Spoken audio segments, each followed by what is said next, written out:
Hello and welcome to LNAudioBooks. Please subscribe and leave your suggestions and favorite novels on this channel. Thank you so much, and please enjoy the light novel. Volume 7 of By the Grace of the Gods. Chapter 5 Episode 1, Faye's Strength. Tilda Yoma's side. 2 weeks passed after my rescue of Pedro. Faye and I were on our way to Gornigo to meet up with Serge and to visit the Jamil family.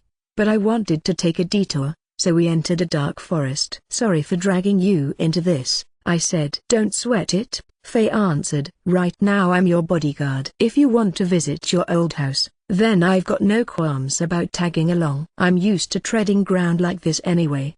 I led the way, but Faye didn't stray far behind. He was quick on his feet and I could tell he was used to walking through nature. That was to be expected from an ex-assassin. "That's good to hear. Were you trained in that?"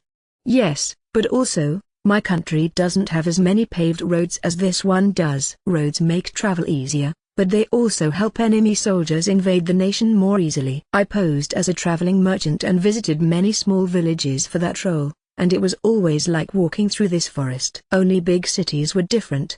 That reminded me of how I'd never asked about Faye's country before. I heard that it was at war and a dangerous place to be, but nothing more. I hired Faye over half a year ago and never even asked him. But considering his former job, maybe it was sensible that I didn't. "Would you mind if I asked you about yourself, Faye?" "I'm sure there are things you don't want to talk about. I'll tell you anything you want, as long as you don't go public with it." "You already know I was an assassin." He was so open to the idea that it made me rather uncomfortable. "You don't have to keep any secrets or anything. There's no country to tell me not to share them anymore, so I can tell you. But any important information I have is either no longer useful, or it's been stolen by an opposing army." With that in mind, maybe leaking their information to an enemy of that enemy would help obstruct them. "I actually have allies back in my country who want to do that." "Interesting," I said. I would have asked a question, but had no idea where to start. "How much do you know about my country?" "I know it's called the Gilmaris Empire, that it's a big country located northeast of the Rifle Kingdom, and that it's dangerous because of an ongoing civil war." "That's about it. I can add more info to that, then." According to Faye, the Gilmaris Empire was founded long ago by a human with tremendous combat abilities. They united all the villages and the most powerful clans in the north of our continent by force to form a great nation. There was no historical documentation which stated the name or origins of the first emperor, nor anything that would indicate the time of the country's founding, so there were many mysteries. Each of the factions in the civil war told their own history and claimed that their own leader was descended from the emperor. Evidently, war wasn't the only issue this country had. Back when I lived there, the empire was split into territories governed by the Win family. To the south, the Tuan family. To the northwest, the Baiguang family. To the northeast, and the Sha family in the middle. There were smaller conflicts as well, but the major battles were waged between these four. "Which one are you and Lylin from?" "We worked for the Win family. They had many assassins like us in their service, and divided us into a few different organizations which served different roles. One would stay in enemy territory for long periods of time to steal information, while another would hunt down and kill agents of other families in key cities. We traveled between enemy and friendly territory to investigate and deliver information, and receive information from the other organizations. And if we ever found insurgents in the Win family's territory, we killed them." "We had to travel a lot, so my whole organization also worked as traveling merchants to avoid suspicion." I listened with fascination to his story until he seemed to recall something important. "Oh, that's right, boss. I forgot to mention something. During the interview when you hired us, I said that Lylin looks much more like her mother. Do you remember?" "Yes." "Why do you ask?" I lied. "We acted like father and daughter. But we were just assassins in the same squad." "We're not related," he admitted. I couldn't have cared less. But maybe this was important to them. "We've been playing those parts for over a decade, so she's like a real daughter to me." It's hard to fully explain it all, but since you know our background anyway, I thought it might be nice to tell you that. Faye further explained that the Win family gathered children whose parents died in the war or abandoned them to have one less mouth to feed into a facility where they were trained to be assassins. Lylin was one of those children. You may think that training children as assassins is beyond reproach, but it was normal in my country. They lived better lives than the children who weren't taken in. Those children couldn't survive at all. Lylin was found to have talent as an assassin, and she was placed under Faye's command. The facility also trained soldiers, civil officials, and more. It gave them only so many options for their future, but it did save the lives of the children. The conversation came to an abrupt stop, but not because of the dark subject matter. "Someone's up ahead," Faye said. There were numerous footprints on the ground. "They're wearing shoes, so they must be human. Since the footprints weren't washed away by the rain in the morning, I'd guess they came through here less than 12 hours ago. I count 10 to 15 of them. Too many to be hunters. They're bandits, no doubt." "What should we do?" "There's a river a little further ahead, that may be where they're headed. My old home is up ahead in the same direction." "That sounds like trouble," Faye said, though he didn't seem the least bit bothered. He said nothing more, leaving the decision to me. "One option would be to change direction and head toward the road," I thought aloud. I had planned to spend the night in the cavern house, but avoiding the bandits would require a change of plans. If we did that, the sun would set before we got to the road. And as someone who once lived in this forest, I had another idea. If they're bandits, I'd like to subjugate them. "Will you help?" "Of course." "Wait here, boss. I'll go scout the area." "They can't be far." I could probably trust this to Faye. He could probably track down someone in secret better than I could. Personally, I couldn't even have guessed that they weren't far away. I wanted to know how he came to that conclusion, but decided to ask him later. "Thanks, but don't do anything too risky. You can count on me." Before the words were out of his mouth, he got moving surprisingly quietly. I heard nothing but the sound of the wind against the leaves as he disappeared behind the trees ahead. Faye returned about an hour later. "Welcome back," I said, and heard the grass rustle behind me. "You knew I was here?" "I told the metal slimes that form my weapon to inform me when any weapons approach. They eat metal and know when it's nearby. I figured it would be worth asking them, in case any bandits were around." "If that's all, then you couldn't have known whether it was me or not." I had to wonder why he snuck up behind me in the first place. If not for my slimes, I would have taken longer to notice. Now I saw first-hand proof that Faye was a pro. Only now did I realize how lucky I was to have him as a guard at my laundromat. "So, how was it?" I asked. "There are 15 of them setting up camp next to a cliff. It's probably the place you mentioned." They were sitting around a campfire discussing their plans for tomorrow, and I happened to overhear them, so I can confirm they're bandits. 4 of them are magicians, 3 are archers, and the rest wield melee weapons like swords and spears. Their equipment is relatively clean and they're well balanced, but none of them are that strong. They do seem to have plenty of experience. However, they seem to have procured information from somewhere, and they even know about the guards for the carriage they're targeting. They have plans for everything from when they attack to when they flee, so if we don't do something, I think the carriage will be in great danger. "I see. Can we beat them on our own?" "If we wait until a bit later, when I can hide in complete darkness, I could take them all out on my own. I've used situations like this to train young recruits in the past. The 2 of us together will be more than enough. It'll be over in no time." We settled on subjugating the bandits. To learn for future reference, I let the pro come up with the strategy. "Boss, we'll use this," he said, handing me a pocket watch from the Denim Magic Item Workshop. They were expensive but convenient, so we ordered one each for all the employees. Mine had a slime etched into it. "First, I'll lead the way to a spot where they won't detect us," Faye explained. "Then you'll wait 15 minutes before showing yourself to the enemy. If they find you instead, that won't change the next steps. Fight if they attack right away, but if you can talk to them, tell them you're a new adventurer who went on a quest to pick some herbs and got lost. I'll use those 15 minutes to try and get to the opposite side, so while you're distracting them, I'll take down the magicians from behind. Assassination is my specialty, after all, combat, not so much." "We'll make it quick, all right?" "Understood." If we both wanted to make the most of our skills, it made sense for me to serve as a distraction. I thought about that until the time came for the plan to start. "Excuse me, is anybody there?" I asked, stepping out of the darkness. "Who's there?" one of the bandits shouted. They looked not only toward me but warily checked all around them. They had to be fairly used to this. "A kid?" "What, it's a kid?" Another bandit said. Nothing out of the ordinary here. I just got lost. What, you an adventurer or something? Yes, I took my first job today. I was all excited to go pick some herbs.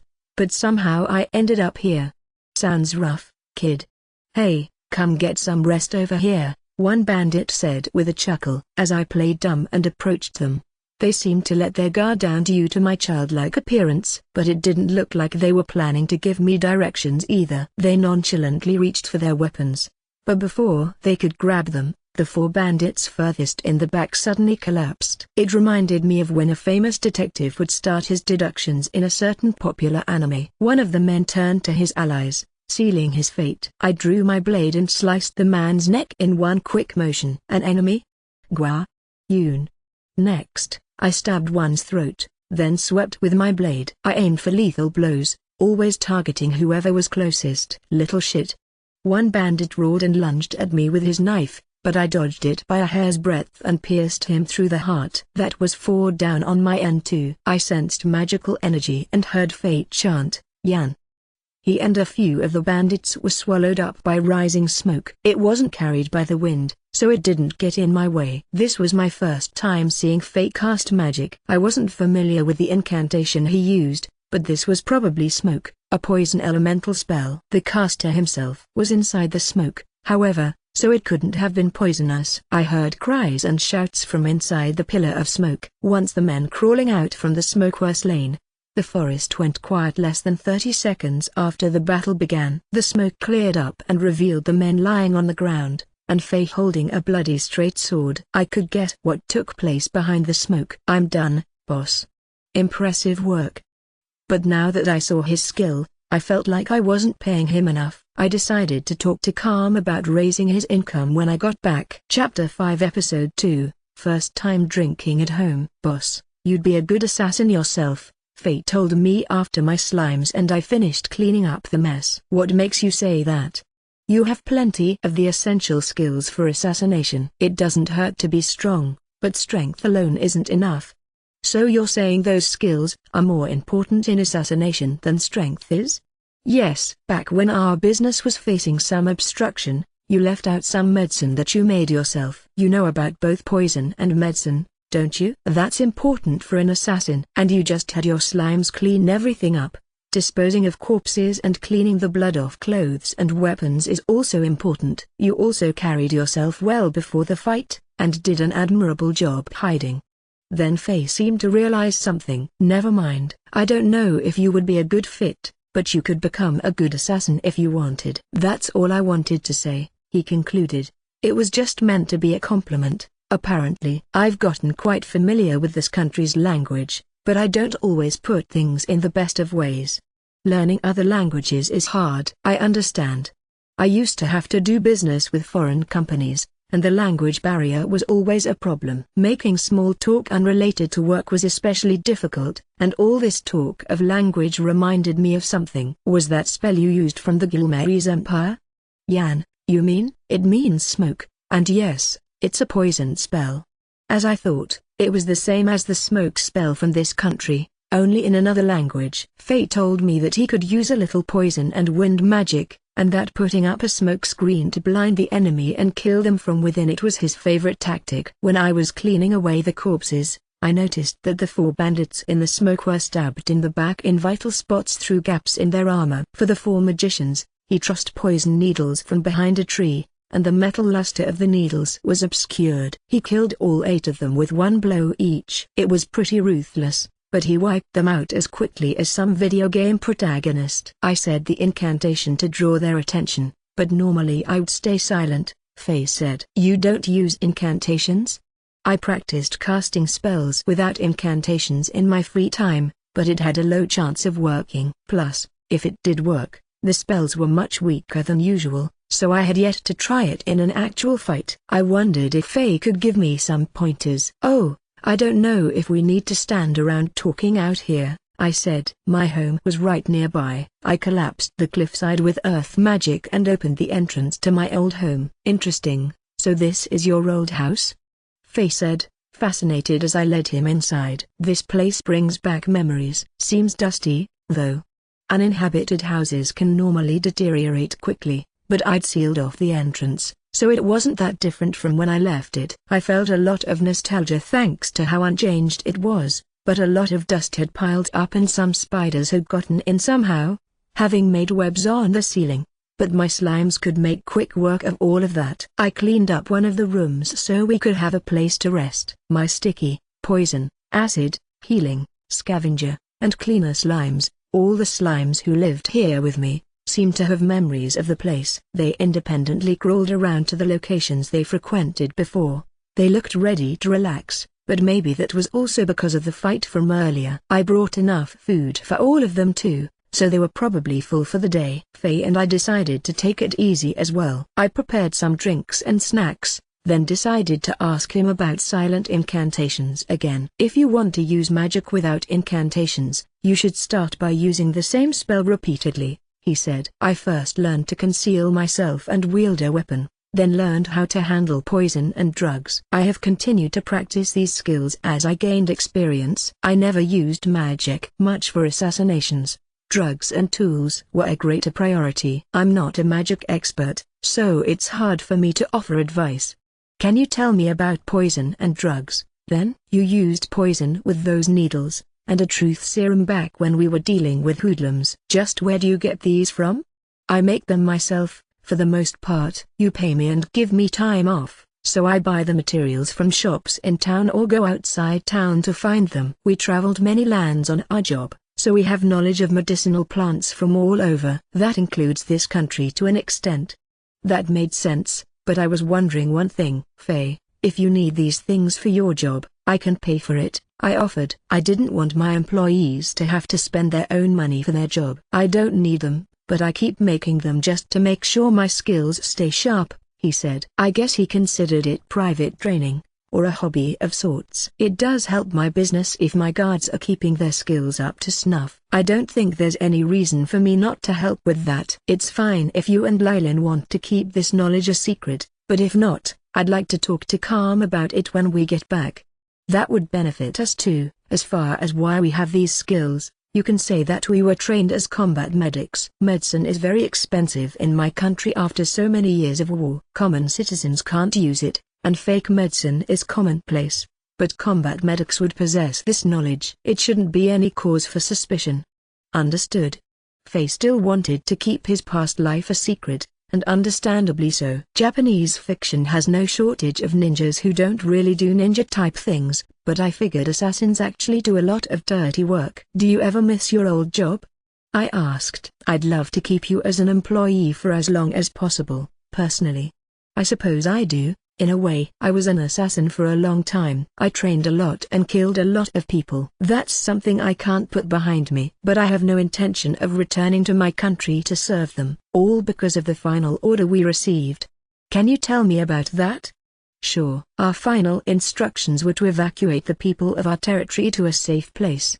But our orders are written in code, and sometimes they shouldn't be taken literally. The actual final order was for us to flee the country, rather than die in vain. The trajectory of the conflict was clear by that point, and there would have been no sense in getting ourselves killed for it. The Wynn family treated my organization well, and they told us to live on in the end. Their leader was a good person. So Lylin and I fled the country while helping as many people as possible. And that's when you came to Rifle? Yes, we managed to enter the country and came to Jamil in search of work. Then that guild master found out our secret at a glance. Oh, Glisla. We ultimately convinced her we weren't acting as spies and got her to help us find work, but that was a shock. I thought I might have to stay on the run for life. That woman is something else. Should I take this to mean you don't plan to quit anytime soon? Yes, I'm happy to keep working for you. And I'm happy to have you. Thank you for being so open to answering my questions, too. Now, it's about time for dinner, I said, opening my item box. Would you like a drink? Sounds good, Faye answered eagerly. This was my first time drinking with an employee at my laundromat. If it didn't conflict with anyone's schedules, I thought drinking with everyone for New Year's might be nice. Chapter 5 Episode 3, Reunion 1. After 3 days of a largely peaceful journey, we finally reached Gornago. But as soon as we got there, a new problem arose at the gate. Let me ask you again, The guard said, "Your names are Yoma and Faye, and you traveled here from Jimul for what reason?" "I'm a manager of a business, and the Jamil family has granted me an audience. I'm his bodyguard and servant." "I see. You say you didn't take the road from Caliban, but crossed through the forest of Ghana and killed 15 bandits you found while you were there. Is this correct?" "Yes. I think most people would take the road. Why choose to traverse the forest when that's more difficult?" "I used to live there and I was feeling nostalgic, so I wanted to visit my old home. I also work as an adventurer, so I'm comfortable with walking through forests, and I thought it would be faster than going around." "I see. But Faye, you don't seem to be an adventurer." "I served time as a soldier in my home country. That's when I learned to traverse forests and serve as a guard." "So, you're a soldier from Gilma? An ex-soldier? I see, I see." This had been going on ever since they took us into the guard station for questioning. It was the same set of questions over and over. They treated us kindly, but this was still an interrogation. I had been through my fair share of interrogations on Earth, so I knew they found us suspicious immediately. But admittedly, I thought they would have let us go by now. If they just needed to confirm we killed those bandits to pay us our reward, we would have been done by now. I didn't know why we seemed so suspicious just because one of us lived in the forest for 3 years and the other was an ex-soldier. Well, maybe Faye was suspicious, but me? The crystal was coming up blue, too. I just wanted to be done. I heard someone walk up to the door from outside. "Yo, don't mind me." "So, this is where." "Oh," the man said as he entered. It was Hughes, one of the Jamil family's guards who brought about my leaving the forest. "Yo, Yoma, long time no see. It's nice to see you again. Good thing you remembered to call me. Let me handle this." Hughes mentioned that I could get in touch with him by mentioning him at the guard station before we parted ways, and he was apparently telling the truth. I wasn't expecting him to show up in the middle of an interrogation, though. "Hughes, what are you doing here?" the interrogator asked. "Yo, Swanson. Working hard as always, eh? If you know I'm in the middle of work, then go." "Hey, give that back." Hughes swiftly snatched the paper the man was writing on and gave it a read. "Oh, Swanson, this is what's bugging you, right?" "This is all true, I guarantee it." "Remember back in spring when I almost died? When you were attending to the Jamil family?" "Yeah, and he's the one who saved my life." "That still doesn't explain why he was living in a forest for 3 years. It's complicated." "Not like he was working for bandits or anything." "Reinhardt could tell you the same thing." "Just let them through, they really are visiting the Jamil family. They were invited as guests more than anything, though." "Very well, then." "Don't forget the reward money."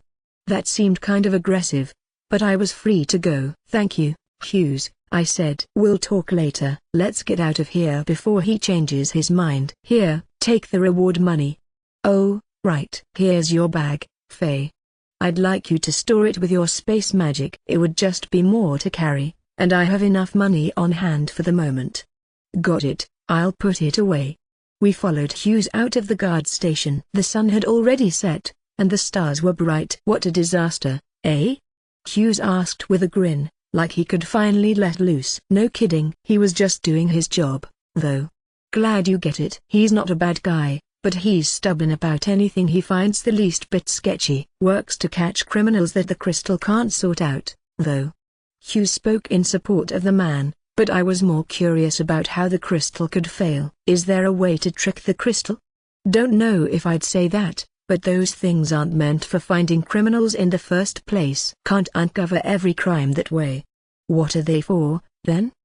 "The church makes them to see if someone's broken any of their commandments. Murder, kidnapping, sexual assault, burglary, bodily harm, these are all things that defy the teachings of the gods, so the crystals pick up on those. There are things that are acceptable to the gods but not to the law, though. Like smuggling, for example. Possessing illegal contraband or transporting goods without permission is obviously illegal, but because of rules that humans made later surrounding stuff we forbid or find dangerous. So the crystals don't react to those crimes.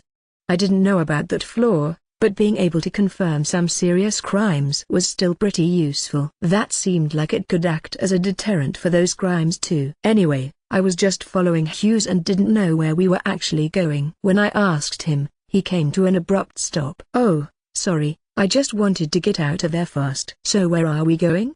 he said. He was always kind of sloppy, but he was still a good person, of course. He didn't seem to have any destination. "Do you know of that weirdly named inn? I like horses." "I'm supposed to meet with someone from the Morgan Trading Company there, then go to visit the Jamil family within the next few days."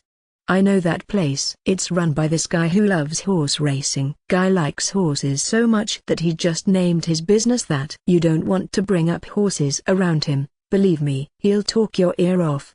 It sounded like Hughes knew this person. He seemed amused. He knew the way leading me down a narrow back alley. As we passed through, a bunch of people chatted him up. "Oh, if it isn't Hughes? What brings you here so late?" "Hey, I'm on the job." "Why walk around here for your job? Sounds like you're slacking off to me." "Have a drink." "Oh Hughes, how about you drink at my place tonight? I'll make it worth your while." "Ah, I appreciate the offer, but I need to take these two somewhere. I'll come back later." "Who's the kid?" "Don't tell me you have a secret kid." "What?" "Who's the mum?" "He ain't my kid." "Ha ha ha ha, I believe it." "He doesn't look a thing like you. Looks too smart to be your kid. And he looks kind of nice, too. No way he could be Hughes's kid. What a bunch of drunks." "Oh, hello there, Hughes. Come by my store sometime, I'll give you some tea." "What, the old lady from the general store is here?" "I'll do that, just include some tea cakes." "I'll be waiting." "You'll have to pay for the tea cakes, though." "Everyone seems to know Hughes," I said. "And not just because he lives around here, if I had to guess." "He's a good man," said Faye. "You can tell these people trust him." We walked past the noisy yet peaceful street corner and came across a big stable attached to a much smaller inn. "This is I like horses," Hughes said. "The guy I mentioned probably isn't here right now." "Hey, Mrs., you here?" Hughes casually walked inside. I followed, and the front counter was right by the entrance. An equally casual response came from the other side of it. "Yes, hello, Hughes." "What is it?" "I brought you a guest." "Good evening, I'm Ryoma Takebayashi from Bamboo Forest. I made a reservation through someone from the Morgan Trading Company. And I'm his bodyguard, Faye." "Oh, I heard about you from Serge." "There are 2 rooms reserved for you, but first, write your names in the inn registry." "What are your plans for dinner?" "It's already dinner time, and Serge is in the cafeteria right now. Also tomorrow there's..." She seemed to be an impatient person, asking a rapid series of questions that I answered as I wrote in the registry. I decided to have dinner there. I needed to greet Serge. "Yoma, I'm heading back to the estate," Hughes said. "Oh, already?" "Yeah, I'd like to eat with you and talk about things, but I've got work left to do." "That's too bad, but I get it." "Thanks for taking time out of your busy schedule for me." "Well, you'll be coming to the estate soon, so we can talk then." "There's a ton I'd like to say." "See you later. Take care." Well, he's gone. Hughes ran like the wind. I had to wonder what he wanted to tell me. "He's always been like that," the woman said. I laughed awkwardly. "Oh, done filling this out?" "Me too," said Faye. "Thanks, here are your keys. Go up the stairs and to the end of the hall on the right to find your rooms. You can get food at the cafeteria over there." She pointed to the stairs and the hallway to the cafeteria, but I was distracted by all the decorations. There were horseshoes and mounted horse heads on display. "Wondering what that's about, aren't you?" "I think they look lovely." "You don't need to try and flatter me. It's my husband who buys all this junk." "The second floor has all sorts of ornaments and paintings too. I just don't know what he sees in it all." Apparently her husband was a hardcore horse fanatic. "Boss, if you're going to greet your acquaintance, I think you should change clothes first." "Good idea. I'll be back for dinner right after I get changed." "Got it, I'll have something ready for you," the woman said. I went to the cafeteria after I got changed. "It looks busy," I remarked to Faye. "Judging by their attire, they're all merchants. The stable must be full too." "Oh, there he is." Among the merchants from a variety of regions, I saw Serge at a table by the wall. He was eating with somebody, probably a man. He had black hair and looked kind of familiar. Upon closer inspection, it seemed to be Para. "Serge, Para," I said. "Oh!" Serge exclaimed. "If it isn't Ryoma." "It's been so long," cried Para. It was him after all. "It's nice to see you again. I know we've written to each other occasionally, but I think this is our first meeting in person in half a year. We just kept missing each other. Thanks for that deal with Wiesen, by the way. Now we have another supplier for wheat and new products. Save your thanks for the villages. I kept my voice low, as if I were up to something, but only because it would be odd to overhear some random kid speaking to the heads of two major companies. But they both answered me with familiarity, drawing the curiosity of the guests around us. Who the heck's that kid? No idea. Maybe some noble? No way would a noble kid come here. Could be the heir to some big business, then. I heard these comments amid the chit-chat of the other merchants. I felt their eyes on me too. It felt like when I first went to the Adventurers Guild, except these were merchants instead of adventurers, and this was an inn instead of a guild, but other than that, pretty similar. Now come take a seat, you two, Serge said. We sat down and ordered dinner. Faye introduced himself to Serge and Para, and we had a lively conversation, picking subjects that wouldn't have to be kept a secret from anyone who might be listening. Eventually we discussed our journey here. You were stopped at the gate. That must have been a nuisance, Serge said. They were just doing their job. I can't complain. They had heavier security than other cities I've been to, I'm guessing because the Duke's estate is here. Many other nobles live here as well. They're stricter about security than most. They used the crystal on you, I presume. Yes, with other cities, I just had to show my guild card to get through. Gornago always did the crystal test upon entry. The fact that I defeated those bandits was proven when we touched it, at which point they took us to another room. Those crystals are scarce magic items, so most towns will only use them on people without identification, or to confirm that bandits were slain, Serge explained. Items break after continued use, and replacing those is supposed to be difficult. Are they expensive? Considering how many towns use them, I'd think there are plenty out there. The price is one thing, but getting permission from the church takes time. Those magic items are said to be created under the command of the gods by artisans who receive divine revelations. More can be made, but they can't easily be produced for sale. One can only be attained for just reasons, such as town security. Nobles must also grant permission, and donations have to be made to the church in addition to the price of the magic item itself. If not for that, I would have liked to own one myself, Serge said with a disappointed sigh. I could see why. I wanted one too. By the way, Ryoma, you say the two of you beat those bandits by yourselves? Bra asked. There were a decent number of them, weren't there? Faye helped a lot. He beat 8 of them on his own, I said. The guests at the tables next to us heard that and quieted down. You beat 7 of them. I only took out 1 more than that because I got the first strike, Faye pointed out. I heard some uncomfortable murmuring behind me. Did they want to get on this topic to keep the people around us in check, or what? It was a fun conversation, but not the best subject to discuss over dinner. Chapter 5 Episode 4, Reunion 2. The next day, at a few minutes past noon, I was in a rocky carriage. I didn't think I'd get to see the Jamil family again so soon, I said. Calm wrote to me when you left town, Serge replied. He stated your plans and the expected date of arrival, and I told the Duke's family. They told me that we could come today if it suited our schedules. I'm a bit surprised about it myself. Normally you probably couldn't schedule time with them so easily, said Para. Probably not. I had promised to meet up with Serge within 3 days, so I wanted to come a little early, but didn't expect to visit the Jamil family right away.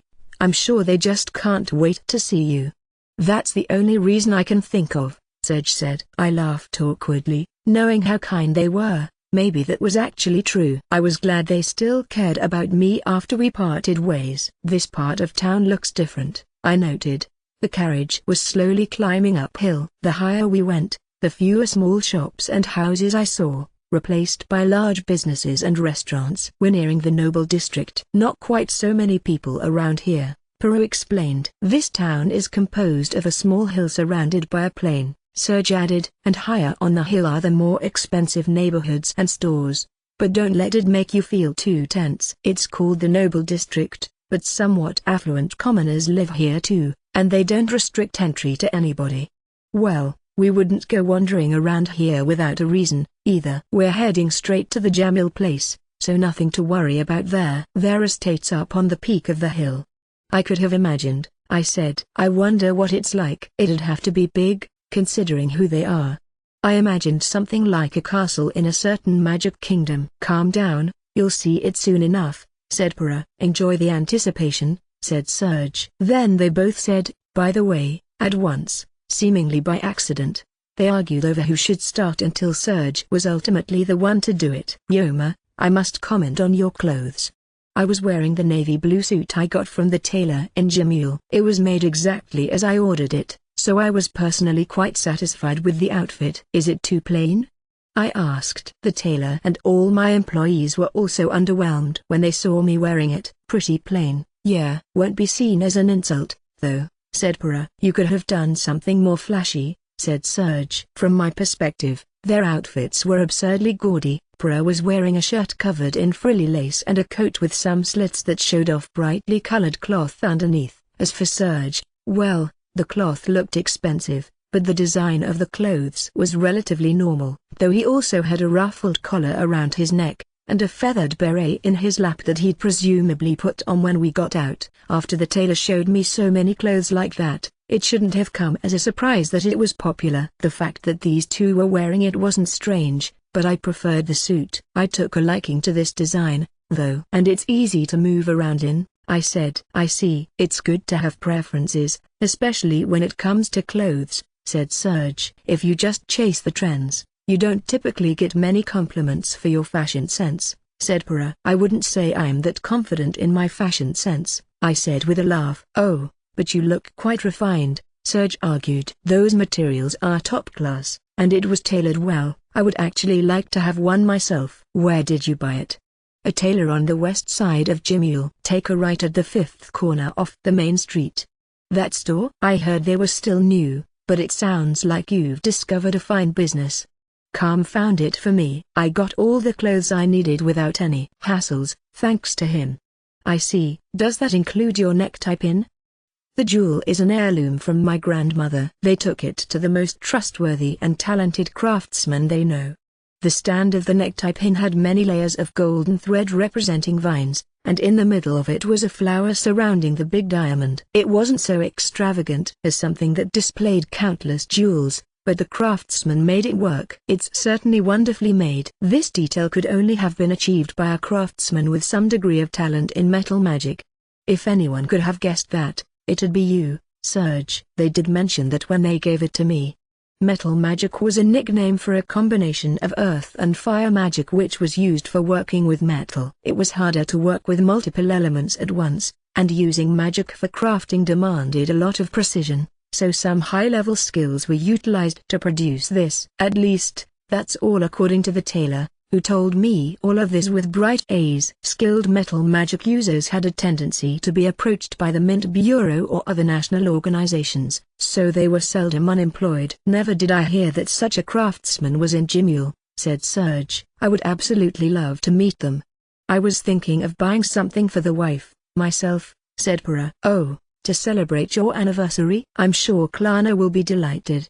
My conversation with them went swimmingly. While the subject matter was expanding, the carriage reached level ground. It looks like we've reached the top, said Serge. Let's prepare to disembark. I can already see the estate from the window, said Para. Where? I asked. He pointed to the window on the right, but all I saw was a tall wall built from stone. Actually, it looked like the wall of a castle. Serge, Para, you call this an estate? Not a castle? I tried to look at it from other angles to get a fuller image, but it just looked like a castle. It wasn't as white, beautiful, or fantastical as the one in the previously mentioned Magic Kingdom, though. The tallest wall had guards stationed around it, and I could see the tops of towers sticking out above the wall like chess pieces. It seemed much more like a fortress. The carriage changed directions and headed toward the gate where their guards stood. I'm Serge Morgan, president of the Morgan Trading Company, and I come with 2 visitors.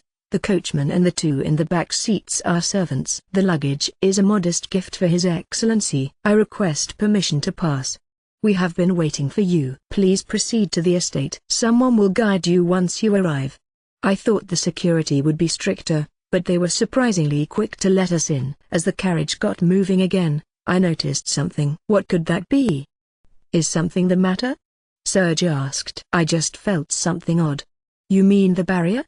Bra asked. There's a space magic spell up for keeping criminals out. A barrier? I've heard that if you're sensitive to magic, you may experience an uncomfortable sensation as you pass through, Serge said. The Jamil estate uses magic items and their own personal barrier mages to deploy many layers of barriers. Still, I had experience with barrier magic, and I'd never felt anything like this. At any rate, we're almost there.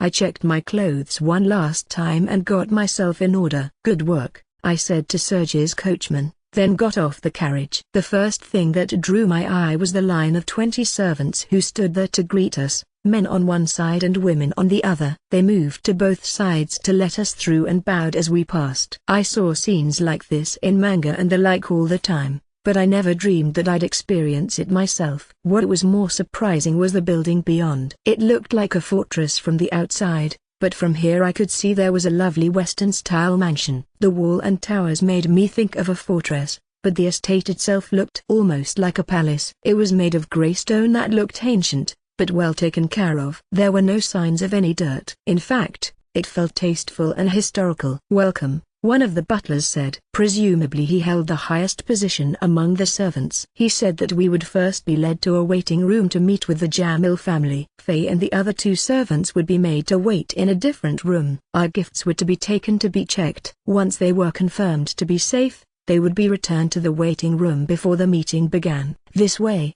please, a maid said. We followed behind her. Wait here for just a little while. There were 2 familiar women in the waiting room, Arauni and Lillian. I said. It's been some time, Master Yoma, said Arauni. We have been waiting for you. I'm glad to see you're in good health, said Lillian. The maid looked to them, confused as to why they knew me. They did a lot for me in the past, I explained to her. Is that so? In any case, I must be going. If you need anything, please tell them, the maid said before she left. I felt a bit relieved. Would you like something to drink?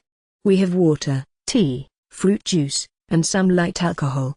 I think I'd like some fruit juice, said Serge. Tea for me, said Para. I'll take water, please, I said. Arauni and Lillian felt perfectly natural in this environment. Here you are. Thank you, I said, taking a sip of some water. It was cold and refreshing. What, are you nervous? Para asked me. Of course.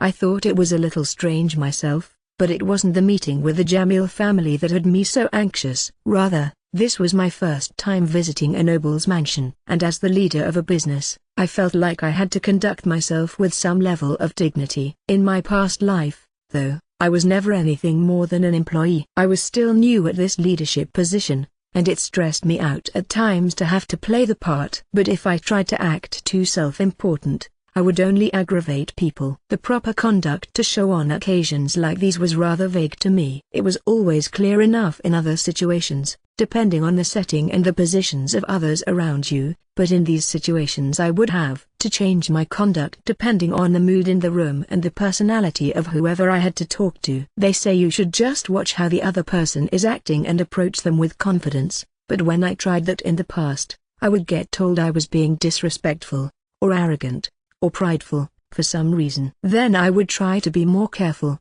and I'd get told I was acting too servile, or uncomfortably humble. I had no idea how to satisfy people. Master Yoma, are you okay?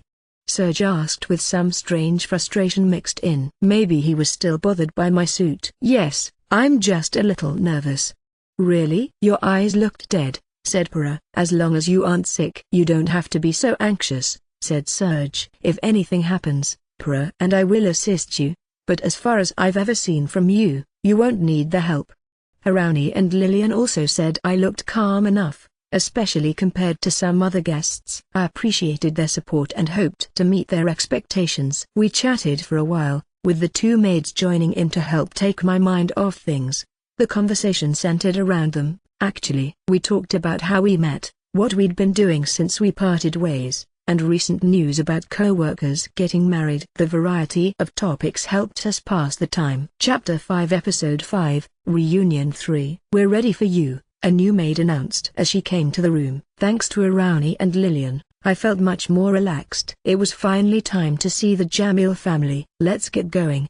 We followed the maid. She seemed to be a cat beastkin, and her beautiful, fairy tail waved around in front of my face. I carried a box full of gifts through the hallway decorated with vases and paintings which I could only imagine the worth of. "Here we are," the maid said and stopped outside a white door, looking to us to see if we were ready. When we showed that we were, she pushed the door open. "Welcome, Yoma," Elise said the moment she saw me. The room had a large window that let plentiful sunlight in. Elise was waving to me, surrounded by tons of houseplants. She sounded as friendly as ever, much to my delight. But because of that, I completely forgot all the proper formalities. Thankfully that was only for a moment, but it didn't matter. "We're glad you're here. Let's skip all the stuffy formalities. Come, have a seat," Duke Reinhardt said. He was standing next to Elise. "You heard him, Master Yoma," Serge said with a chuckle. "Let's go." "Right," I said. It seemed that all my practice was for nothing. "I'm glad I get to see you again." "We're glad to see you too," said Elise. "We know from your letters that you've been in good health, but it's best when you get to see someone in person."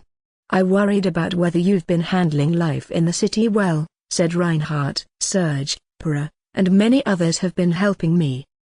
The conversation began amicably. Reinhardt and Elise greeted Serge and Para as well. The maids prepared our tea and tea cakes in the meantime, then left the five of us alone. "This tea is delicious," I remarked. "I'm glad you like it," Elise said. "It's my favorite brand." "Have some tea cakes too." "Thank you." "By the way, if you don't mind me asking, where is Rainbuck today?" "I was hoping to see him too." "Father? He ditched us," Reinhardt said bitterly. "Ditched you?" "A lot of people want to meet with us around this time of year, you see, and most of them simply don't wish to engage with us the way you do. Some just want to meet with us out of respect, I suppose, but most have ulterior motives." Father didn't want to put up with it, so he ran off to the Firedrake Mountains and took Sabas with him. He complained that we rely too much on them. I'd heard from Taylor about the Firedrake Mountains before. It was the dangerous zone where Rainbuck made a contract with a divine beast. An ordinary merchant couldn't easily go there to greet him. "I see. That's too bad," I said. "When he gets back, I'll tell him that you wanted to see him. I'm sure he'll be happy to hear that." As the chat got more lively, it came time to give the gifts. "I'll start, if I may," Serge said, taking a small box off the stand attached to his chair and placing it on the table. The box had a porcelain-like sheen, but it smelled like wood. It was completely adorned with decorative string, giving it a classy look. "This is the latest version of their music boxes that my company started to sell this summer. I asked Fletch Merlin, the famous composer, to do the song. The box is made of the highest grade of oxskin wood from Benand. Not only that, but this pure white wood is the rarest variety." "A music box. I've been hearing a lot about those lately," said Reinhardt. "From the Denim Workshop, right?" "They're quite famous," said Elise. "Yes, and the core parts of this one were handled by the Denim Workshop's most talented artisan. It looks pretty, too. I can see it being a conversation starter at parties. This type isn't for sale, but we do get many orders for the music boxes we do sell. There are music box museums in Japan too, so maybe some people got fanatical about these things." Next was Para. After a brief preamble, he took out a box that I was surprised to see. "This is chocolate made from cacao from Blue Nut. I bought chocolate every time I craved some in my past life, but this was my first time seeing it in this world." Para went on about how he got good bins for this and it was the best chocolate in years. But I didn't care. I had every intention of asking Pro if I could buy some later. Then it was finally my turn. "Here's what I brought," I said. I set some deodorizing fluid on the table, as well as a stab-proof shirt made from sticky slime thread. I wanted to pick something that made sense coming from a laundromat. Regarding the shirt, I gave them the explanation I got from Dawson at Tigger Armory and gave them my impressions from using it myself to talk it up. "So it's effective armor, but also light enough for anyone to wear?" Elise asked. "It looks like you could use this material for the lining of clothes, too. If it's relatively cheap stab-proof material that's comparable to metal spider thread, maybe it would be good for our army," Reinhardt said. "That said, however, it also took a while to manufacture, and it wasn't effective against blunt impacts. If the enemy used enhancing magic or chi, it might not necessarily stop all blades." I had to make that clear to them. "Even so, it's worth considering the idea," Reinhardt said. It takes a lot of time and money to train a single soldier, and giving them all even one piece of equipment comes at a great cost on top of that. So if we could give them good equipment and expect them to return safely from battles, it will be well worth it. Assuming we find them effective enough for the cost, of course. If you're even willing to think about it, it'd make me happy as the creator. I'll give you an answer at a later date. I know I would like at least one per member of the family, and I can tell you the measurements later. And this is deodorizing fluid, right? From your store? Elise asked. Yes, it's the same as what's sold at my store. The demand for deodorizing fluid had been going up as of late. Some customers were clearly buying more than they could use on their own. I heard about this in a report from the LNAF branch and had them investigate whether they were being bought and resold. I learned last week that they were being brought to the Jamil estate, so I decided to include some among my gifts. In addition to the sample I presented here, I handed a fair amount off to the maids. Thanks. Our servants love this stuff. We've had so many guests lately, and the smell of their perfume gets into all our clothes and furniture. If you wrote me a letter asking for some, I would have been happy to send it anytime. We go through a ton of it, so I would have felt bad about that. I feel like you'd give us anything for free if we asked for it.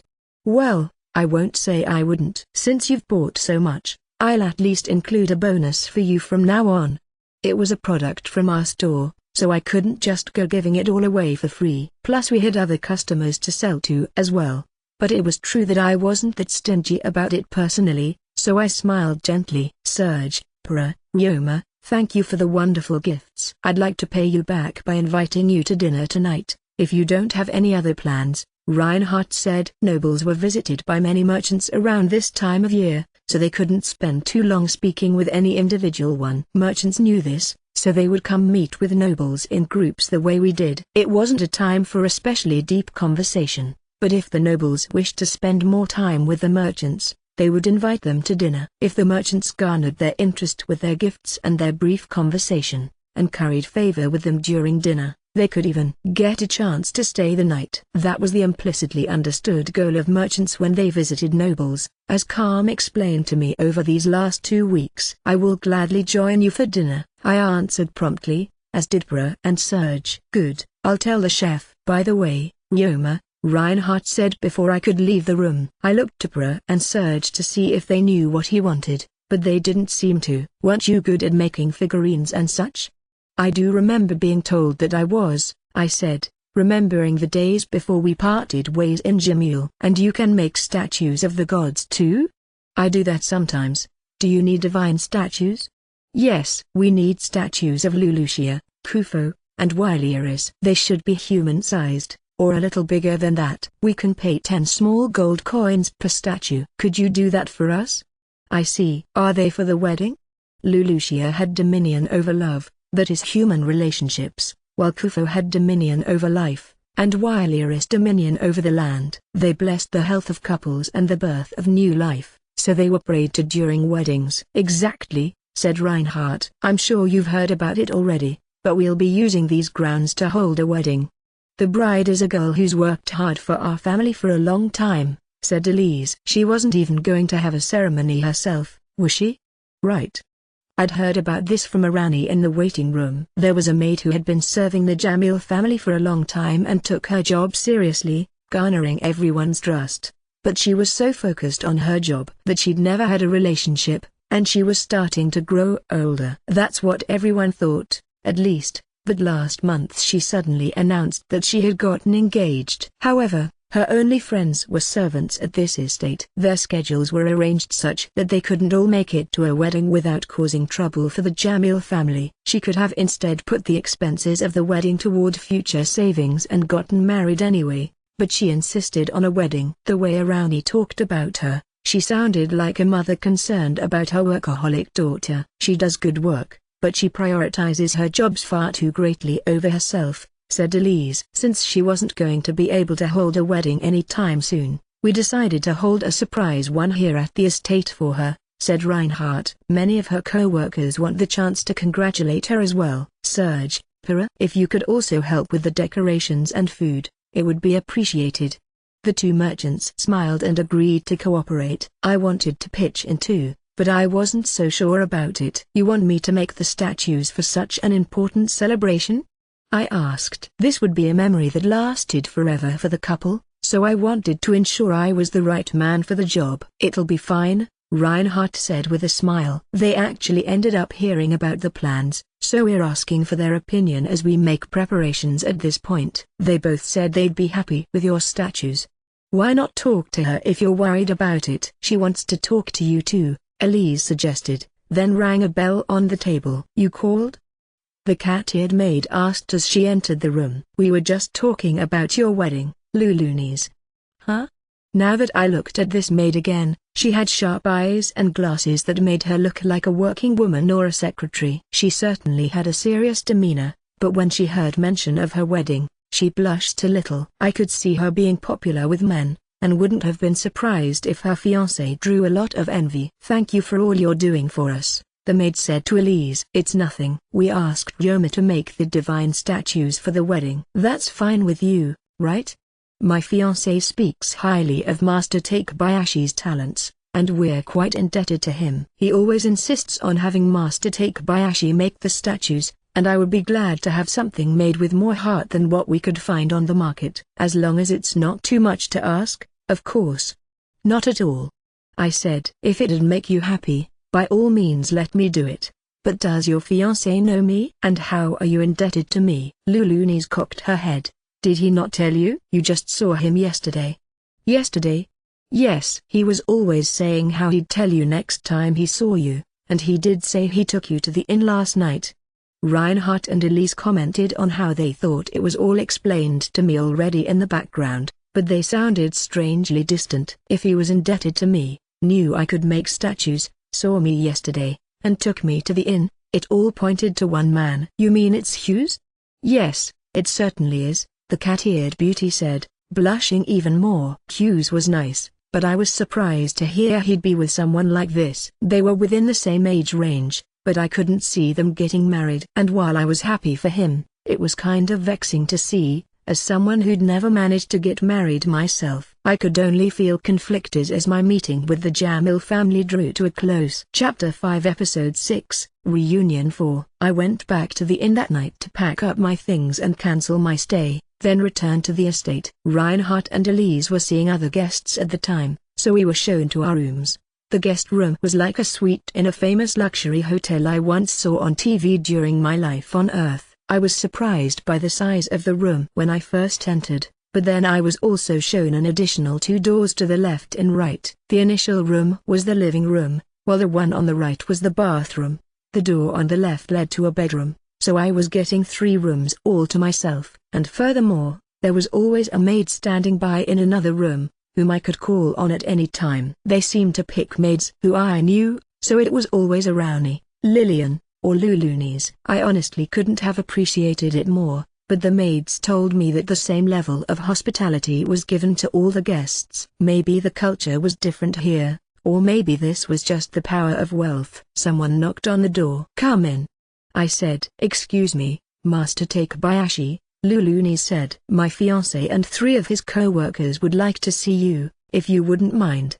I'll talk to them. Let them inside. As you wish. Lulunis waved her tail and elegantly walked away. I waited at the entrance until she returned a few minutes later with Hughes, Camille, Jill, and Zeph, looking no different from when I first met them. They greeted me and asked how I was doing. I'm glad to see you 3 again, I said. Hey, you leaving me out? Hughes complained. I just saw you yesterday, Hughes. Why didn't you mention your wedding yesterday, by the way? Look, I was gonna tell you at first, but getting you to the inn ate up a lot of time. If I just dropped the news that I was getting married right before I headed off, that would have been kind of awkward, right? I suppose that would have been startling. Not only that, but, well, I'm only able to get married now because of how you saved me that time before. I wanted to thank you properly once I got the chance to tell you about it, he explained.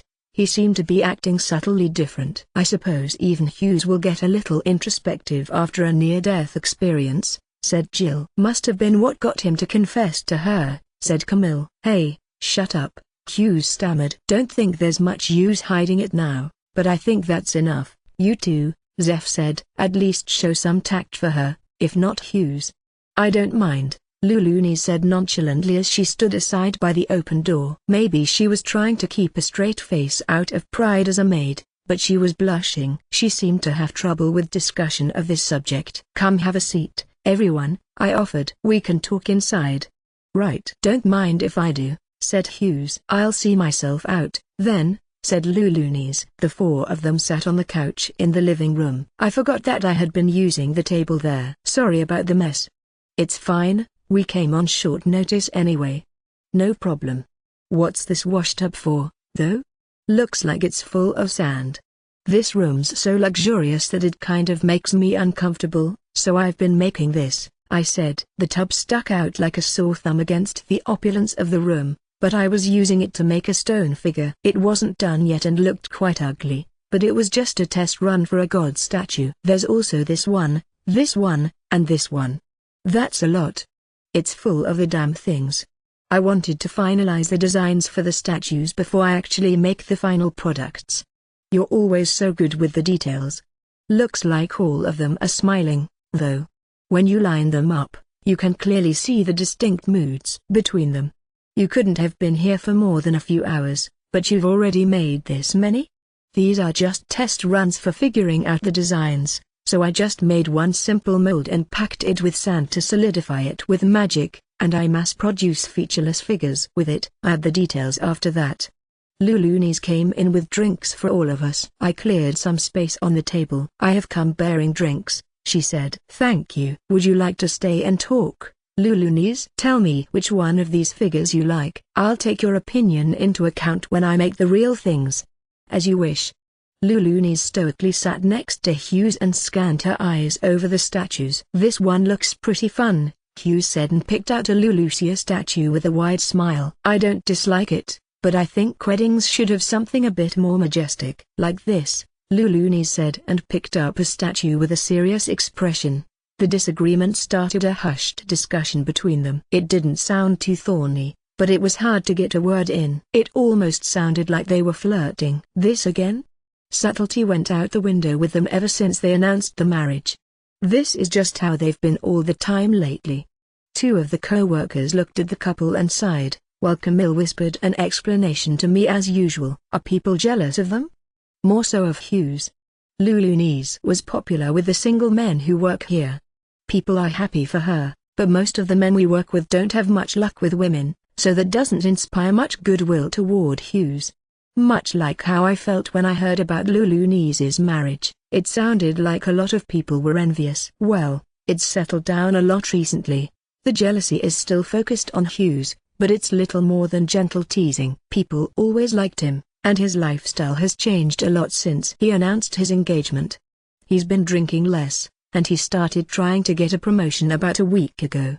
Intrigued, I asked Jill for more details. Hughes was first introduced to me as an escort, but his official job was as a security guard for the Jamil family.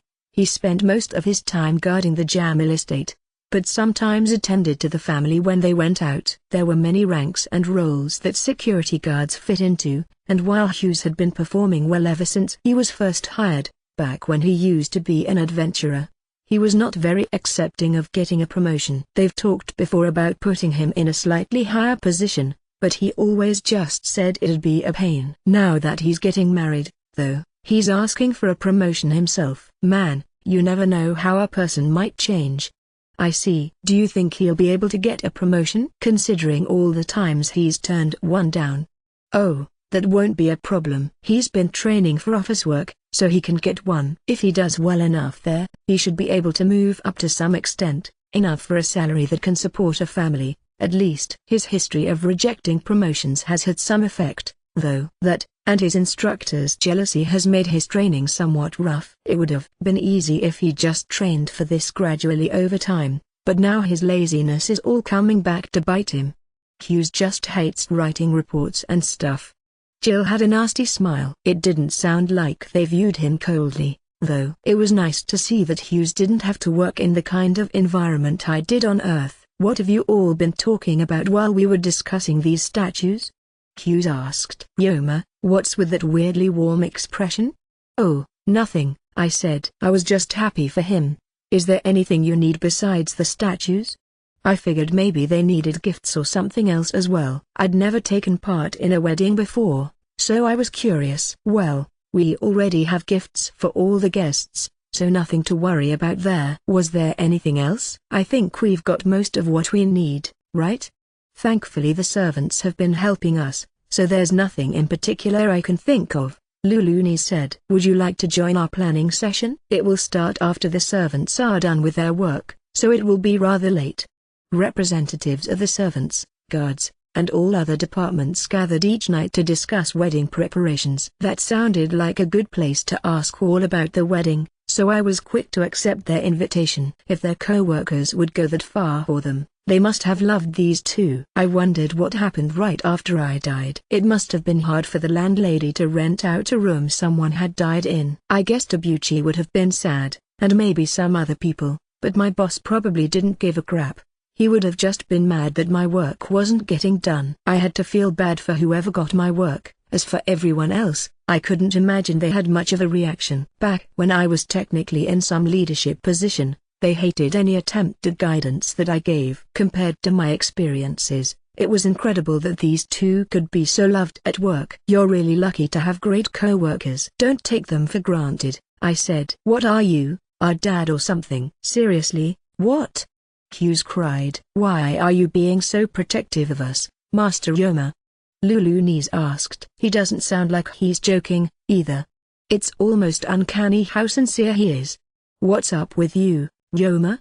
That strangely good-natured mood in the room hung around until another maid came to announce that dinner was ready. Chapter 5 Episode 7, An Activity Report Over Tea. For dinner, Serge, Para, Reinhardt, Elise, and I all chatted and enjoyed delicious cooking and drinks. I had done a lot over the last year, and these were all busy people, so we never ran out of material to discuss. After dinner was over, we had tea together and continued the conversation. I knew about the waterproof cloth, but you were involved in the rest of those as well?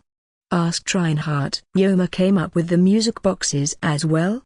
Asked Elise. Yes. And the Morgan Trading Company's fame has grown even further thanks to him, said Serge. Para, I believe it's been similar for you, yes?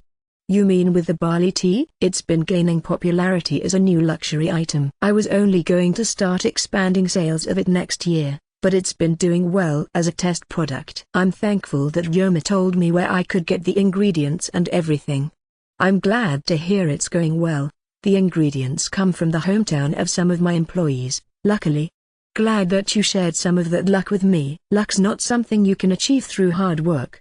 I didn't often feel unlucky in this world, and if I did, it was only mild misfortune. I had blessings from many of the gods and I met with them frequently, so I could consider myself insanely lucky based on that alone. If I had a luck skill, like in a video game, it would likely be maxed out. I heard that Wiesen was struggling due to its location, but maybe it could prosper in the future thanks to your company, said Reinhardt. If the village is open to it, I would be happy for the Seianji Trading Company to keep buying their crops. As far as barley tea production goes, I'm thinking about supplying all the necessary manpower, tools, and facilities by next year. So the village will produce more crops, use some for manufacturing barley tea, and sell it through the Seianji Trading Company. I hope that goes well. I'll offer whatever I can for support. That is most reassuring to hear, Your Excellency.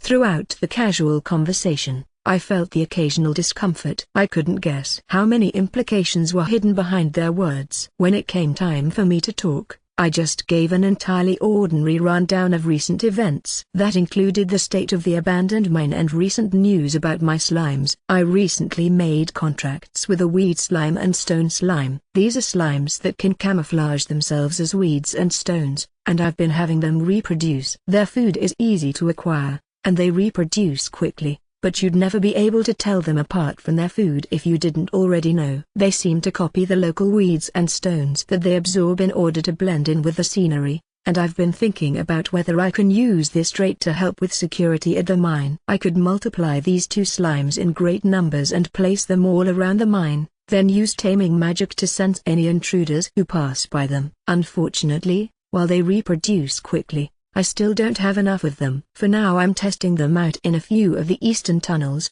where monsters have been dwelling relatively often over the last few months. But based on experiments I've done with my lemur birds, I should be able to detect the number of intruders and their positions as long as I'm within close enough range of my slimes. I feel they could serve as perfectly good watchmen in the future. Always putting your slimes to the utmost use, eh? Said Reinhardt. If you can know the number and location of intruders before they see you, it sounds like you could set some traps. This would be the best way to use slimes as security, I suppose. I have my familiars watch the garden, and they'll attack any suspicious characters on sight. It's interesting how different familiars can be, Elise said with a smile. Elise's familiars were all wolf monsters, and while the one she showed me before was docile enough, it was also enormous enough for her to sit on. Intruders to their estate could only blame themselves, I guess. Still, I could only imagine the bloodbath that took place when they were spotted. Not like I was keen on seeing it anyway, but I sure wasn't about to stroll into the garden without asking first. Now, how has your business been? Reinhardt asked. Pretty good. Maybe it's something to do with how cold and wet it's been lately, but more people have been coming to us saying that they've been having trouble drying their laundry. It feels like we break our highest daily business record on a regular basis now. I can imagine, Elise said. The servants have it harder around this time of year, too. Reinhardt and Elise were as eager listeners as ever, as were Serge and Para. It made me want to describe everything down to the last detail. I talked about the summer festival and my training with the Adventurers Guild. I also talked about the troupe of performers, the new head of the public offices, my acquaintances at the guild, and everyone else I met. The four of them smiled warmly as they listened to my stories intently. But when I mentioned my interest in going to the Sea of Trees of Cirrus, they fell silent. The more I talked about it, the more worried they seemed to look. After I described my rescue of Pedro the other day, they all looked conflicted. Yoma, from the look on your face, I think you already know what we want to tell you, Reinhardt said. Yes, more or less. Then I'll get straight to the point. I don't recommend ever hiring felons, not even former felons. Yes, some commit crimes because they can't find employment and need to get food somehow. I have no doubt that some would no longer need to commit crimes if they had jobs, but there's no reason that you personally have to be the one to give that to them, and I doubt there would be much use in it. The world views felons harshly, whether they later change their ways or not. I'm sure you mean well, but it's very risky, said Elise. Not everyone will understand that you want to help prevent future crimes by hiring them. You could put your business in danger just when it's getting off the ground. I agree, said Serge. The risk is high, and I don't see what reward you can expect from it. At best, you'll be seen as eccentric. At worst, you may be suspected of plotting something by hiring all these criminals, however well-intentioned you may be. Unfortunately, that's just how society is, said Para. Well, that's more or less what I expected to hear, especially after I talked to Calm about it. You've already spoken to Calm? Serge asked. He has plenty of business knowledge and experience, and he's always happy to listen to me, so I go to him for help a lot. You're so set on this that a trusted subordinate's opposition didn't change your mind? Why?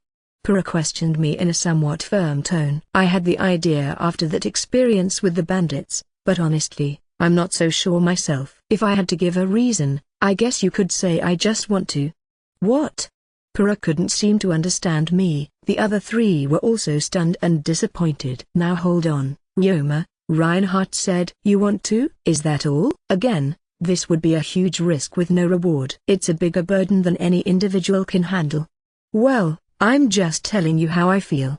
They and Calm all said the same thing, and it made sense. Hiring former felons and rehabilitating them wouldn't meaningfully change society if only one person was doing it. Such policies were put in place sometimes on Earth, but those were enacted by the Japanese government, and that country has a much greater population and many more resources than this one. If I was the only one executing this idea in this world, it wouldn't change much of anything. It would be like a drop in the ocean. I had a lot to lose if I tried. As they correctly pointed out. That was the rational thing to think, but I couldn't change how I felt. It was tough to fully comprehend my own feelings, surprisingly so, but reflecting on my life since coming to this world, this seemed like the natural course of action. How should I put this? Well, you know how I lived in the forest of Ghana before I came to the city, right? I asked. They nodded in response. My life there was long, tedious, and not very fun, so I won't describe it in detail, but it was pretty strenuous. The four of them, especially Reinhardt and Elise, all frowned like they'd swallowed something bitter.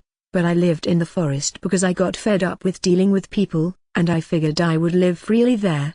I didn't want to join human society, so I lived a self-sufficient life alone. Eventually, I took interest in slimes and researched them. Over time, I became curious about what was outside. That was when the Duke's family came, and I left the forest. Even after I left the forest, I was interested in being an adventurer. I wanted to live on my own away from you so I could retrain myself, and I opened a business to be sure I had money to live on in case anything happened. But I was negative about the idea of expanding the business. The gods told me to live freely, so I took an easygoing attitude and did whatever I felt like doing. This was how I'd lived my life ever since coming to this world. It was the only thing I felt I could confidently say. So when I decided I wanted to do that, I thought about how I could do it. That's pretty much it. Oh, but I'm not saying I'll do this at any cost and rush to make it happen right away. I'd just like to see things improve at least a little before I die. Is that childish of me? How's that possibly childish? Cried Pura. Maybe it's childish to say you just do what you want, but it doesn't sound like it coming from you, Ryoma, said Elise. It sounds to me like you're thinking very much about the future, said Reinhardt. I almost forgot that you're still 11. You act well above your age at times, said Serge. Thankfully, we were able to lighten up again and get back to enjoying the tea. Whatever I plan on doing, I'm not just going to abruptly change the course of my business. And I'd like to discuss any plans with all of you in advance, I said. They were willing to listen to me, and it seemed like they might lend a hand, so I thought it was worth asking. But they gave me the most shocked looks I'd seen all day. Perhaps I said something strange? Chapter 5 Episode 8, Mild Growth. Hold on, Ryoma, were you planning to ask for our assistance when you execute this plan? Reinhardt asked. Well, yes, that was the idea. I considered the possibility that you would say no, of course, in which case I would live with it. But you've always been good to me, so I thought maybe you'd at least listen, I explained, wondering if I'd expected too much. Oh, no. We can at least hear you out. We thought you would try to do everything yourself, Elise said. That would be ridiculous. Some things would never be possible on my own. I may have said that I could do this, but I never said I'd do it alone. I'd want to do it even if I had to, but it would be risky. I needed at least some base of support to get this going. Serge and Pura were both the presidents of big companies, so they had plenty of knowledge, negotiation skills, wealth, and connections. Reinhardt was a policymaker, and he held the greatest authority in the Duchy of Jamil. Elise also seemed to have a similar degree of influence, so I couldn't ask for better partners. They were always looking out for me anyway, and I appreciated it when they supplied me with the common knowledge I lacked. I always planned to ask them about this first. This was always the plan? Serge asked. My subordinate told you the same thing we did, so I wasn't expecting that. You thought I'd try to do it all myself? You do have a tendency to go down that road. Whatever your idea was, I was worried that you'd just try to charge right into it, Reinhardt said. The other three agreed with Reinhardt. I didn't realize I gave off that image, but it was somewhat hard to deny it. Have you learned to rely on others when you need to? Reinhardt continued. At any rate, I'm glad you chose us to ask. I do think you have interesting ideas. I wouldn't hear your opinions from anyone else. At least, I think you see things a bit differently than we do. The plans you come up with may sometimes be seen as odd and get rejected because of it, but such perspectives are important. If you hear the same opinions for too long, it becomes hard to think outside the box. Despite all we've said, we'd appreciate it if you continued to share your opinions with us in the future. The other three didn't seem to disagree. Of course, they probably couldn't always help in cases where it would be disadvantageous, or if they had other obligations. But they weren't just laughing off my ideas either. I can't tell you that our response will always be favorable, though, Reinhardt said. Of course. They were content to hear me out, but they probably needed something to gain from helping if I wanted to convince them. I thought about that a bit before too, so I took this chance to tell them about it. Oh? It sounds like you have a plan, Serge said. Perhaps we should brace ourselves. His tone was casual, but his mood changed a bit. It was like when we talked about selling music boxes before. I decided to brace myself as well. It's nothing complex enough to be called a plan, but a lot of what I've discovered through my slime research may be advantageous to all of you, so I thought I might share that information. You always find a way to bring the conversation back to slimes, don't you? Said Elise with a smile. The mood was easing up. I decided to start with Serge. This wasn't anything new, but it was about the waterproof cloth we had been selling since the spring. I looked into how well received the waterproof cloth is, and sales still seem to be on the rise. I said. Most of the customers we had before were traveling merchants and delivery people, but the rain gear is becoming popular with regular customers nowadays, Serge replied. I had seen quite a few people with that rain gear around Jimule. Plus I knew that the Morgan Trading Company was asking for even more waterproof cloth from me with each order. My sticky slimes did most of the work for that, so I was still keeping up, but it was, to be frank, time-consuming. What would you think about the idea of building a factory to help keep up with the ever-increasing demand? I suggested. In other words, I was transferring control of the production of waterproof cloth over to him. The sticky slimes could soak the cloth in fluid on their own, but workers would be needed to prepare, dry, and ship the cloth. If I wanted more employees, I needed to create more jobs first. I can provide the sticky slimes you'll need for it. And the more employees we have, the more we can produce, right? It's certainly true that the demand for waterproof cloth keeps growing. It would help to increase production, for preparation's sake. Serge was taken somewhat off guard, but didn't have as much of a problem with this as the previous topic. I would have probably needed to keep ramping up production myself anyway, and I didn't mind if Serge and the Morgan Trading Company ran the factory. But as the person providing the slimes, I did want a portion of the profits and to be the advisor on slime management and usage. I could use the money to expand my laundromat in the future. So, who's in charge of hiring? Serge asked. I think you can do that. And don't feel like you have to hire former felons. I'm sure such a sudden and aggressive change would create chaos and friction, so my two goals right now are to acquire funds to expand and stabilize my business, and to create employment opportunities. There are people in the slums who want to work, but can't find jobs. I think it'd be great if you could hire them. Well, I could consider hiring them if they're just poor, not criminals, Serge said. Construction and factory jobs always seem to be relatively lax about who they hired, so I figured he would find that acceptable. I'll look into how plausible the idea is. We can discuss the scale of the operation, the compensation for the slimes, and how to handle them another time. Thank you. Serge's response was favorable. That was a good sign. Next, I had a suggestion for Reinhardt. This wasn't new either, but I presented the idea of using scavenger slimes to process the garbage cities produce. Trash processing is a public project. It's an important source of income for those in the slums. Wouldn't you be taking that away from them?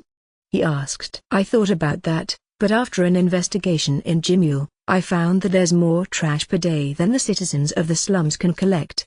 The people of the slums were proactive about collecting garbage for money, but they couldn't deliver all the trash that came from everyone in the city. They also had to hire workers from outside the slums for the rest of it. My first job after becoming an adventurer, when I had to deal with the dump next to Mia's house, was one such case, and there still seemed to be similar areas all around the city. It would also provide better ways to dispose of the garbage. I believe some animal corpses are incinerated and buried, which uses a fair amount of manpower and fuel. You'll need a tamer to oversee the work, but if you used scavenger slimes, it'd eliminate the fuel costs. Reducing the number of employees working on disposal would increase the number who can collect trash. Scavenger slimes also had a nutrient reduction skill, for processing the garbage into fertilizer. I had been growing food with it for a long time and it never had negative health effects, plus it took some of the burden of using wood magic off of me. It was good fertilizer, which also had the side effect of magicifying plants sometimes, but that also happened with magic fertilizers. Even overusing regular fertilizer could hinder growth, so it was always a matter of using the right amount. As long as you did that, it could be used for farming and even sold on the market. The income from that could be used to pay the workers who handle trash processing. But there's no guarantee that it'll sell. Honestly, this proposal still has too many uncertain elements. I suppose. Could you give me some of that fertilizer? I'd like to show it to our gardener, who is an expert on plants, fertilizers, and medicine. That might give us some valuable input. Thus, I decided to give Reinhardt some scavenger slime fertilizer. That settled the discussion for now. I could wait until hearing this gardener's opinion of the fertilizer, then give them time to think about it. Next, I told Bra about how I used scavenger slime fertilizer to produce running mushes in great numbers. I also told him that I was doing research on how to cultivate edible mushrooms without letting them magicify. I heard that stable mushroom cultivation would be one step toward making a fortune, so I thought he would be interested. Yoma, is that true? He asked. Yes, they all turn into running mushes right now, so I can't cultivate ordinary mushrooms, but I think I'm headed in the right direction. I showed Glisla a basket of running mushes as proof. By the way, you can ask her about it if you want, or I could use space magic to show them to you myself. I'll take your word for it. I have no reason to think you're joking. He was interested, but looked rather exasperated as well. Next was Elise. A former slime researcher that I employ recently found that cleaner slimes have some beautifying effects. I told her. Beautifying? That's fascinating. Yes, I think this could be popular with women.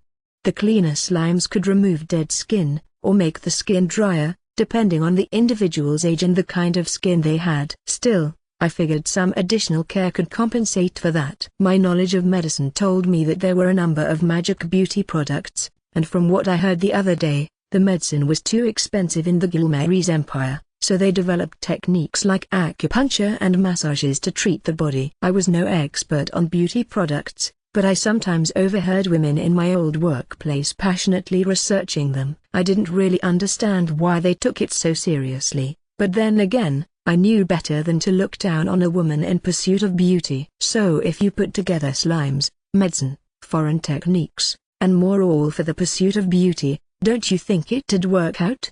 This is terribly interesting.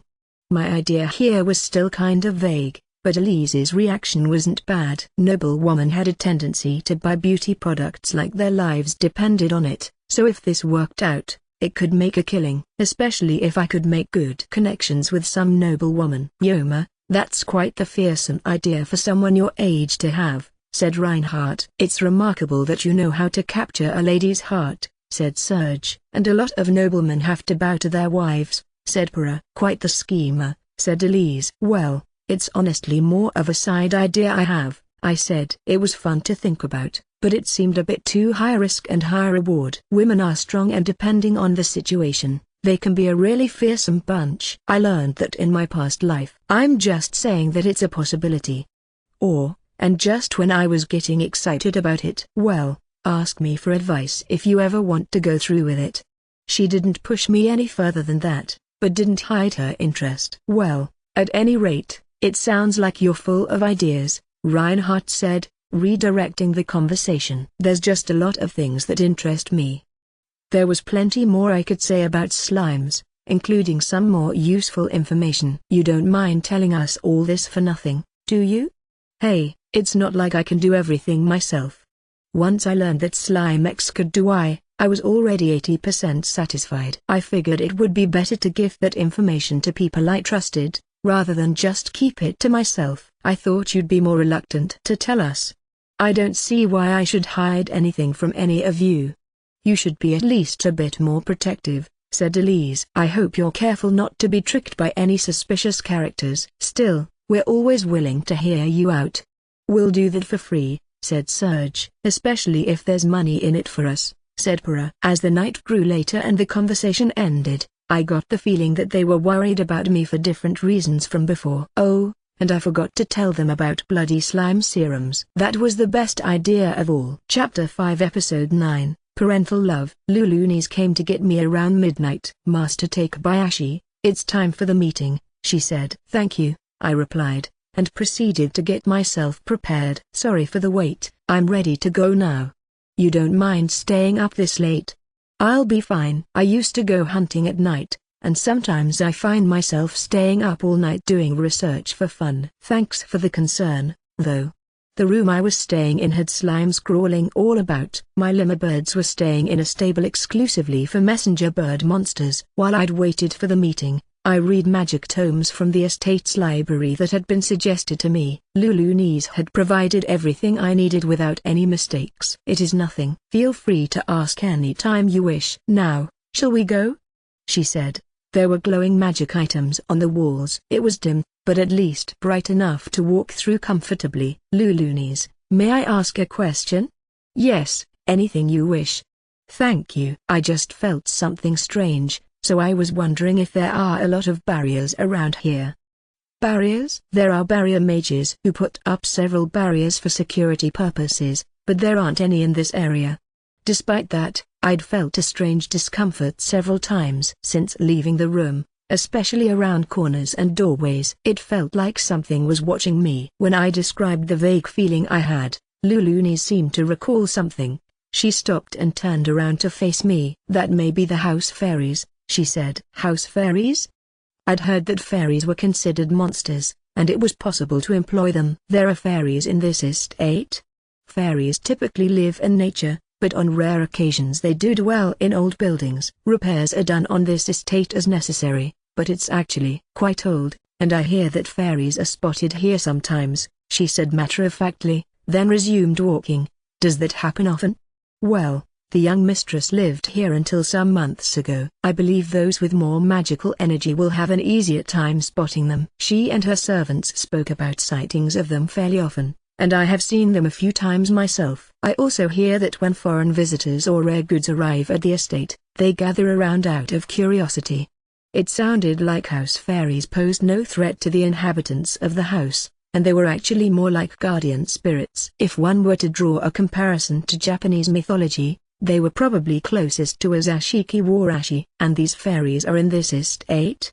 I asked. My discomfort disappeared. Fairies of any sort seldom show themselves around humans, and they hide if you try to find them. The young mistress and her maid searched for them many times, but never found them. I see. I would try not to worry too much about the fairies. If you come across as fun to tease, I'm told that they may start to play tricks on you.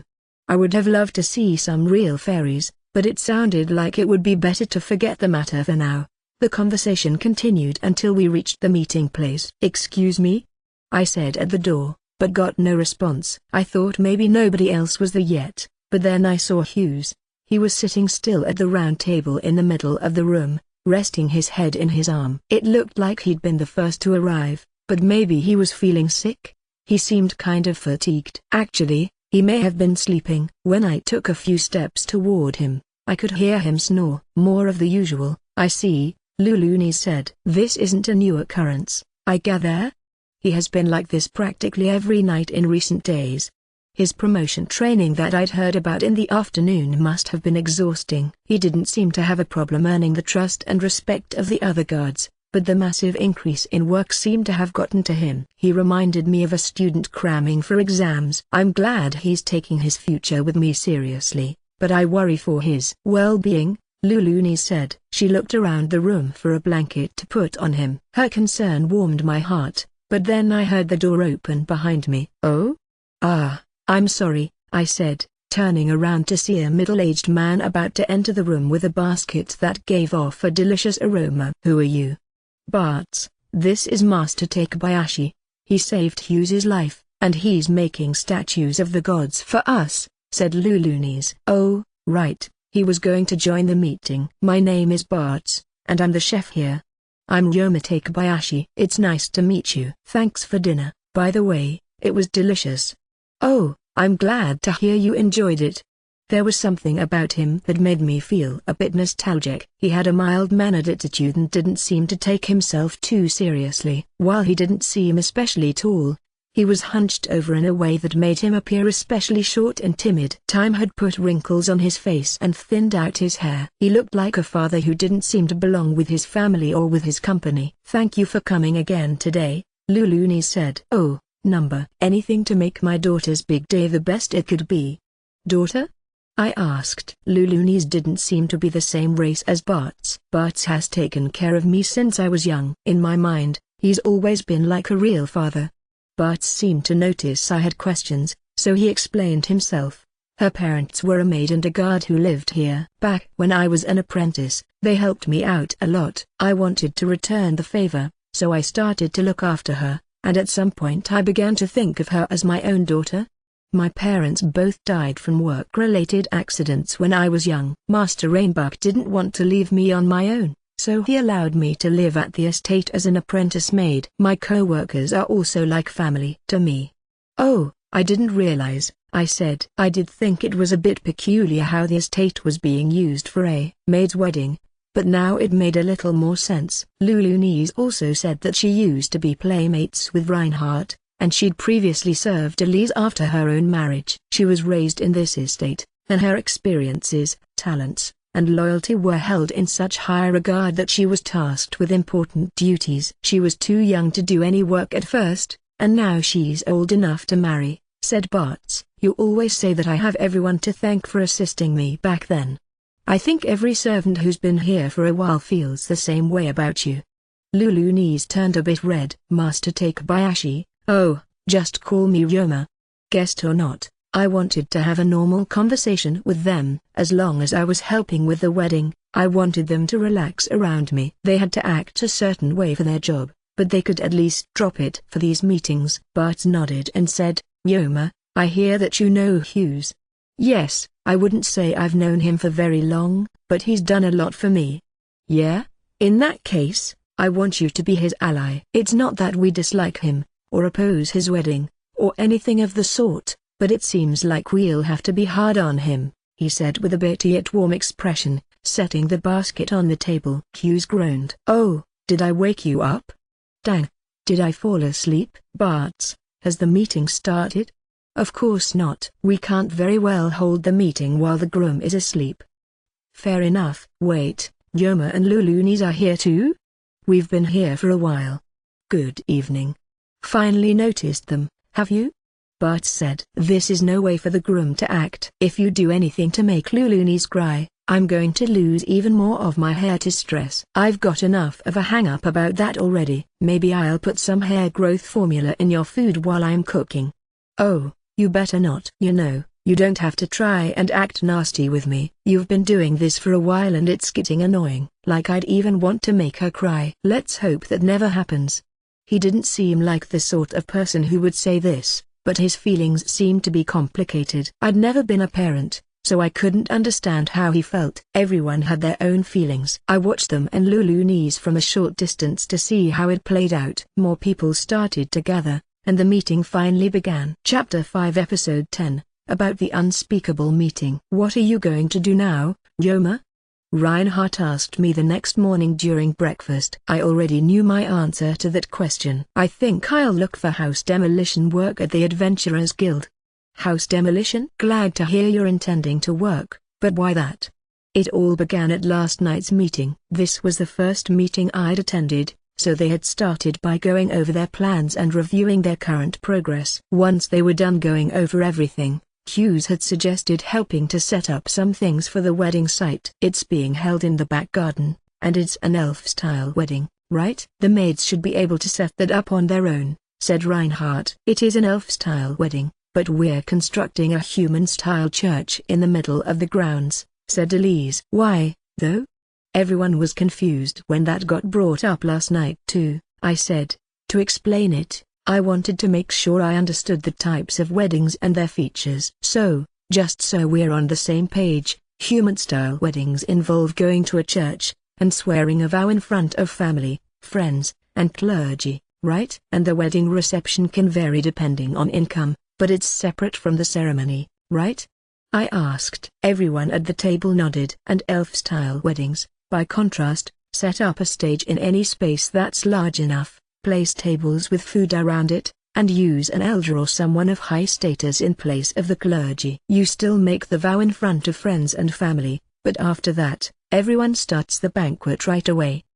There were an increasing number of elves living in human cities, but from ancient times, elves lived in small settlements located out in nature. People in such an environment all tend to know each other, so they naturally developed a custom of celebrating weddings with the whole village. While they were called elf-style weddings, Human peasant villages typically held these sorts of weddings as well. And as mentioned earlier by Elise, Hugh's and Lulu niece's wedding was also going to be elf-style. But in this case, that was due to the number of guests, so that more friends could watch the wedding.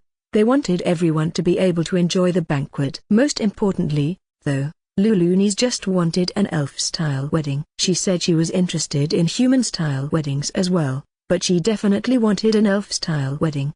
She could have been more upfront about what she wanted, said Elise. Well, she is more the reserved type, said Reinhardt. She was also quiet, but Hughes had seemed to notice what she wanted and made the suggestion at a meeting. Others at the meeting argued that it couldn't be done at first, but when they learned that it was Lulu niece's heartfelt desire, they started to consider it. Then, Hughes said he would ask for my help. He knew that I'd built my laundromat in less than a week, so he thought I could make it possible. And he claimed that I would do it for free if he just asked. I suppose it was just a strength of his that he figured he could just come right out and say that. Later, Lulu niece got the sense that hiding her feelings was a weakness of hers, and appreciated how Hughes picked up on this. Then they got all romantic, drawing the ire and jealousy of others at the meeting, mostly directed toward Hughes. But this was a success for Hughes, so while they were getting fed up, they tolerated it. Some of the men were so frustrated that it seemed like they might cry blood. I don't even feel like talking about what happened anymore,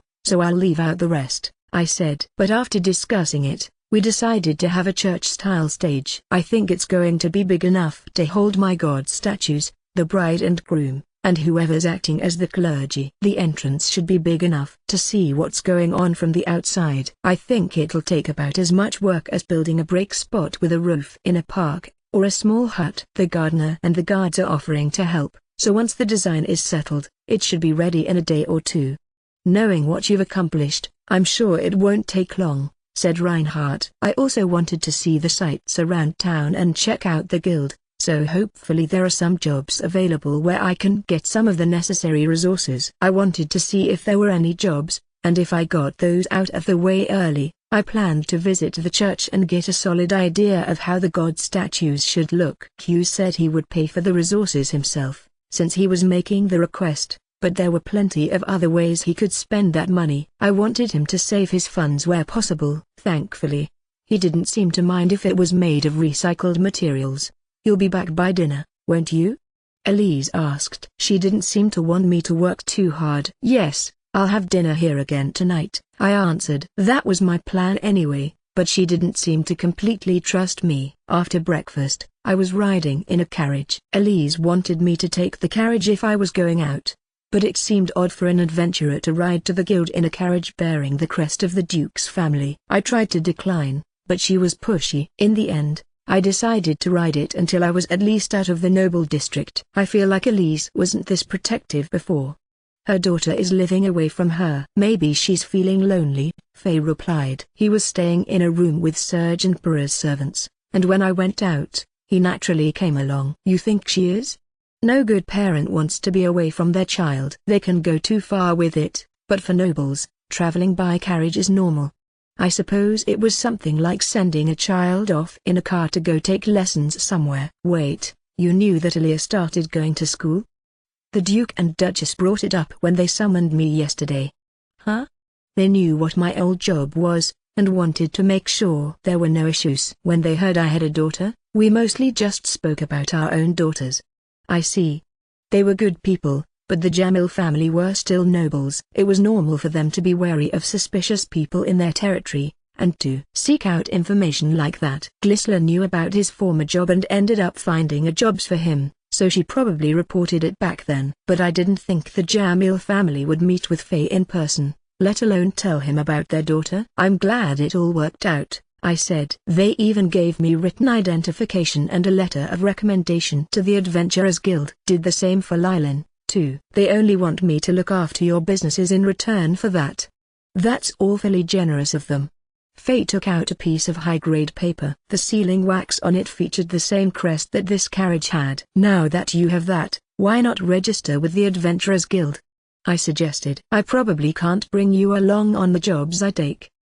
These documents would probably greatly reduce the restriction they experienced as foreigners. I gave them carte blanche so long as they were working at the laundromat, But if they ever wanted to quit, it would be nice for them to have options. And since he was given these personally, it was probably hard for him to dismiss the idea. Yes, we could live normal lives whenever we wish with these. I'll make good use of the opportunity and go register. He seemed a little hesitant, but he still decided to do it. Maybe it would be nice to take a job together with the two of them when I had the chance. Oh, I just remembered something. Did you get the feeling you were being watched yesterday? When I mentioned the house fairies Lulunis told me about, he seemed to clue into what I meant. I thought I was being spied on for sure. Me too. That's what anyone would think, I guess.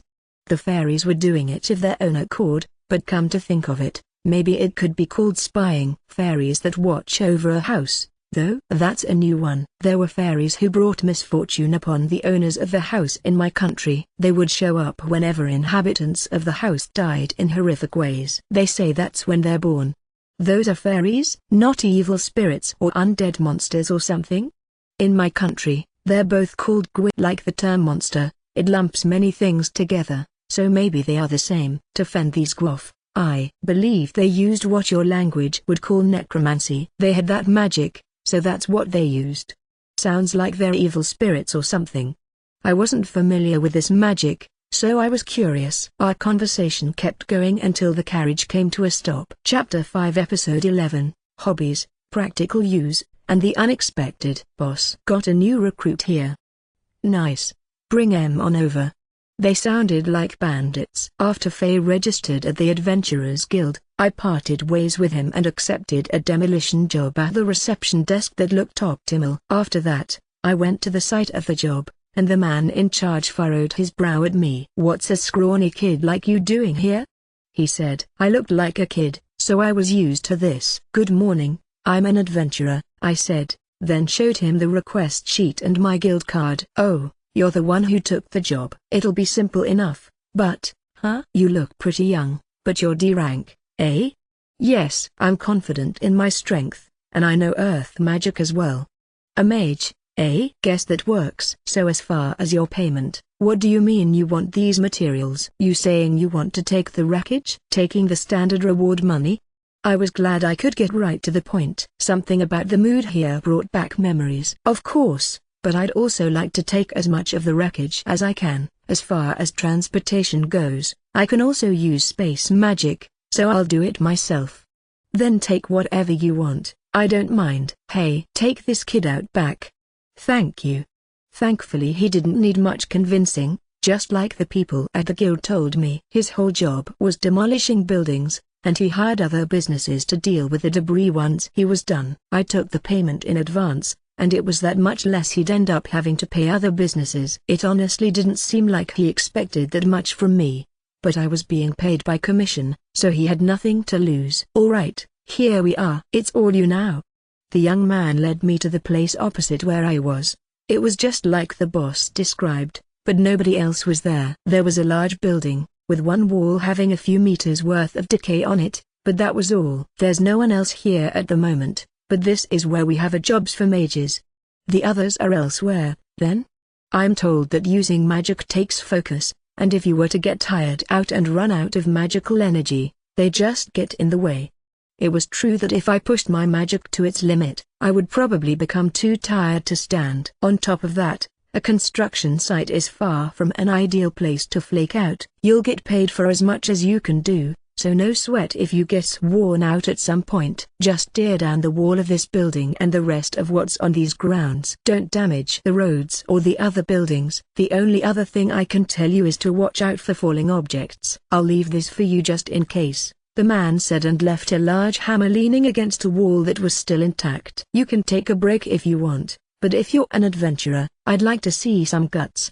After that, he went back. It seemed like a bad idea to leave a single amateur alone and out of sight, but according to the person at the guild, he never had enough workers on hand. Plus, his instructions were kind of sloppy to boot. All the same, I got to work. I opened my dimension home to call my metal slimes out, and ordered them to transform. I put them on my head with a thick towel in between to serve as a helmet. I keenly felt the convenience of the metal and iron slimes and how much they had grown as I reaffirmed the importance of wearing a helmet on a construction site. On that note, I hadn't seen anyone working in helmets since I got here. None of the workers I saw had helmets, so I thought maybe developing some of those, along with safety boots and whatnot, would be worth considering. I could use materials from sticky slimes for those. But that could wait for later. I cast break rock on the wall. Pieces of it fell away, leaving a hole 40 centimeters wide. Part of it reached all the way through to the other side,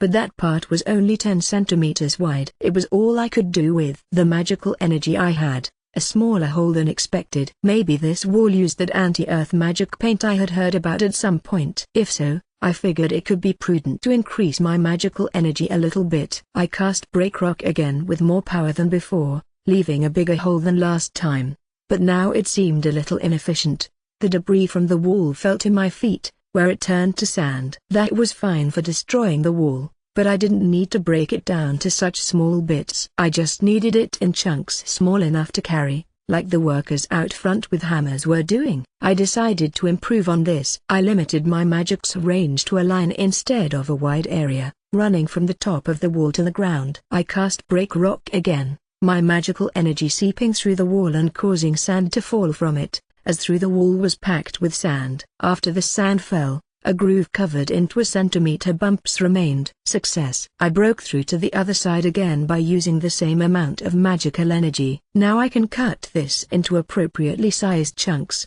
But the bumps that the magic created were kind of odd. I thought it would be perfectly straight, but I evidently couldn't control the spell as well as I thought. I tried it again, imagining that I was cutting with a katana. I kept calm and cautiously controlled my magical energy. To help my imagination, I gave the spell a new name. Let's go with Stone Cutter, then. The second cast created a groove about half the width of the last one, and the cut was smooth there. I would have liked it narrower than that, but I could deal with it later. Those 2 casts had created something of a pillar from part of the wall, so now it was time to break that apart. I imagined the pillar filling with cracks to put another new spin on the break rock spell. Crack! I chanted. All right. Another success. Cracks shot through the pillar like lightning, and it broke into medium-sized pieces that fell to the ground with a loud boom. Earth magic seemed to offer a lot of freedom in its usage. Part of it was probably down to how familiar I'd become with it by now, but it was also easy for me to utilize it in the precise way I wanted. Another idea came to mind, so I decided to give it a shot, since I was kind of enjoying myself. My idea was to make the sort of big crater that you would see in manga and the like, after someone suffers or delivers a major attack. Naming the spell Wall Break, I sent the most magical energy yet into the wall and letting it spread throughout. Deep cracks that resembled spider webs appeared, and the wall began to crumble. Now it only needed a bit of prodding to come down.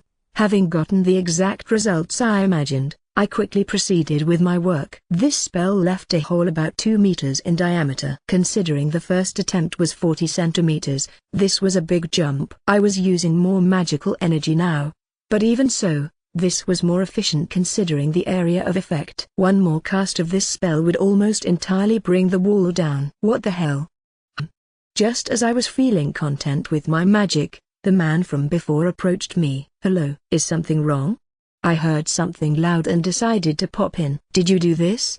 Yes, I did it my way. What do you think? You're a surprisingly talented mage. Thank you. I happen to be pretty good at earth magic, and I'm told I have as much magical energy as a court magician. Well, it looks like you're doing fine, so keep it up. I don't really know the rest of your instructions, so I'll go get the boss for you. Got it. I got the boss's approval to do the job my way, then continued to destroy the wall. I finished around noon, packed my dimension home full of debris, and cheerily went on my way. Just before I left, the boss asked if he could hire me, but I politely declined. Then I returned to the Adventurers Guild to meet up with Faye. You sure are strong, mister. Would you be interested in joining our party? I have a job already, so I'm afraid not, Faye said. I appreciate the invitation, though. Or, well, are you single? I have a daughter your age. Faye was being doted on by some beautiful adventurers. Damn, if only I'd talked to them a bit sooner. Where the hell did this guy come from? I'm sorry, did something happen? I asked some male adventurers glaring at Faye about what had happened. It sounded like Faye had accepted and completed some request after he registered, then reported it at the reception desk. Around the same time, a party of female adventurers who were starting to gain fame around town were at the counter next to him. Then a group that's famous for their philandering came in. Seemed like they were here to pick up a bunch of chicks after work, too.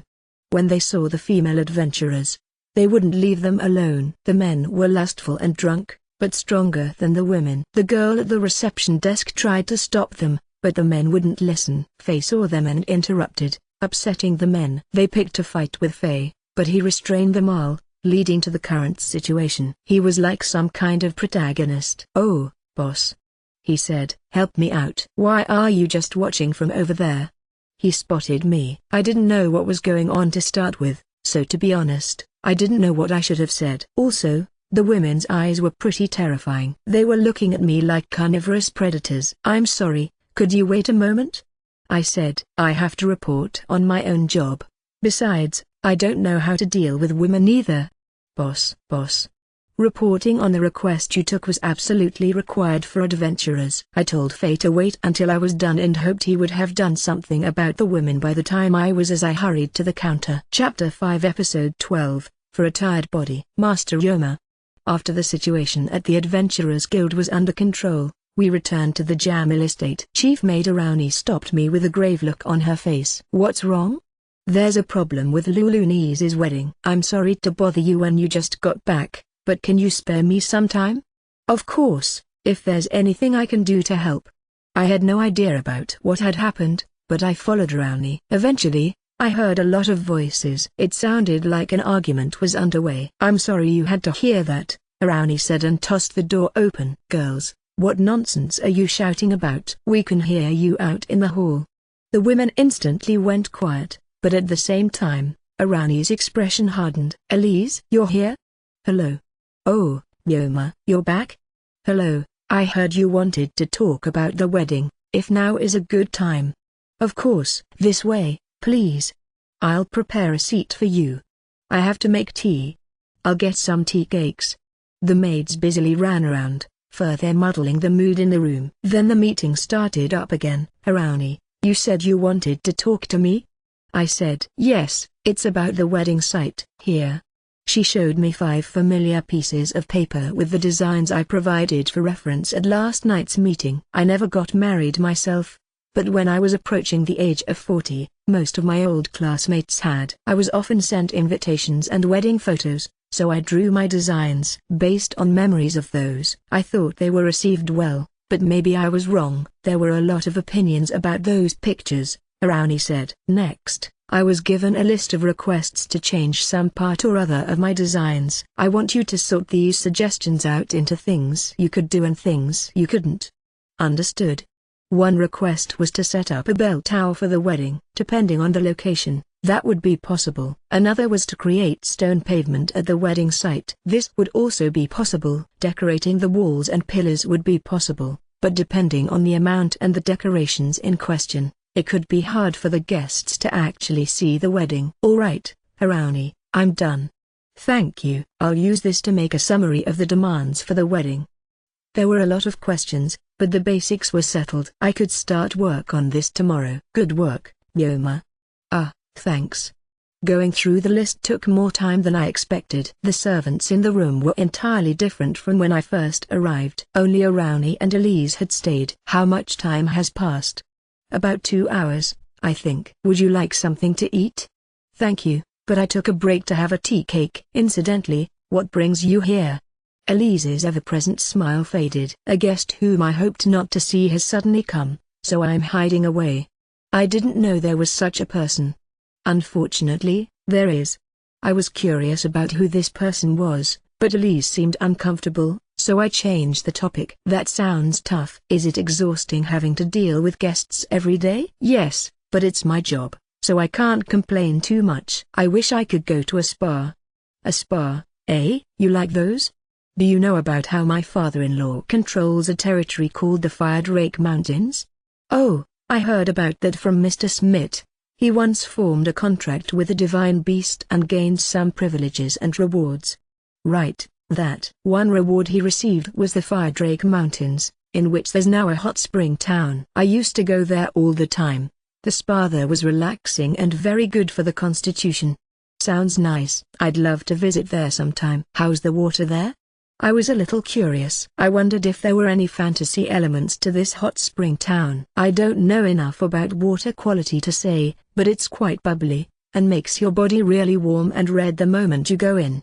If it was bubbly, maybe it was a carbonated spring. It didn't sound like it had any magical effects or anything. That was a little disappointing, but maybe I could make some sort of bath bomb with revitalizing effects. I offered that as a suggestion. I can go into a hot spring too?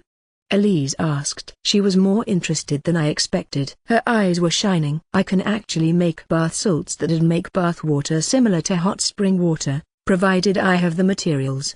The materials I needed for bath bombs were baking soda and citric acid. If I added a bit of cornstarch to that and sprayed it all to dampen it a bit and shape it, then let it dry, it would be complete. I could also add perfume oil to that. But the baking soda and citric acid alone would produce carbon dioxide. I could make baking soda from salt, or from the caustic soda I was feeding my acid slimes that were waiting to evolve. Citric acid could be extracted from certain fruits by using alchemy, but to make sure it was safe, the fruit had to be good enough quality to be edible. Yes. As long as I have the materials, it shouldn't be a problem. Are these bath bombs you mentioned one of the secret beauty products you talked about yesterday? I don't know if it's anything worth being a secret, but it'd be nice to have. What do you need? I'll get whatever you can, provided it's within my purview. In that case, can you have a basket of lemons brought to my room? And if I could get some of the mumita that's used for baking bread, and some nice plant oil that's not too bad for the skin, I can also make something called a sugar scrub. Got it, I'll have those prepared right away. Harani, you heard him. Yes. Of course. A basket of lemons, mimeta, and plant oil, was it? I can get them from the kitchen. Please wait in your room, Master Yoma. How long will it take to make? The sugar scrub can be made as soon as I get the materials. You just mix them together. I'll have to appraise and test the bath bombs to be sure they're safe, but I think 30 minutes will be plenty of time. Got it. I'm looking forward to it. Thus, I decided to make bath bombs and a sugar scrub entirely in the spirit of goodwill. Say, did you hear that? Most certainly. He mentioned something about secret beauty products. Just before I left the room, I overheard the maids. I figured it really wasn't anything special, so I didn't anticipate the chaos at the Jamil estate that was to come. Chapter 5 Episode 13, The Second Day's Conversation. After dinner I went to the same parlor as last night, where again Reinhardt, Elise, Serge, and Para had gathered. Sorry I took so long. It's understandable, you were feeding your slimes. You have so many slimes of so many types that it must be difficult.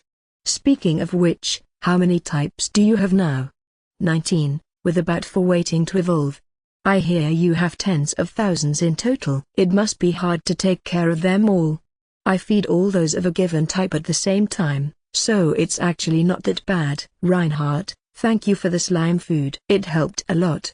Honestly, many of our departments are grateful that you took their garbage off their hands. Feel free to ask for more whenever you're staying here.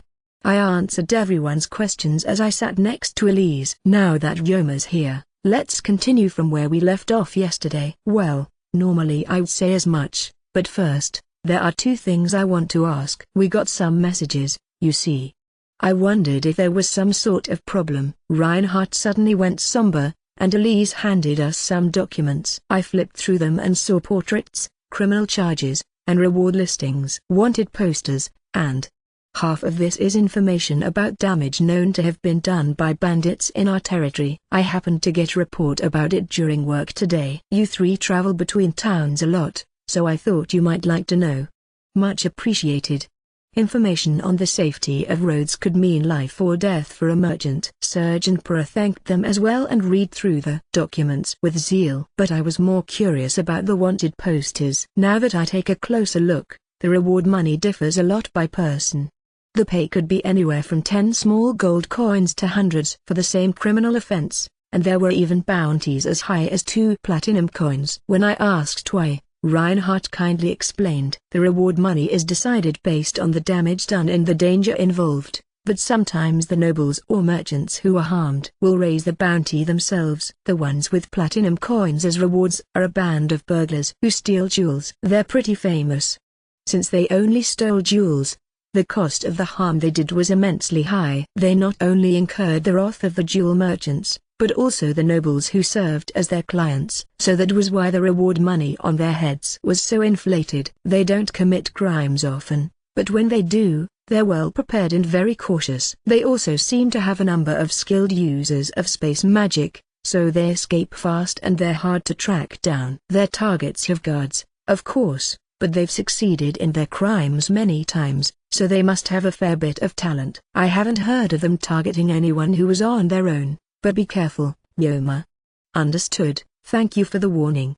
He was probably talking about the diamond I was wearing on my suit yesterday. He didn't say anything about it, but he must have known what it was. Now, next up, I wanted to talk about the scavenger slime fertilizer you offered us yesterday. We've gotten a report about that. Oh, really? That was pretty fast, Elise said. I agree. Was one day enough to determine whether it's safe? I asked. Yeah, about that, Yoma. Do you know about the Earth Goddess Forest? The Earth Goddess part made me think of Wiliris, but I hadn't heard of the forest. So you haven't heard of it? There's a country in the east called Altura that our head gardener is from. The Earth Goddess Forest is a holy land that their people worship, and he says that the soil there is similar to that fertilizer. Huh? I wasn't expecting that. It contains tons of magical energy, and it's highly compatible with wood magic. Using too much turns plants into monsters. The effects are exactly the same, but the scavenger slime fertilizer isn't nearly as powerful. Altura collected some soil from Earth Goddess Forest every few years, mixed it with ordinary soil to reduce the effects, and used it as special fertilizer. It seemed to be a ritual where they shared the blessings of the holy forest. Then by doing the same thing as that ritual, the scavenger slime fertilizer could safely be used? That's what the head gardener says. I'll have him use the fertilizer and see what happens, but it seems to be perfectly usable. But he had some concerns about how it was like something people worship.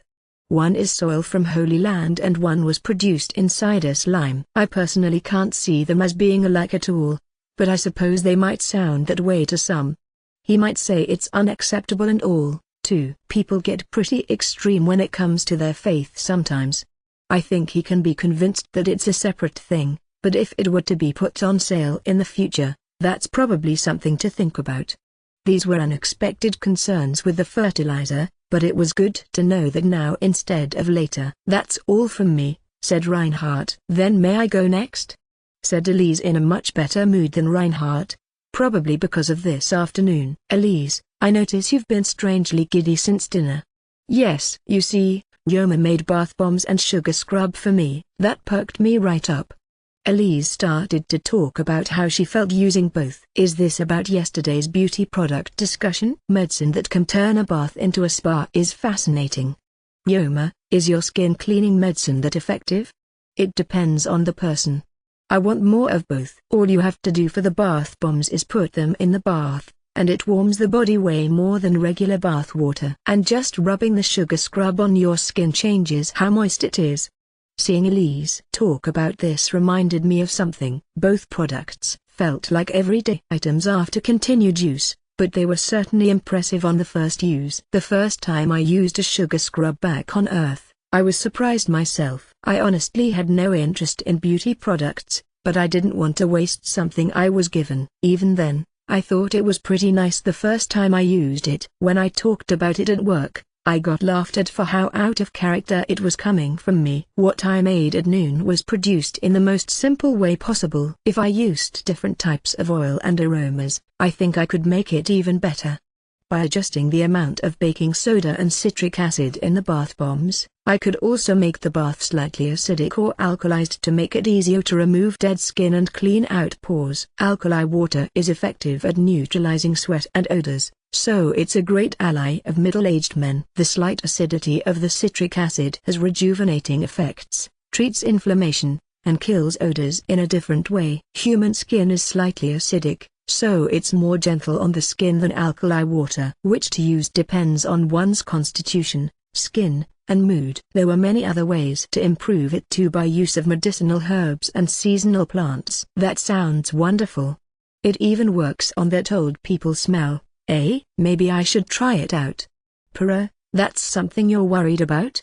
Imbecile. I'm not that old yet. But, you know, I feel like the wife sort of implied something about that the other day. Ha ha ha. Well, with Elise so enthusiastically singing its praises, I'm sure it's wonderful. Indeed. Master Yoma, may we try those bath bombs and sugar scrubs as well?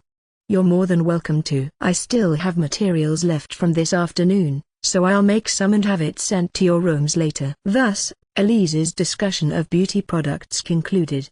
Now it was time for me to talk about what I couldn't get to yesterday, but everyone suddenly started to adjust their posture. What are you doing? Getting ready for another bombshell, like what you said about running mushes yesterday. I can't wait to hear what's coming. I'm almost afraid to hear it. We've all been steeling ourselves for this. I'm ready, Yoma. Tell us everything. With all the pressure now on me, I felt as though I had to deliver. Then I'll talk about another use for slimes. I overcame the strange tension and described the bloody slime serums. I started with a simple explanation on what serums and antibodies were, and about when I was instructing new adventurers and a bloody slime accidentally consumed poison. Then I talked about how it was cured, its poison resistance skill leveled up, and its blood and antibodies were combined. I even told them about how I extracted the antibodies and tested them on animals. The four of them looked at me seriously. Sounds like I was right to mentally prepare myself, Reinhardt said, setting the other three off too. So these things you call antibodies are related to the poison resistance and disease resistance skills, and you can use bloody slimes to make antidotes from them? I'm no expert on medicine, but I can tell that's extremely valuable. For sure. Even if it came from snake poison, it sounds like this could work for other poisons down the line too. As for whether this is all true, I guess there's no reason to doubt you at this point. Yoma has nothing to gain from lying to us about this. Maybe it'd be funny if he were lying after all this, though. Honestly, I don't know what to do with all this information myself. I discovered the antibodies in bloody slimes, extracted serums, and investigated the effects. It was fun experimenting meticulously with them by myself, but that wasn't an effective use of them. But if I introduced them to the world, it would be too much for one child to handle. I actually still have more to say. There's more? I became aware of the antibodies and serums after the poison resistance skill leveled up. I see. So they didn't learn it, but rather, they leveled up. In other words, that bloody slime already had antibodies for poisons other than bush snake poison. Reinhardt is right. It wasn't me who evolved the first bloody slime in the first place, since I bought it from an adventurer, and it had the poison and disease resistance skills from the start. After I noticed the antibodies, I used the appraisal spell to check for other antibodies. I found a number of antibodies, one of which was for cursed wounds. The four of them sighed or looked up at the ceiling, each expressing their exhaustion in a different way. It was to be expected. Cursed wounds were an illness that appeared suddenly after injuries. It didn't matter how big the wound was or where it was inflicted. It caused curse-like symptoms to abruptly start showing up. Nothing happened for the first few days after the wound was inflicted, but eventually, the limbs and face would start to feel numb. It would cause one to lose control of their body, as if possessed by a demon. They would violently spasm, and sometimes bend their backs to the point that they broke their spines. The victim could do nothing to stop it of their own will, but they were still conscious the whole time, so they had to endure pain as they thrashed until they died.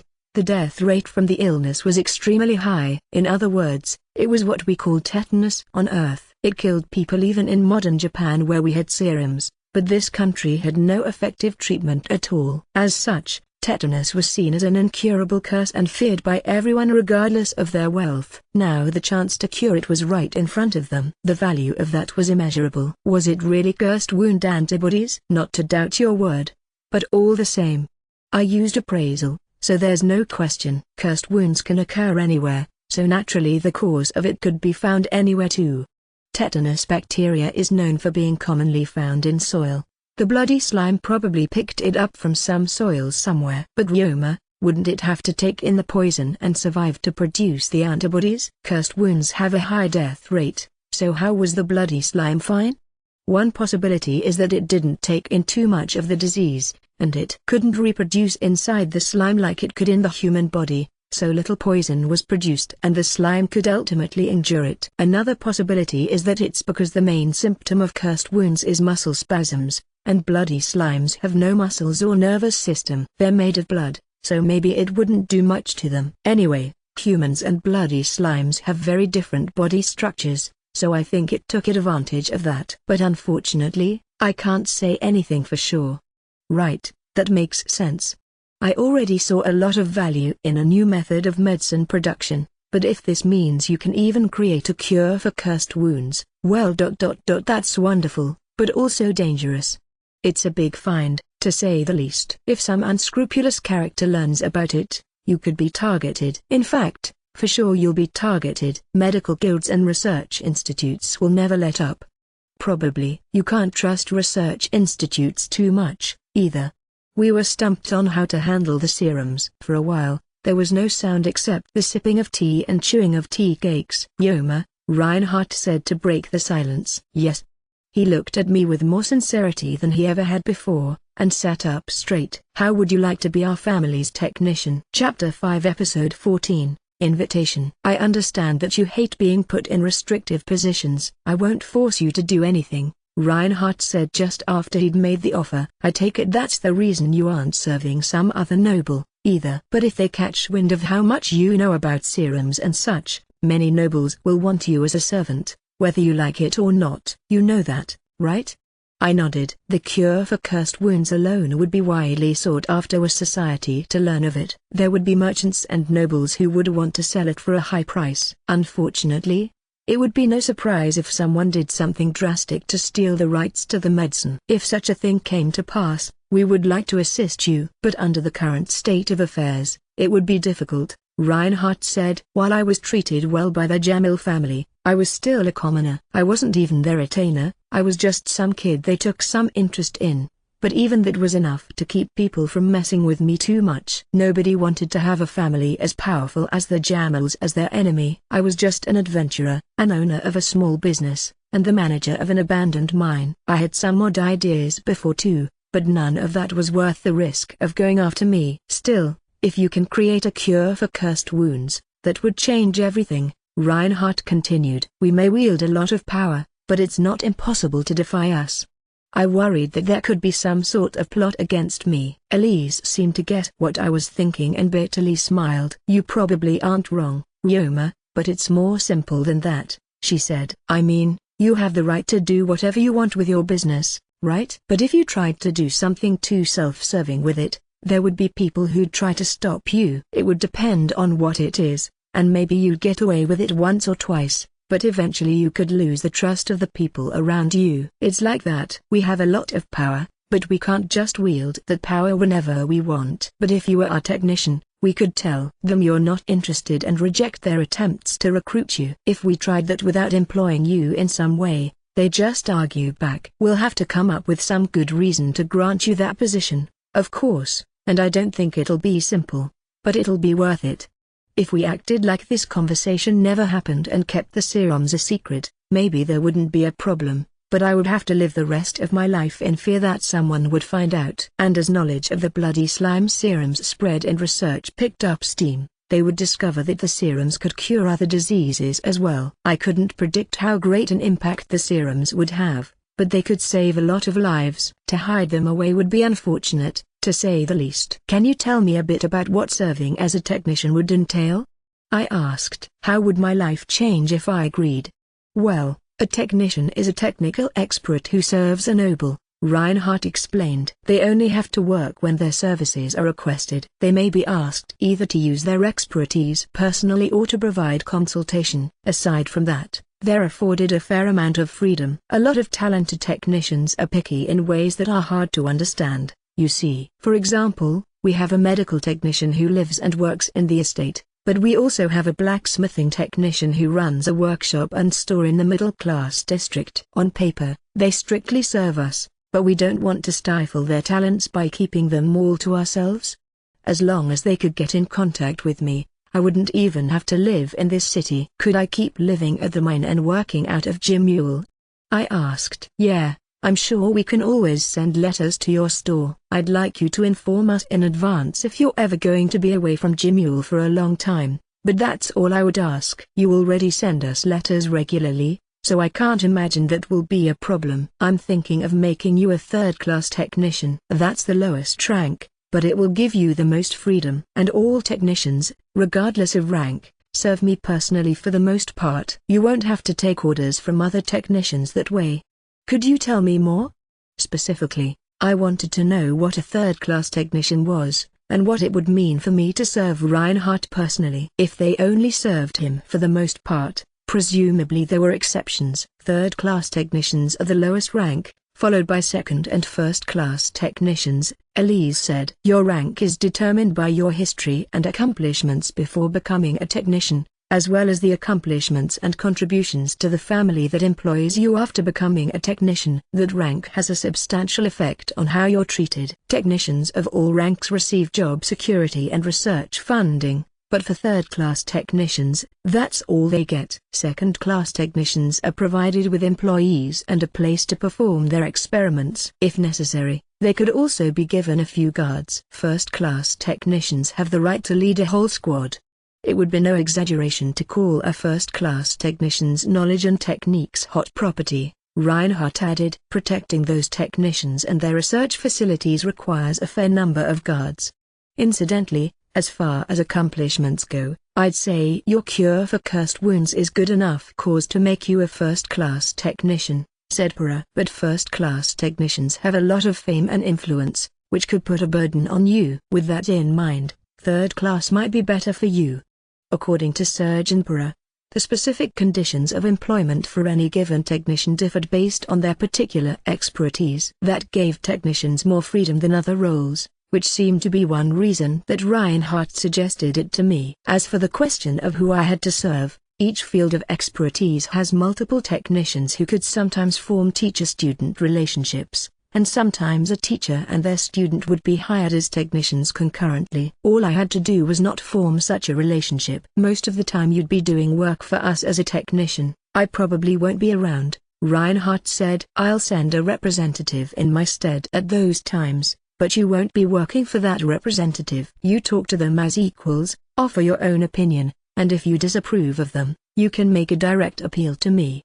This doesn't sound like a bad deal, to be honest. It sounds great for me, but I take it that I won't be able to keep living life as usual. I'm afraid not. First of all, technicians must prove that they're worthy of their position once every few years. You'll have to present that your research has produced something useful, or use your expertise to help our territory. I'd already presented my cure for cursed wounds, so there was no problem hiring me as a technician.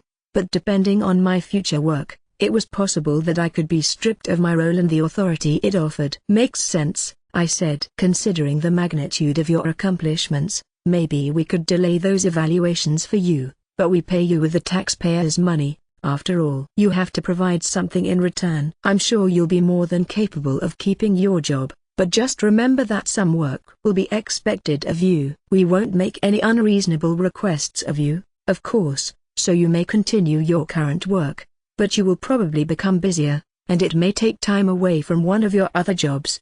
And there's one other thing, Reinhardt said gravely. If you're going to be our technician, you have to tell us where you learned your skills and from whom. It will be kept a secret from outsiders, but understand that we may have to provide some of this information to other departments. It felt like the temperature in the room precipitously dropped. All four of them went stiff. Is there anything else? I asked. No, not in particular. Simply becoming a third-class technician should limit how many invitations you get from other nobles. If you want, I can share your name with as few of my servants as possible. You should be free to work however you wish, as long as your research gets results. Knights have to train every day and serve in wars as needed, but technicians have no such obligations. Not having to serve in the military sounded like a big plus to me. The country seemed to be at peace now, but there was no telling if something might happen a decade or two down the line. If a war did start, I was glad that I could choose not to fight in it. The rest was all favorable to me as well. Nearly anyone who became a technician for the Jamil family would be moving up in the world pretty significantly, especially for a commoner. I was also offered incredible conditions even compared to the average technician, so I would think that the average person wouldn't hesitate to take this opportunity. I didn't know about anyone else, but maybe I was in the minority for needing to think about it. Well, I know this was sudden, Reinhardt said as I quietly thought about it. I'm sure it would be hard for you to answer me right away, so could you take some time to think about it? The cure for cursed wounds isn't complete yet anyway, is it? I've only tested it on animals. I don't know whether it would work on humans yet. Then there's no need to rush. I want to hire you as a technician because of the value of your serums and the effect that will have on you. If you don't introduce them to the world, then there's still time. We can limit all discussion of these matters to this place and wait until you're ready, if you would prefer. I agree with that, said Elise. I'd love to have you as a technician for us, but this decision will have a big effect on your life going forward. It would be a big decision even for an adult, so you should think about it long and hard. I agree as well, said Serge. Not only do you have the serums, but the results of your slime research could be turned into new products. You can get all of that sorted out, and you'll still have time afterward. I often forget it when I talk to you, but you aren't even 15 yet.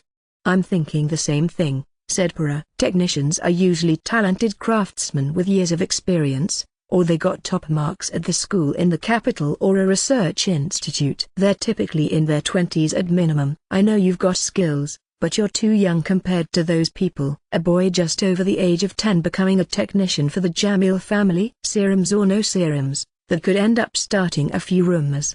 Now that you mention it, I suppose that would draw some attention for how unusual it is. He could probably protect himself. But yeah, Reinhardt said, his voice getting quieter and quieter. Elise looked at him like she wondered how he didn't realize it. Serge and Para drank their lukewarm tea and smiled. The air that felt cold a moment ago had warmed up again. But remember something, Ryoma. Yes. Be careful what you tell people, Reinhardt said as he avoided his wife's gaze. We're the first ones you told about the serums, right? You discovered the cursed wound serum on a trip with many adventurers around, and it's been a long time since then. But I presume you kept it a secret because you knew it would be dangerous to share with the wrong person. You haven't even mentioned it in your letters. Of course not. I figured someone else might end up reading them. I'm glad you understand. I thought you could be a bit too generous when it comes to sharing your skills and your knowledge. I knows that sharing isn't always the best idea, I said, but noticed that Elise, Serge, and even Pra didn't look convinced. They must have thought I was awfully careless. I didn't obsess over every little thing, I guess, but I thought I was reasonably cautious. We all smiled awkwardly, with nobody able to strongly deny what I said. Oh, I forgot to tell you something, Reinhardt said. I believe we have a full list of requests from the servants regarding Hugh's and Lulu niece's wedding. Got it. I'll start constructing everything tomorrow. How many workers will you need? Anyone who's good at physical labor and has time on their hands can help. I'd like to build everything from the foundation up, so there should be enough work for everyone. Sounds good, Elise said. If it's physical labor you need, can work start in the afternoon? The guards will be done with their training by then. That would be fine, thank you. We put the previous topic aside and continued the discussion like nothing had happened. They were considering my feelings by giving me time to think. Presumably. I just hoped they didn't think of me as reckless. Chapter 5 Episode 15, Info Leak. I'm so sorry about what happened after our discussion yesterday, Reinhardt told me first thing in the morning. The four of us from last night got together to eat. Also present were 5 exhausted girls in maid uniforms. They looked to be about middle school-aged and stood against the wall, seeming like they might cry at any moment. To each side of them were the head maids, Harani and Lillian. They looked stern, like jailers taking inmates to the gallows. The mood in the room was somber. I'm sorry, can you tell me what's going on again? They stole the secret medicine you developed, or maybe the recipe for it, and used it without permission. They twitched, and their pale faces grew paler. The rightmost girl was on the verge of tears. Was it the sugar scrub they used? Right. This all happened because of the sugar scrubs I talked about yesterday. I guess it was partially my fault for mentioning them.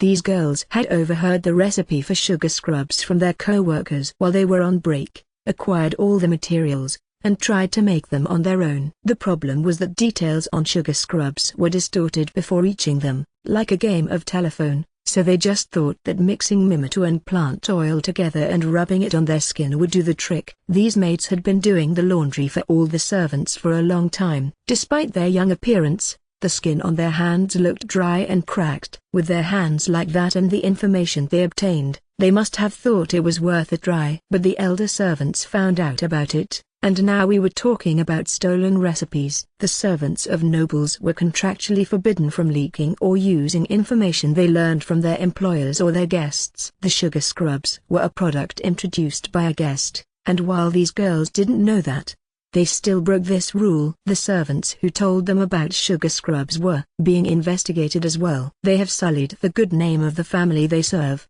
and must be punished accordingly. If a family had servants that would leak information, nobody would trust them with secrets. Their actions were inappropriate for a servant and did harm to the relationship between the family and their guests. It didn't matter what I said. That seemed to be what Irani was implying. She didn't say what the punishment would entail, but judging by how the girls were acting, I could imagine it was pretty hefty. I didn't know if they were about to get fired, or something even worse, but I didn't feel good about it. Reinhardt, I understand. I'm the one who talked about sugar scrubs in front of the servants, but it seems like that isn't important. Since I'm one of the victims, do you mind if I ask some questions? Not at all. Then is it possible for me to make some demands with regards to this? As their employer, I can't just let you ask anything of them. But feel free to tell me what you want. Well, first I'd like to mention that punishing them doesn't do anything for me. We could pay you compensation, though. I don't need compensation from you. It was the maids who wronged me, so they're the ones who should pay. And as far as the sugar scrubs are concerned, I don't think they're currently worth selling anyway. They could lead to a product I can sell down the line, but not right now. Even the sugar brushes on the shelves on Earth would use different sorts of sugar and oil, add spices, and more to improve the product through research. What I made yesterday only used what was readily available, producing a simple mix of sugar and oil. To be honest, it was a low-quality product. It would be one thing to make it for my own use, but I couldn't accept money from others for it. Taking all of that into account, I want them to make up for their crime with their own work. In what way? Testing my medicine. Human experimentation, so to speak. The 5 girls looked to be in despair, but when Reinhardt looked away, they relaxed. Could you tell me more? Like I said before, I couldn't call the current sugar scrubs a saleable product, but I could turn them into something worth selling by using these girls to test the effects. I'll ask for their impressions and improve the product accordingly. For the experiments, they'll only have to use it on their limbs and face. This will only last for as long as I'm staying in town, if that's fine with you. If that's how you want them to recompense you, then that's what we'll do. I'd also like to give them some harsh education to teach them how to behave as servants, if you wouldn't mind. Do whatever you like. Good, then I accept your demands. Irani, you heard him. Take these girls away. Make sure they understand what they're in for by the time we're done with breakfast. As you wish. Master Yoma, thank you for your generosity. The maids left the room. I'm sorry I made you do all that, Reinhardt said once they were gone. He sounded far less firm than a moment ago. I'd like to say it was nothing much, but it was actually a little stressful. My apologies. Alas, when you're in a position like mine, sometimes you have to be strict. I'm sure you do. Personally, I don't like having to play the bad guy like that. Not like I'm any good at it anyway. Thinking about what was said, I wondered if any of it sounded strange. Ha ha ha, no need to be so humble, said Serge. It's not like those girls did nothing wrong. You had to say something, or who knows what they would have done next. You at least gave them a chance to pay you back, so I say that's enough, said Para. The merchants swiftly jumped in to offer their support, but I wasn't sure how I'd helped the girls, or what the worst-case scenario would have been for them. I didn't know much about employing servants, so I asked for details. I was given a rundown on the types of maids. Housemaids, in charge of cleaning and overseeing the estate. Parlor maids, serve and tend to guests. Kitchen maids, do chores in the kitchen. Laundry maids, only do laundry. And depending on the house, there were also Stillroom maids, in charge of tea and tea cakes. Scullery maids, in charge of washing dishes and cleaning the kitchen. Chambermaids, in charge of bedrooms and bathrooms. There seemed to be even more specific types of maids as well. The newest maids were typically given the roles which involved the least contact with the heads of the household. Servants are only human, and things can happen, so the jobs that bring them close to us and the guests are only taken by those from families who have served us for generations, or by servants who have served us for long enough to earn our trust, like Arani and Lulunis. The 5 maids from before, on the other hand, were laundry maids. They only handled the servants' clothes because they were recently hired commoners. They were hired from the Merchants Guild when some extra help was needed. They would normally have been fired on the spot for breaking their contracts, in which case they would be unlikely to be hired as servants by another family ever again, said Elise. We would have to report it to the guild, so I think it'd give them a hard time finding any work. Depending on the situation and the type of information that gets leaked, they could also be charged with other crimes. It sounded like that would ruin their lives. At any rate, I'll have them help with your product development until it's time for you to go home. When they aren't busy with it, we'll make sure they understand what they've done. Arani is sincerely angry with them, so she can handle that. If it still doesn't seem like they're taking their job seriously after that, they'll be fired. If they are penitent enough, we'll continue to employ them until their contracts are up. If they complete their contracts, they shouldn't have any particular problems going forward. We'll decide whether to renew their contracts if they perform well, once the situation has been sorted out. Well, I'm just glad I'm not ruining a bunch of young girls' lives. That's a weird thing for you to say. Young? I think they're all older than you are. Fair enough, I said and laughed uncomfortably. Speaking of, you all tried my bath bombs and sugar scrubs last night, didn't you? What did you think? Oh, right, said Serge. Those bath bombs were great. They warmed me to the core like no ordinary bath could. I wouldn't say the sugar scrub was bad either, but I do feel like it could use some work. Let's talk about that while we eat, said Reinhardt. It was a more exhausting morning than usual, but eventually we finally got around to eating. Chapter 5 Episode 16, Preparing the Experiment. Here we are. After breakfast, Lulunis brought me to the courtyard intended for people to practice their magic in. The first thing that caught my eye was the wall erected around the courtyard the size of a modest park, painted in aggressively eye-catching purple. There was nothing above the courtyard to obscure the sky, nor any pavement on the ground. From one end of the courtyard, a woman with an elegant glide in her step approached with 2 maids in tow. Thank you for coming, Ryoma. I hope I didn't keep you waiting, Mom.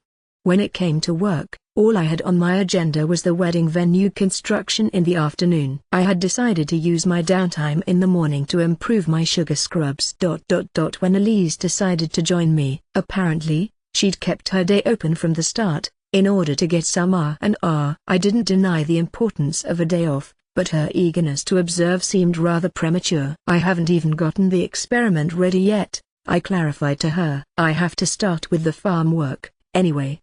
I want to see how you prepare, she countered. That said, what do you think? I'm quite proud of our courtyard. Very spacious. I won't be worried about using magic out here. Well, except for one thing. The walls? Lulunis astutely prompted. Was it that obvious? You've glanced over at them a few times now. In that case, may I ask why they're painted such a vibrant color? With a smile, she gave me an answer. They're treated with a special coating that resists fire and ice spells, as well as drastic changes in humidity. The young mistress used to practice magic here before attending the academy. The coating was done to improve her safety while practicing. One time, Ilya put such excessive energy into her fire magic that she melted a brick wall. I've kept the coating on ever since, just to be safe. Ilya's best elements were fire and ice. That made sense. I made a mental note to myself that, given enough magical energy, a spell could produce that much heat. I see. This is a private area reserved for our family, so you can make use of it whenever you want, Ryoma. You can use space magic in here too. It's such a shame that we've hardly used this place after Ilya went off to school, Elise added wistfully. Thanks, I'll definitely take you up on that. With a quick warning, I began working. Dimension home. From the white hole that materialized in the air, I summoned 100 each of sticky slimes and scavenger slimes. You sure have a lot of those things, Elise remarked. I've never seen this many before. Lulunis chimed in. I thought she had seen this many during a feeding before, though. Maybe I had them bundled into bigs and kings that time. The maids who had accompanied Elise seemed just as shocked as she was. At any rate, I had to get to work. First off break rock. I used magic on the 50 by 50 meter square of the ground to make it to decent depth. Alright, scavengers. I lined up the scavenger slimes in the outline of the square, each one 50 centimeters apart. Same as always, take it away. At my command, the scavengers all jumped into action. Each of them began taking in sand from in front of them, regurgitating it out of the other end, slithering it forward, and repeating the process. Are they tilling the land? Elise asked. That's right. At first, I was having the scavengers spit out the fertilizer, and then tilled the ground myself. But this process was so useful that I'd find myself doing the same thing throughout the day. I eventually grew tired of it, so now I soften the soil with earth, then have them mix in the fertilizer internally. The scavengers, who crept forward in perfect union, started to leave behind ridges of moist, well-fertilized soil in their wake. Sometime after I began asking them to do this task, the scavengers even learned a skill called tillage. I haven't heard of that one before. It looks like it's focused on plowing and tilling the soil like this. They probably learned it because I only had them mixing soil and fertilizer, without any sowing or watering. They would have learned the farming skill if they had done everything. Right, I answered Elise. In the same way, the sticky slimes learned a skill called seeding. I handed out the dainty seeds I produced from the item box to the sticky slimes.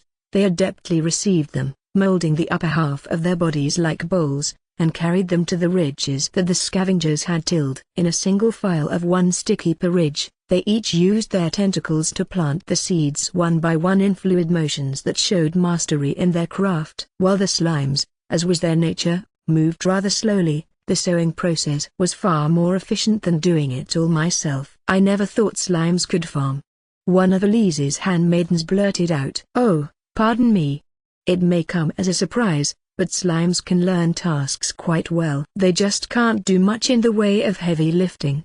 Another annoying task on the farm was weeding. While most slimes ate weeds, the weed slimes that preferred to eat them were best suited for the task, since they ingested the weeds down to the roots without me having to command them. If I left them alone, they'd start secreting fluids with weed seeds or roots to start growing them all over the soil, as their next meal or protection. But that was the only thing I had to look out for. Acid slimes can do simple carpentry on command, for example. And the drunk slimes began taking after me, internally fermenting wine. We're still talking about slimes, right? Of course. After I took the extra step of increasing the proof of their alcohol produced by the drunk slimes' refinement and feeding them wine I had fermented for fun, they had started wanting fresh fruit as well as alcohol. Meanwhile, the variety of fruit was declining at the stores and prices were increasing as winter approached. Despite my explanation, Yoma is very compatible with slimes, Elise paraphrased. I don't think that explains anything. They don't seem like slimes at all. The maid seemed as befuddled as before. Or perhaps more so. Master Takebayashi, the others have arrived. Oh, thank you. I only realized after Lulunis told me about a large number of maids. But that's quite the crowd, isn't it? The group was closer to 24 than 5, in addition to 5 or 6 men dressed in butlers' uniforms. What was going on? Only 5 of them have created sugar scrubs, but those who had leaked the information to the girls must be joining us too. The housekeeper had mentioned that this was a good opportunity to whip the slacker servants back into shape. Right. Arani seemed seriously annoyed, unlike me. Well, I can't complain about having more testers. Meanwhile, I spotted some kind of leader among the servants, who seemed to be commanding the group. He was exceptionally tall, his head sticking clean above the crowd. He had a face like a gorilla, a warrior. He looked exceptionally buff, with wide shoulders, thick biceps, and enormous upper body muscles nearly bursting through his maid's outfit. I made eye contact. This individual started approaching me. Who is that? Miss Lulunis. Libula. She is highly trusted by the other servants, as well as by the master and mistress. She is an ape beastkin, and while she is female, her stature and profile may seem rather masculine. An ape beastkin, I see. A pleasure to meet you, Miss Libula. Likewise. I was tasked by our housekeeper Arauni with their retraining. I will be keeping an eye on them during the experiment. My apologies for dropping in like this. Libula had arrived, with her long stride, just as Lulunis had finished answering my question. She had introduced herself with a delicate bow. Even so, I had a feeling that I should be particularly careful not to cross her. It's nothing, I replied with careful etiquette. Well, if you don't mind, could I have you assist me in the experiment? I am at your command. First, I decided to have her set up a workspace to create the sugar scrubs. Since the servants seemed to have brought the ingredients, I went over the steps of the experiment while they set up a space for work and storage some distance away from the patch of farm soil, where they began organizing the materials. As for the ingredients, here's the list. Thank you. Incredibly, they had brought 7 varieties of vegetable oil alone, and a whopping repertoire of 20 varieties of scented oils. I could hardly believe I had only asked for them that same morning. We already had a decent amount of scented oils, since servants who deal with guests wear them as perfume. All the same, I appreciate it. So, Yoma, what sort of experiments are you going to conduct with them? I considered Elise's question before answering. Let's see. I have the luxury of choice when it comes to ingredients, but I think I'll use the 7 vegetable oils, plus the Dante that'll be ready later, with just 2 or 3 of the most common scented oils. You only want 2 or 3? Yes. The scented oils can be complicated when I start combining too many fragrances and adjusting their ratios. For today, I want to see the texture after mixing Mumita with the vegetable and scented oils. And since I have so many volunteers, I would like to have them pose as customers, and find out their responses and the market demands. I had asked them to help me with the experiment that morning, but I was practically a complete greenhorn when it came to beauty products. Even though I had no experience with the specific market, I knew that products wouldn't sell without accompanying demand. It was basic economic theory. I'd love to compare the ingredients with their reaction and why they. I noticed that a few of the younger maids were muttering to themselves about how difficult it sounded. Let me put it this way, then. Just something like I have dry skin, so I want more moisture. No need to make it complicated. Be honest and selfish about what you want from each product, and write them down after each use. That's all. I wanted to use the most common requests as guideposts for future products. Thank you, Master Takebayashi. You 3. If there's something you don't understand, come and ask. Don't stand about trying to eavesdrop. Even if you can't tell when you may speak to Master Takebayashi or not, we can answer your questions. Sorry. The girls all jumped in startled unison. I apologize. Evidently, the girls haven't learned their manners yet. Their training is none of my business, of course, but please give them enough slack so they don't get overly tired too soon. 8 vegetable oils and 3 scented oils alone would make 24 combinations. Just testing those would take quite a bit of time. On top of that, I had heard that the coarseness of the sugar changed the feel of the scrub, so I wanted to try versions with a finer texture. At any rate, now I'd taken my first big step toward creating a line of sugar scrub products. Not that I ever expected it to become such a grand ordeal, though. Chapter 5 Episode 17, Experiment Results and Noble Cooking. It's almost lunchtime, Lulunis muttered, after we'd collected a good amount of data through experimentation. Already? Maybe we should call it a day, then. I figure they'll have that to worry about. Understood. Lulunis turned to relay the message to the group. As I watched them pack up the courtyard, I noticed that Elise looked rather despondent. Are you all right, Mom? Oh, Yoma. Yes, of course, she answered in her usual tone. It didn't seem like she was trying to hide any ailment. Was the expression I saw from her just my imagination? Your spirits seemed a bit low. I was worried that you weren't feeling well. How considerate of you. But it's no big deal. It's just about lunch. Lunch? My confusion must have been written all over my face, as she continued with a chuckle. You'll recall that in winter, especially during New Year's, high society is in season. I attend many parties of all sizes each year, and often dine with strangers, but to tell you the truth, their dishes are simply abhorrent. Now that you mention it. It felt like it had been years ago, but it was actually barely even a year since we'd held a party to celebrate the opening of my shop. You told me something similar back then, about how noble cooking's awful flavor is in direct proportion to how expensive it is.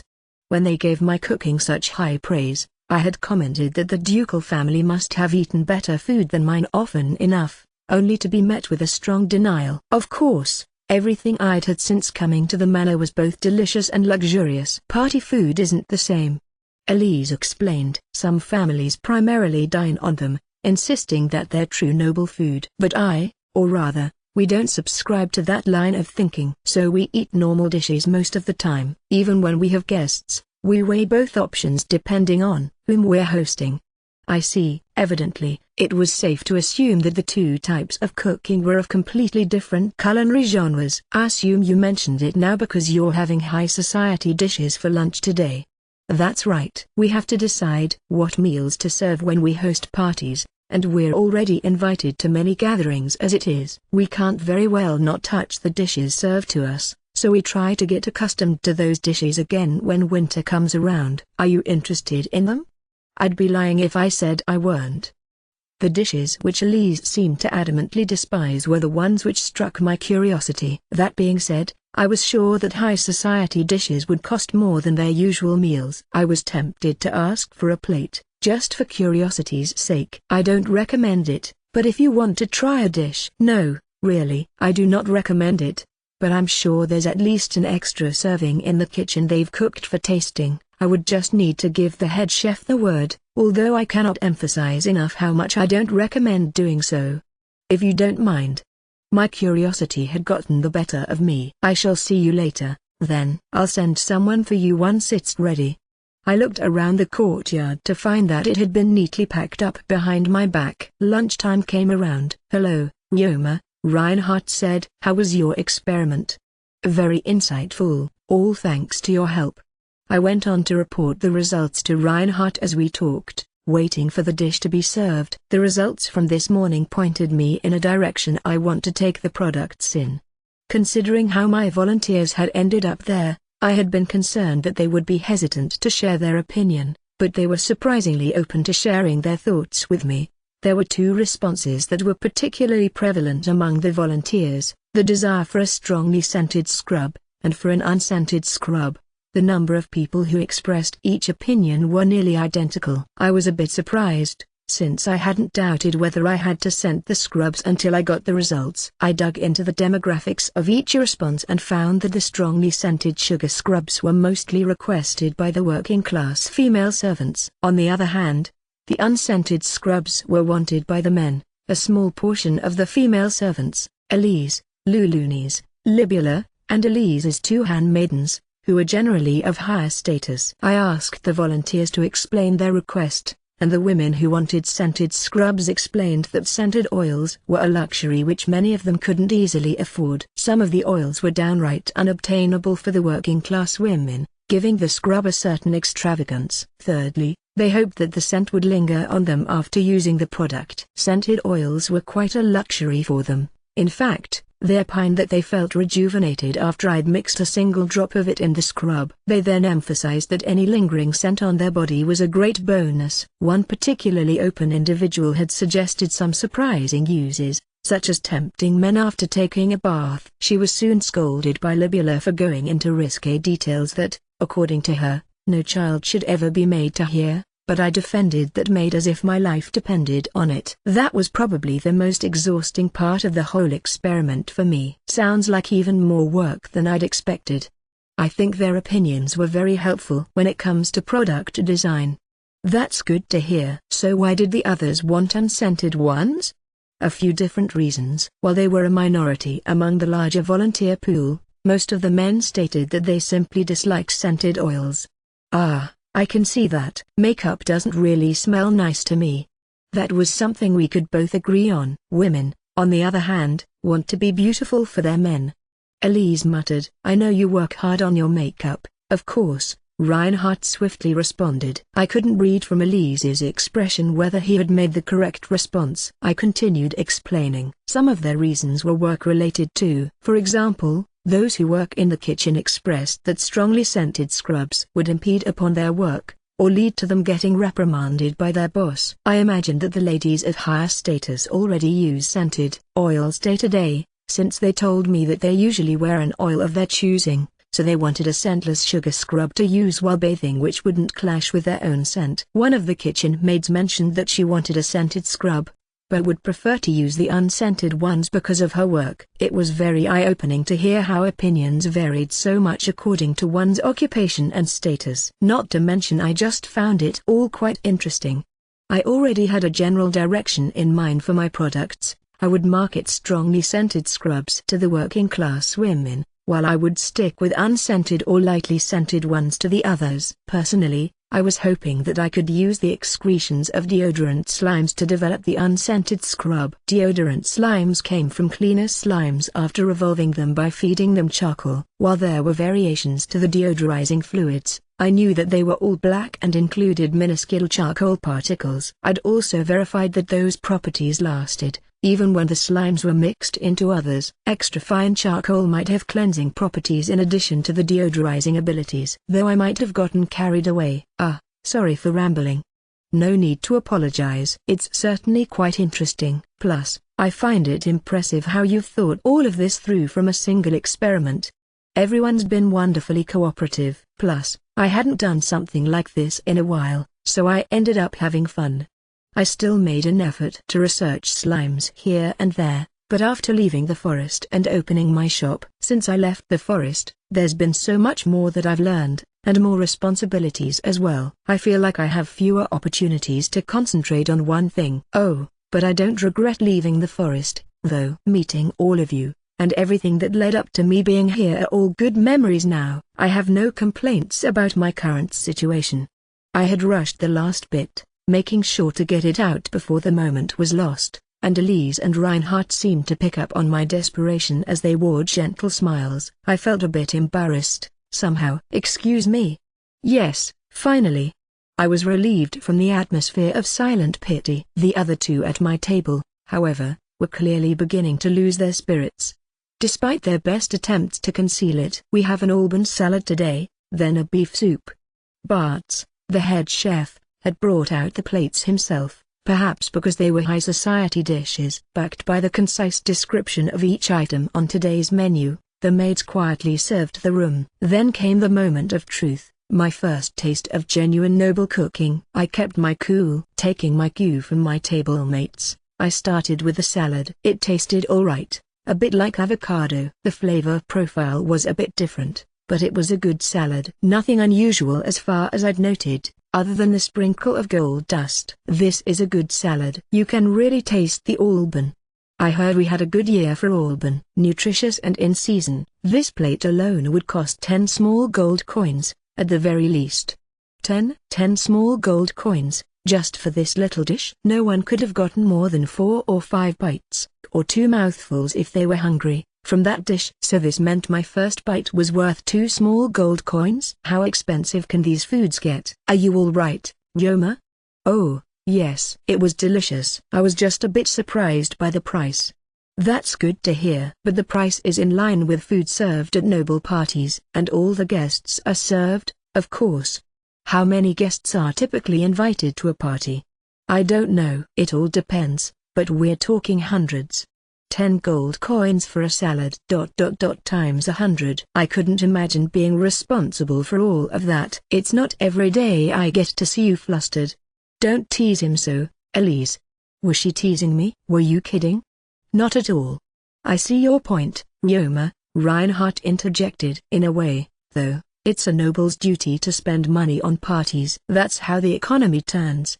That was fine and all, but the price tag was just too high for me to comprehend. Before I knew it, my salad was gone, especially since I had kept up with my table mates. As I couldn't help but think that I should have savored it a little more, the soup was served. A beef stew with hot peppers, I was told. It had a dangerous-looking color, but I felt a twinge of nostalgia looking at it. The instant I put a spoonful in my mouth, a stabbing sensation spread through my mouth. Then, I remembered, it was as hot as those whatever challenge meals where it's free if you finish it all within an hour. Reinhardt choked on his sip. Pardon me.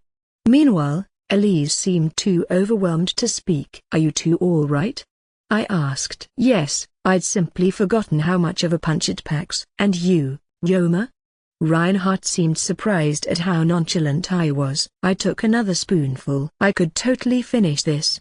My boss had forced me to do those spicy challenges in my previous life, after all. Besides, the soup had more than extreme spice. The spice is the first thing that comes at you. But I can taste the savory beef broth after a while. It's delicious.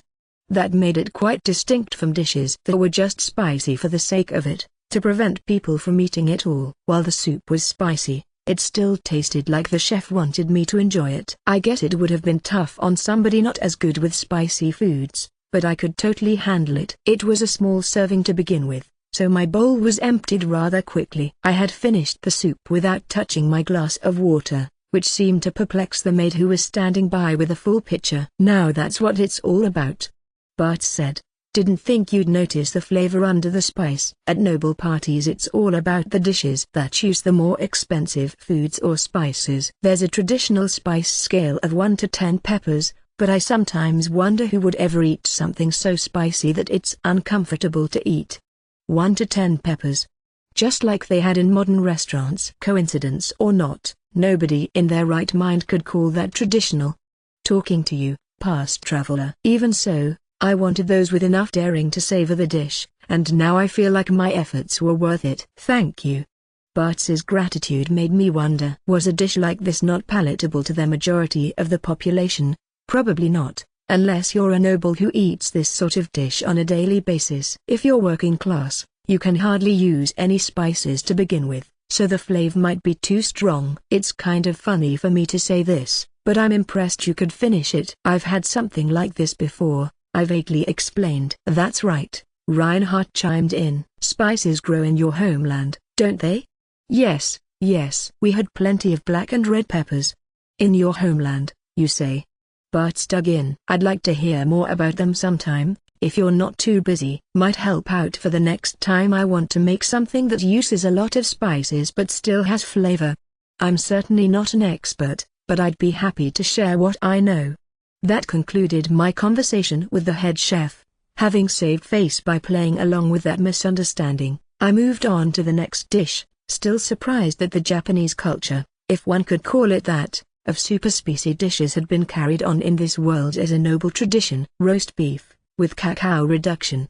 The sauce was terribly bitter. It vaguely resembled a chocolate sauce with no sweetness or smoothness whatsoever. The flavor was similar to straight cacao. After finishing all of the other dishes, I learned that a traditional noble dinner included not only dishes that were super spicy and super bitter, but super sour and super sweet, too. If I could have sent one phrase back in time ...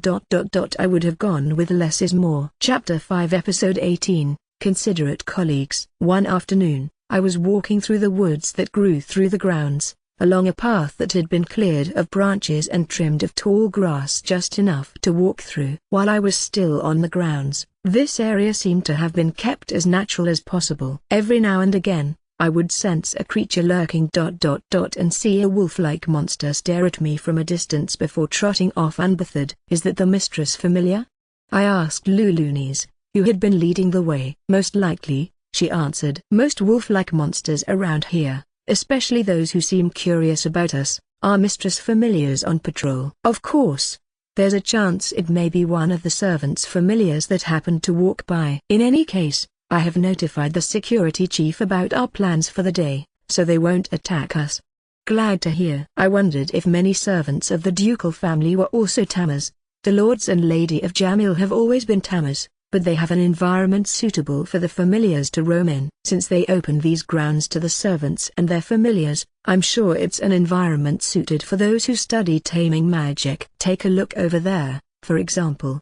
We had reached the end of the path to find a rectangular clearing. The ground was coated in thick grass and wild-looking flowers, and a large lake spread out to the left of us. The clearing was as spacious as a school gymnasium, making for plenty of room for the familiars to run around or play in. Lulu's pointed to the center of the lake, where a moss-covered, nearly cone-shaped island floated. "Was there anything on the island?" "That may look like an island, but that's actually a monster called a floatland tortoise." "Figures." She went on to explain that floatland tortoises had a swim bladder, allowing them to remain floating on the surface. They ate bugs and small fish, and had sharp teeth and a powerful jaw to gnaw through the bones of their prey. However, they apparently had a very gentle nature, and one could climb on their backs as long as they were of an adequate size. That one is contracted by the head chef, Bart's. He let me ride on its back when I was little. Ride? Well, I am interested in familiars that help with transportation. Is it comfortable to ride on its back? You can ride on a floatland tortoise, but it mostly just floats, so it won't help you get anywhere. It can capsize if it loses its balance too. I do recall enjoying that as a child. So it's like a living balloon. I realized it was about time to start my work. Already? He isn't here yet. Just going to get set up a little bit. That should make it easier for our volunteers too. Nothing too difficult. Before setting up the wedding venue, I wanted to prepare for it. Specifically, dimension home. I enlisted the help of my slimes yet again. I'll just have the weed slimes clean up the grass. Strength in numbers prevailed in no time, and the plot for the wedding venue became cleanly weeded. As preparations continued and volunteers began to show up here and there. Yoma. I turned to Camille's voice to find Zeph and Jill with him, holding Hughes, who seemed groggy for some reason, up by his arms. I was happy to see the four musketeers, but what happened? You look rather pale. Are you all right? I watched Hughes feebly shake his head as he clasped his mouth and panted through his hand. Too nauseous to talk? His expression was enough confirmation. Whoa, don't blow up on me now. Zeph, let's just roll him next to that tree. They swiftly sprang to action, and actually sent Hughes rolling into the shade of a tree. I might have been concerned if Lulunis hadn't ran over to him right away. So, what happened? Did he overwork himself while studying for that promotion? This is completely unrelated. He didn't mean anything by it. But he said something to a lady that lacked, well, decorum, and got a fist for his trouble. It's not an uncommon occurrence, Camille countered. I see. But a punch messed him up that much? Yeah, he crossed the wrong woman today. You've met Libula? The ape beastkin? She helped me with my experiment before lunch. Then I'm sure you can imagine. It was her. Of course, not only is she built very well, she's properly trained in hand-to-hand combat. There are places where men like us aren't allowed entry. She takes care of guard duty in those locations. She's one of the best, if not the best, female guards. Her punch was so fast I lost sight of her fist for an instant. Got him clean in the sternum. Oh, wow. So she had swung at Hughes, full force, going straight for the kill. What could Hughes have possibly said to her? I glanced over to him to see Lulunis gingerly taking care of him. And while the pair seemed oblivious to them, the male volunteers were watching them with a glare. I could sympathize with them. Shall we let them be and get started, then? I don't think everyone's here quite yet, though. That's probably for the best. I'll go talk to the people coming in now. In that case, please ask them to gather around that corner over there so I can explain what to do. The spot with the mound of sand, right? I'm on it. I'll go with him. I won't be needed there, it seems, Camille said. Can you use an extra pair of hands for preparations? Just let me know if I can do anything. There is something I have in mind for you. Our work had begun. The first thing I would like you all to do is pave the ground where the reception will take place. The area has already been dug down and outlined with bricks, so make sure to stay in that square. There, you'll see mounds of dirt throughout the area. Take some from a mound, flatten it over the ground, and even out the surface with this tool here. Please make the earth even with the markings on the bricks around the perimeter. Start working near an edge and work your way in. With Jill's assistance, I demonstrated the process to the volunteers. After flattening a patch of dirt large enough for someone to take a few steps on it, I said, once the ground is ready, lay down these stone pavers. The pavers looked like a combination of 8-shaped blocks, which I had conceptualized as a single object, crafting them through earth magic, knowing that most of the volunteers would be unfamiliar with this type of work.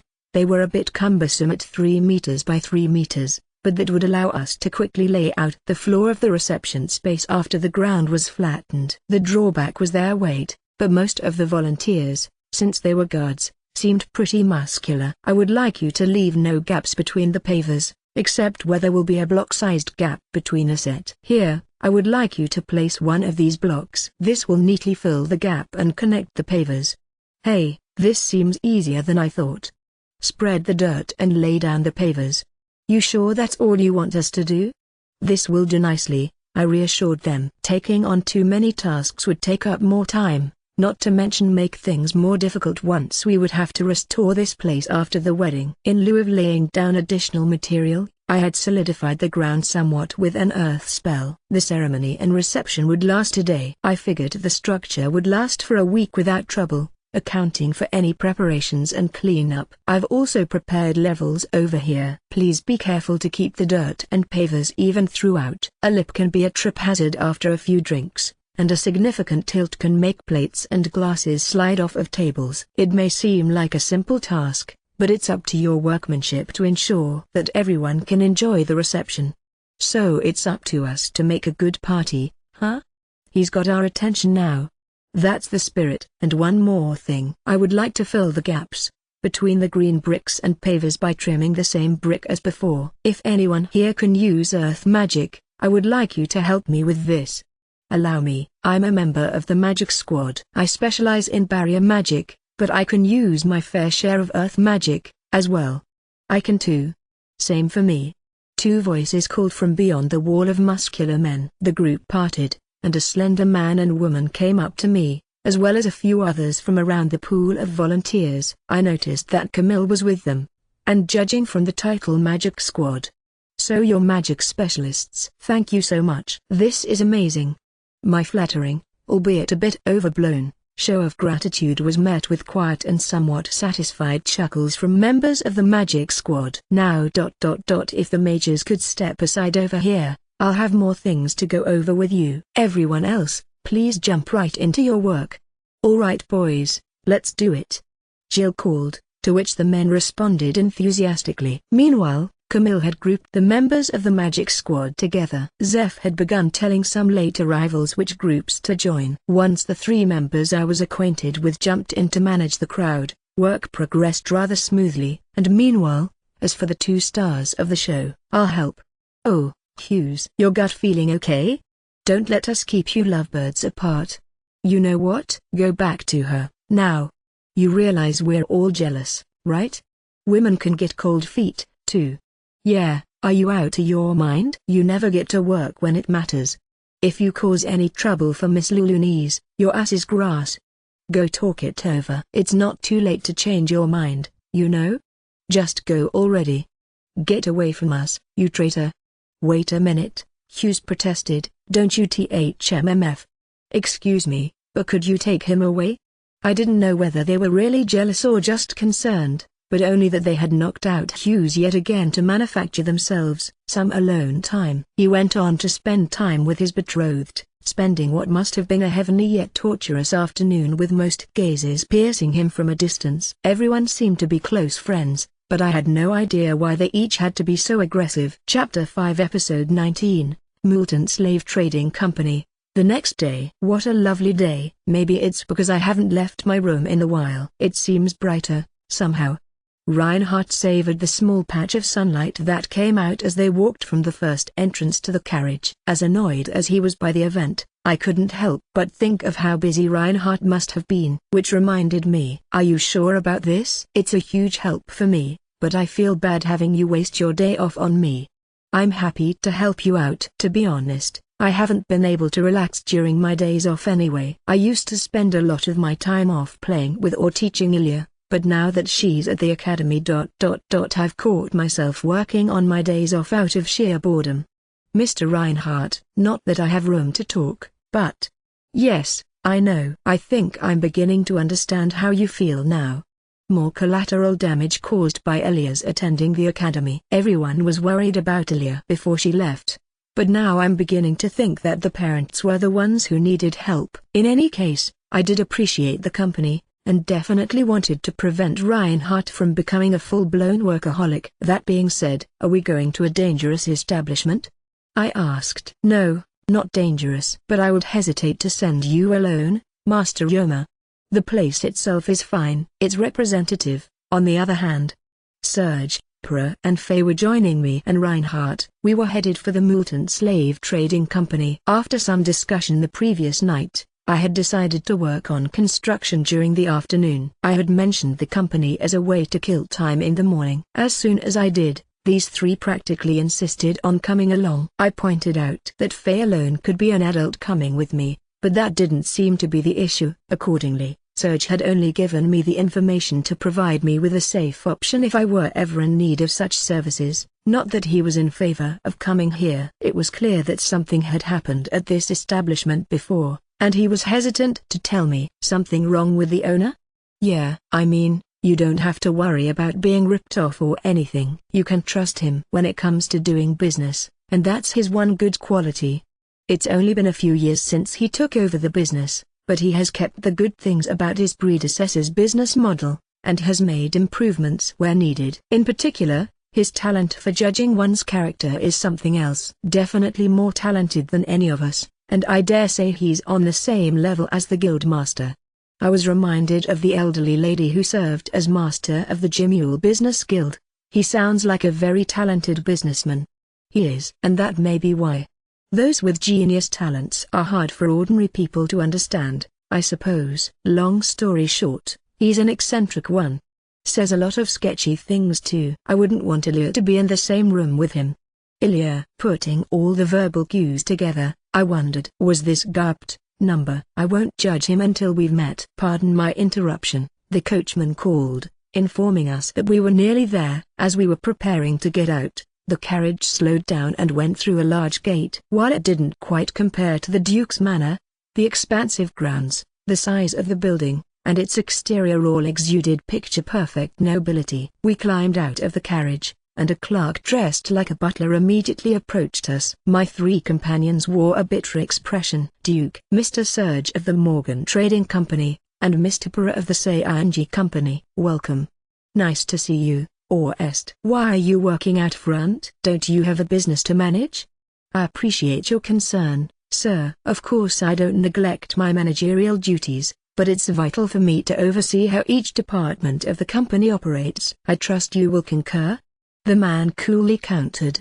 He must have been the company bigwig, but he was much younger than I had expected. He might have even been in his mid-20s. He had a clean, handsome look that reminded me of a stereotypical startup CEO. Such a wonderful surprise, to receive a visit from such wonderful company as yours, he added, and his eyes set on me. Forgive me. My name is Orest Moulton, president of the company. Thank you, sir. I'm Ryoma Takebayashi. Mr. Takebayashi. Pleasure to make your acquaintance. He didn't seem out of the ordinary to me. He treated a kid like me with the same respect as the Duke and a major businessman. Which might have been strange in its own right, come to think of it, but I still didn't see why the three were so bitter about the man. Meanwhile, he suggested that we should continue our conversation in a more comfortable setting. With a call to Faye, who hadn't had a chance to join the conversation, we entered the establishment. The interior of the building was also as extravagant as a noble's manor, but there were many chairs and reception counters in the entrance hall. It was set up like a post office, or a city clerk's office. There were about 5 people already in the lobby, but none of them looked like nobles, or even like they had wealth approaching that of nobles. Might this have been out of line with your expectations? Orest asked with a polite chuckle. Honestly, it is. Partially because this doesn't look like any shop I've ever been in. But I was expecting a slave market to be more dark and grimy.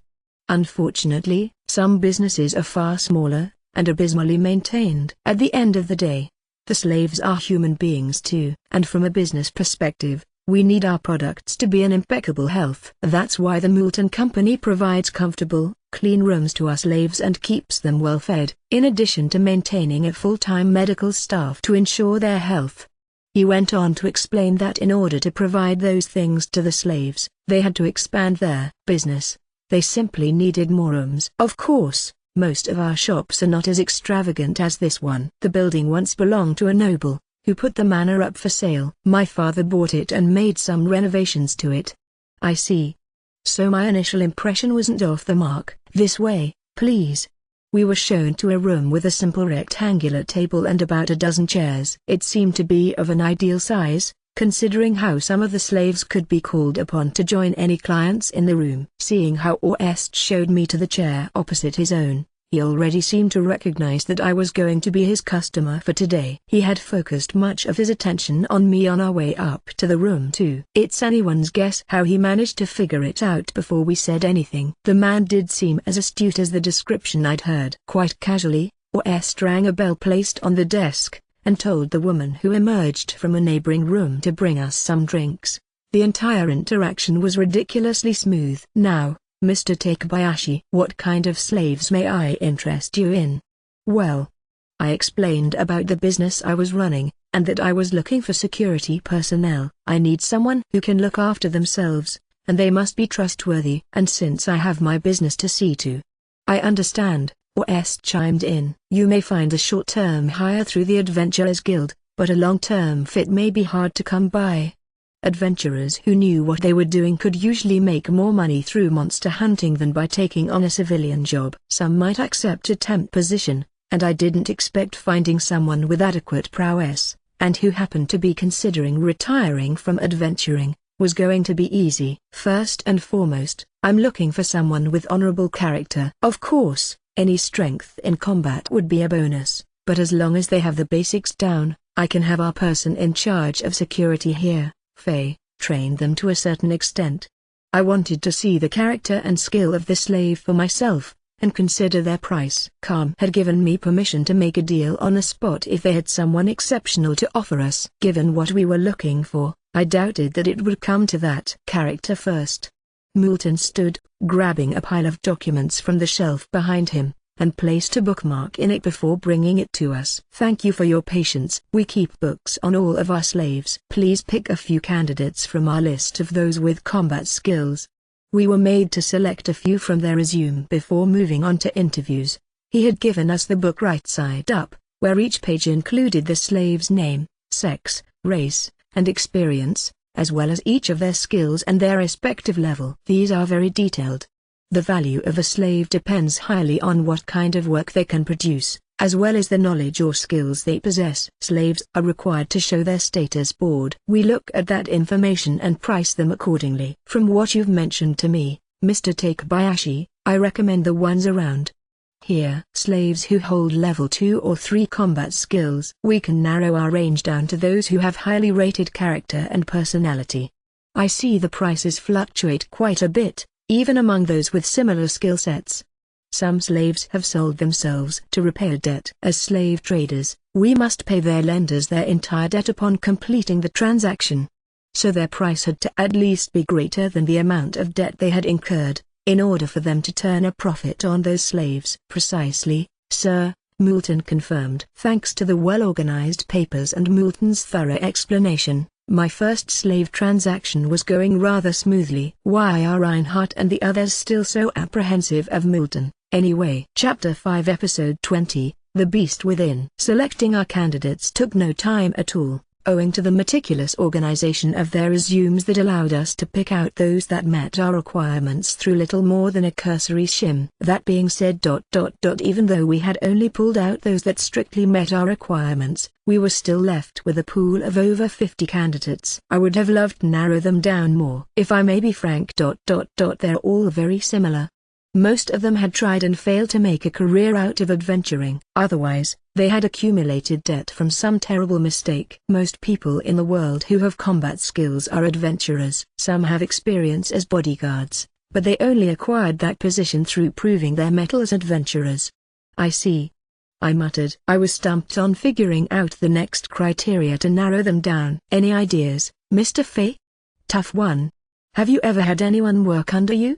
Sure. But I've never had a choice in a matter like this. I just trained the ones that came. Those who don't listen, aren't cut out, or are inconsiderate won't be there at the end. Is that so?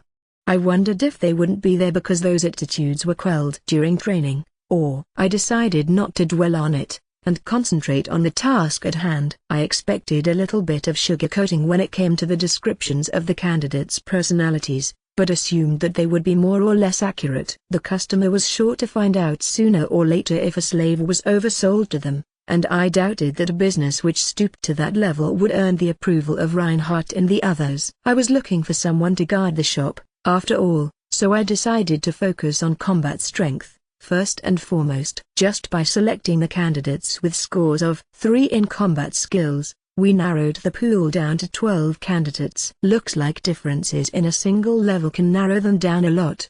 Moulton chuckled. Did I say something funny? Pardon me, he said. True. Skill levels are increased through considerable training and experience. Increasing a skill by a single level usually takes a few years, and they become exponentially more difficult to raise. At a certain point, it could take decades of pursuit to reach the next level. Therefore, the difference in skill level signifies a clear-cut difference in their prowess. At the very least, if fighters with equal weapons faced off mano a mano, the one with the higher skill level would most likely emerge victorious. Of course, I didn't grasp what he meant by this follow-up for a second. The difference between levels 2 and 3 must seem insignificant to you, Mr. Takebayashi.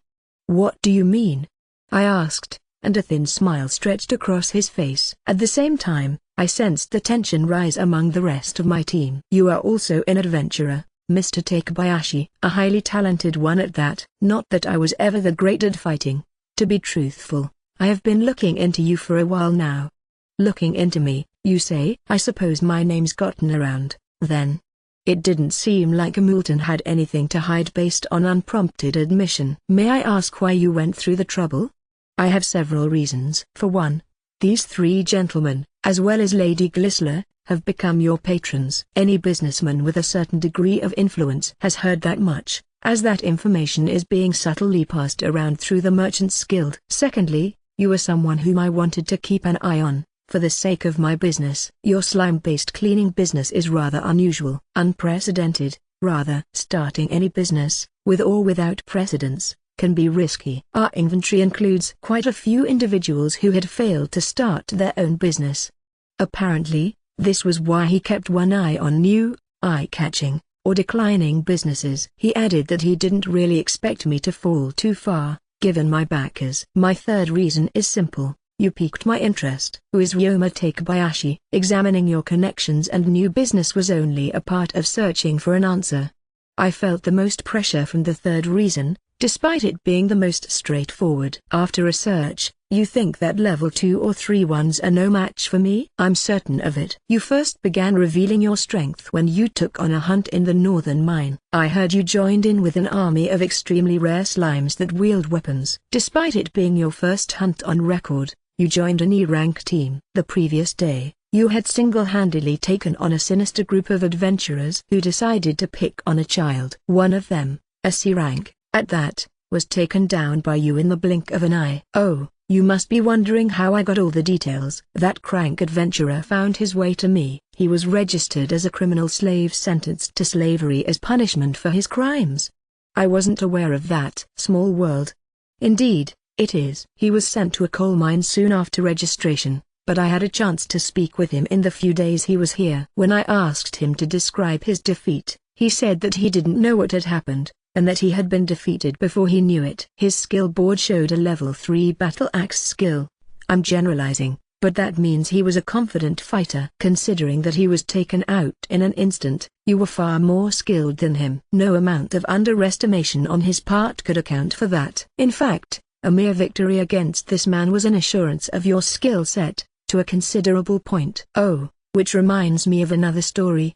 Excitedly, he continued to retell one account after another. Most of them were rumors from Jimule, but he included the story of the festival and how I played instructor for the new recruits. Apparently, I had made quite a name for myself as the adventurer with weird slimes. I also heard that you dabble in bounty hunting. You've bested the infamous Melzen of the Red Lance, not to mention your victory against a group of 15 knaves. Oh, yes. Mr. Fay was with you for that one. I've heard you're quite the fighter yourself, Mr. Fay.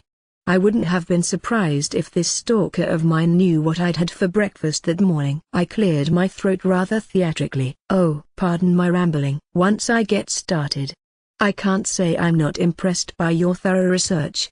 Not nearly as thorough as I would prefer. All I was able to gather were accounts post-dating your first accomplishment in Jimule. All I managed to find out about your life prior to that was that you were living, almost in hiding, in the forest of Ghana. There are no traces of you before that, as if you simply materialized into the forest one day. I have much to learn.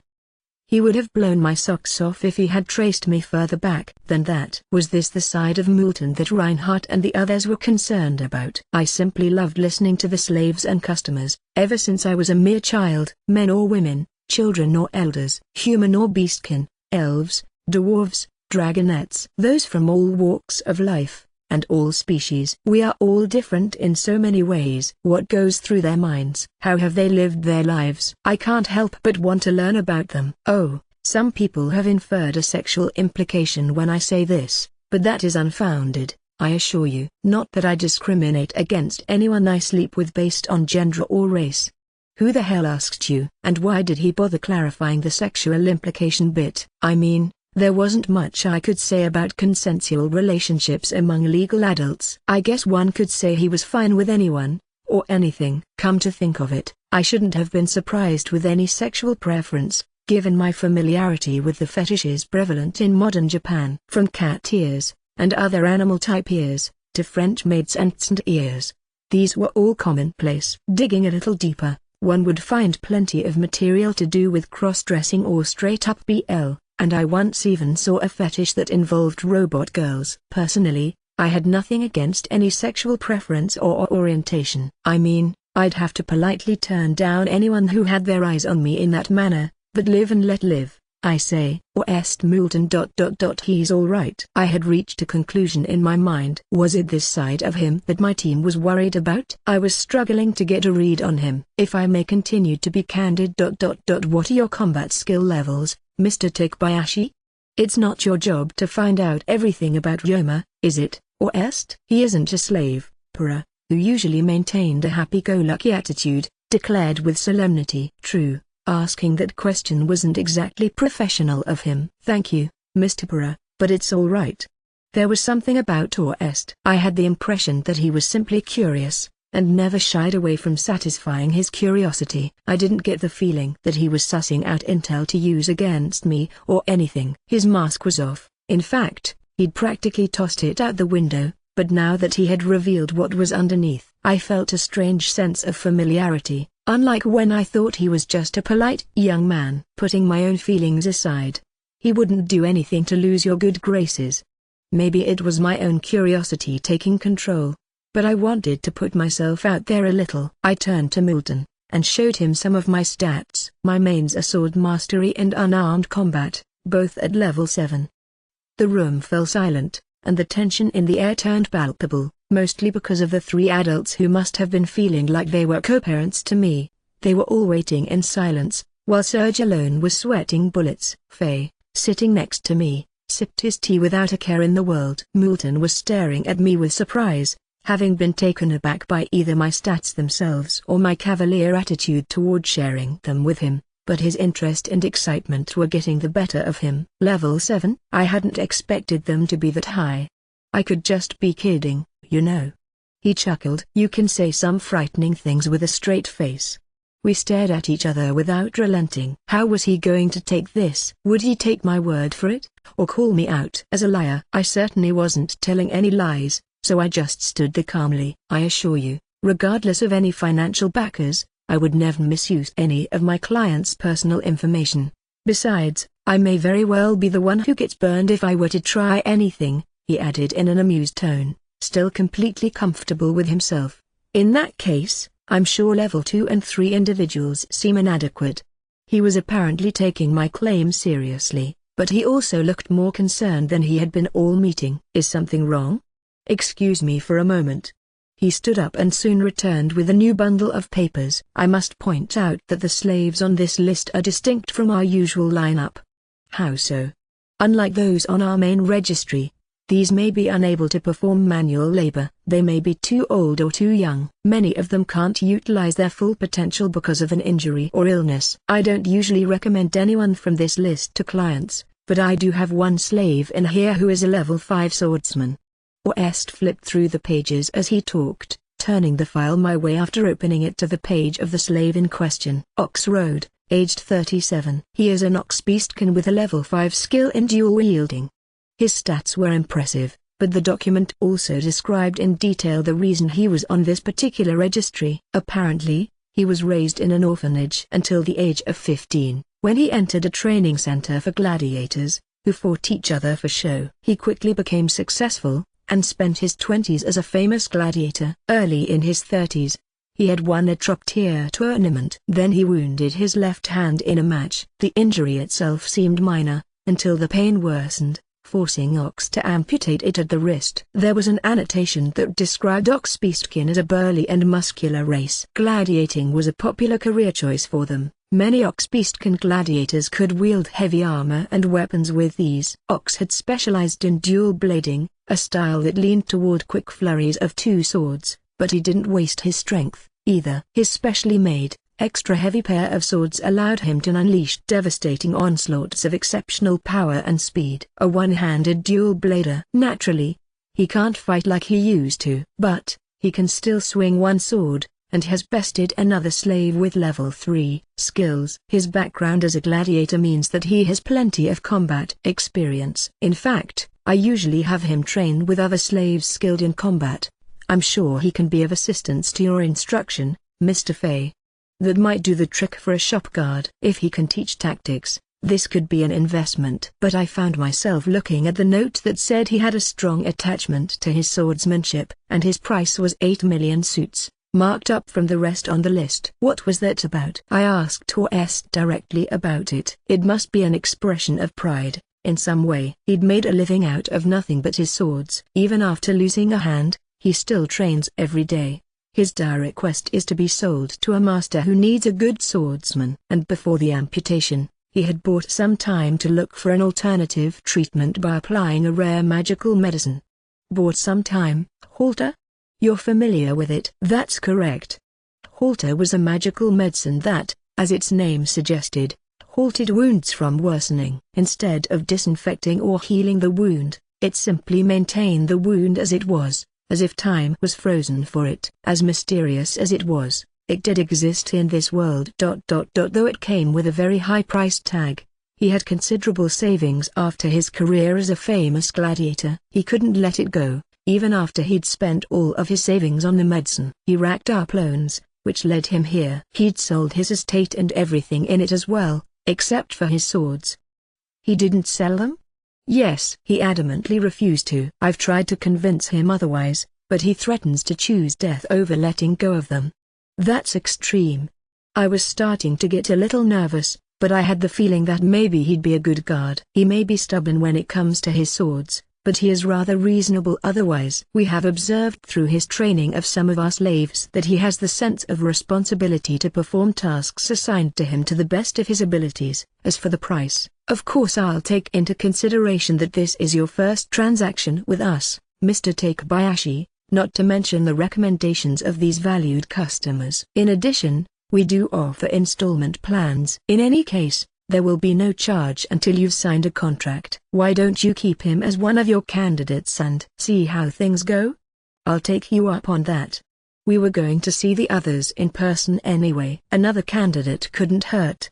But I wanted to circle back to narrowing down the general pool a bit more. How to narrow down your candidates? If I may be blunt, you should choose women who are ready and willing to engage in sexual activity, Moulton said with all sincerity, which knocked the wind out of my sails. I'm sorry, we're not looking for a slave too, which is precisely why I have mentioned it, Master Takebayashi. In fact, I don't recommend purchasing a slave to anyone who is only looking for sexual companionship. With that kind of money, one should simply go to a brothel, which is much safer and less messy. There are some women who, in attempts to repay their debt and regain their freedom as soon as possible, reluctantly agree to provide sexual services. But they have a tendency to become reckless upon being purchased, and to be violent when push comes to shove. Not that all female slaves have this tendency, but these women do not have the resolve to sell themselves to that length. On the other hand, women with proper resolve have most often worked at a brothel to repay their debts before entering slavery. Moneylenders tend to be more lenient to those borrowers, and it often isn't impossible for them to completely repay their debts on a prostitute's pay. Not to be crass, but some people don't care how the woman looks as long as she's good between the sheets, and the lenders are better off if they can get a steady income of interest payments. I just sat there listening. I thought he was joking, but Moulton had jumped into a passionate monologue. His tone kept jumping from one extreme to another. Or est, don't you think it's a little too early to introduce such a topic to Ryoma? This is a perfectly serious topic when it comes to the process of purchasing a slave, especially considering this will be Mr. Takebayashi's first slave. Even if something were to happen in the future, when he enters a sensitive stage of his life, there won't be any repercussions, legally speaking, as long as he has the enslavement contract. Of course, Mr. Takebayashi seems mature for his age already, and I doubt that he would ever use his position to make advances on women. But there have been scandals where those who worked alongside the slave had dipped their quill in the company's ink, so to speak. While I don't recommend purchasing a slave for the primary purpose of sexual exploitation, I must strongly recommend that you choose a slave with clear expectations of that nature, in order to prevent any legal scandals. Moulton fervently continued. Even as Serge and Para joined in, Moulton remained in his position, flip-flopping between earnestness and aloofness. He continued to mix in comments amidst our deadpan conversation to knock us off of our feet. It was painfully clear from his sober stare, which betrayed his teasing tone, that he was trying to get a reaction out of me all along. Chapter 5 Episode 21, The History of Slavery, and the Footsteps of the One Who Came Before. Please wait here while I gather up the candidates you've requested. And this booklet outlines general information and warnings regarding your new slave. Please feel free to keep a copy for yourself. Moulton left after placing the booklet before us, having narrowed down the candidate pool some more. When the door closed shut, the air in the room relaxed at once. Well, we survived that, Serge said, and the others chimed in. He was quite a character, I said. He''s. Not a bad guy, deep down. Just hard to deal with. It never ceases to amaze me how brazen he can be in the company of all of us. When he wasn't looking at you, he was looking at me, Faye admitted. So that's why he didn't say much during the meeting. I didn't expect to have been inspected so closely. Did he do the same to all of you? He hasn't dug into my life like that, but I think we've all had a similar experience with him. Like the bit about choosing a slave who is willing to engage sexually. He gave me that spiel, too, in front of my wife, no less. He did the same to me while my wife and daughter were in the room. The way they looked at me after that, especially my Arby and her icy stare after she's looked into things. I'm not sure whether his bad habit of asking questions to get a rise out of people at every turn had built his keen eye for character, or vice versa. The previous chairman, his father, often expressed that he felt conflicted about his son. As I've mentioned before, there's no doubt as to his business prowess. Worst of all is that he astutely drives everybody to the verge of snapping. Accordingly, Est never went as far as to ruin a business relationship with his attitude, judging his customers to see if they needed any follow-up to mend the relationship. That would require an incredible sense of social balance. No way I could pull off that same stunt. I'd surely drive my shop out of business in no time. Don't sweat it. I can't do it, either, Bra chimed in. He's simply squandering his talents. There's no need or benefit in trying to imitate that.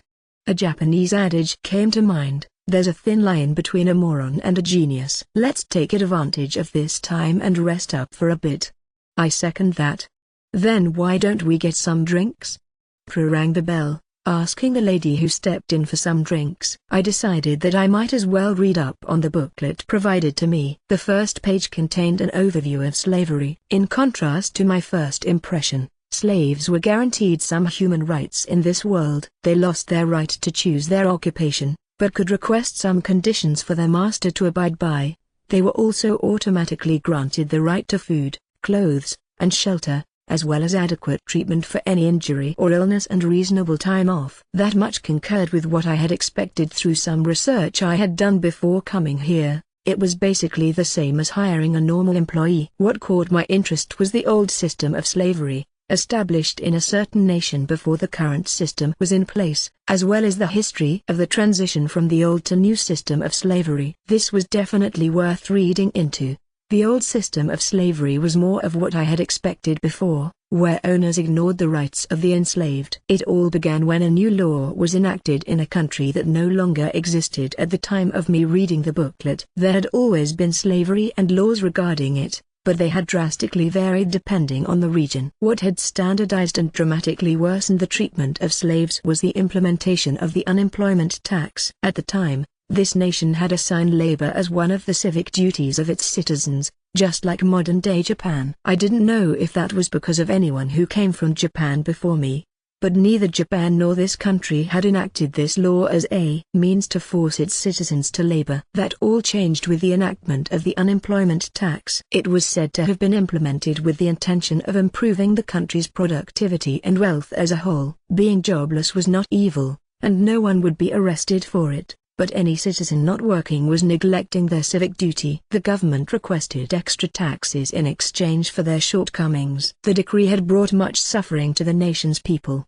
They simply needed to work to escape the tax, but anyone in the family who was willing but unable to work would become dead weight. Then, anyone who couldn't pay the unemployment tax was sentenced to forced labor as slaves. After the implementation of the unemployment tax, business owners had an unexpected surge of power. People wanted jobs not just for the income, but to avoid the oppressive tax and enslavement, which increased demand for jobs. What was more, those who had jobs feared losing them.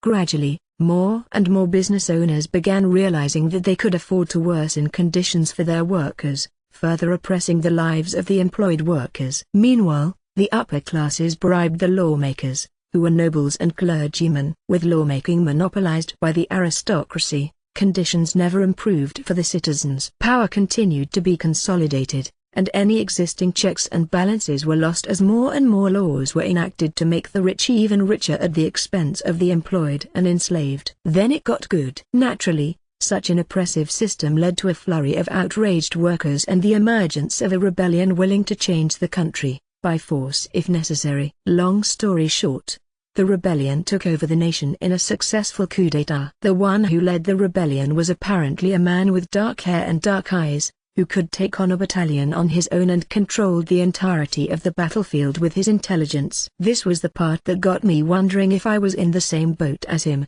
Dark hair and dark eyes may be a dime a dozen, but when coupled with those kinds of descriptions. To top it off, the man apparently became chancellor to the nation's ruler, devoting much of his time to stabilizing the nation and improving the lives of slaves, which led to the establishment of the current slavery system. For some reason, there was little evidence left of the man himself, except that his birth was clearly documented. He was born to slave parents. However, the booklet continued, upon examination of other documentation from the time, it is difficult to believe that a child born of slavery was raised with any training in combat or military strategy. The consensus among historians is that his humble origin was fabricated to garner sympathy among the working class and slaves of the nation, and that the man was actually a member of the aristocracy who joined the rebellion in pursuit of justice. If he was from my world, his origins in slavery could still make sense. You seem enthralled by that piece of literature, Reinhardt called. Is it that interesting?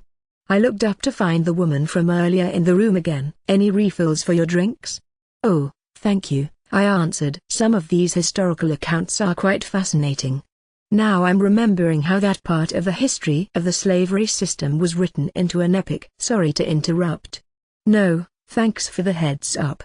I hadn't heard the woman come in. I paraphrased the parts I found interesting to Reinhardt as I took my second cup of tea, then returned to my reading. After a successful rebellion, he had strived to improve the treatment of slaves. Apparently there were many who called for the abolishment of the entire system, but that would have crumbled his nation, since it had built its economy on the expectation of producing and exploiting slaves without any rights. That would also lead to the dismantling of all jobs related to slavery. Not everyone who participated in the old system of slavery were criminals. Some of them were forced to take part in order to protect the livelihoods of their own families. Another issue was what the freed slaves would do. Without a single coin to their name, they would lose even the bare minimum that was guaranteed to them through their enslavement: clothes, food, and shelter. How were they supposed to survive with nothing to their name? While the abolishment of slavery would have freed all slaves for the time being, it would have also triggered widespread confusion and conflict. The leader of the rebellion argued that thoughtless abolishment would only be turning a blind eye to all the damage that slavery had done. That was why he opposed abolishment, but devoted his remaining days to drastically improving the treatment of slaves. His nation fell shortly after his death, but the new system of slavery, along with the cruel flaws and history of the old system, spread throughout the neighboring nations, prospering as the foundation of the current system of slavery. The booklet only briefly outlined the most noteworthy points in history. Further research should tell me even more, and I might even learn more about it by asking Gain and the other gods. What stuck with me the most was the incredible life this man had lived, surely filled with struggle and anguish for him to have accomplished so much, far beyond what I could have imagined, living my cozy little life. I hid my face with the booklet, and offered my thoughts to the man who came before. Chapter 5 Episode 22. The Interview. Thank you for your patience. Moulton had returned to the room with Oxroad and the 9 other candidates we had selected.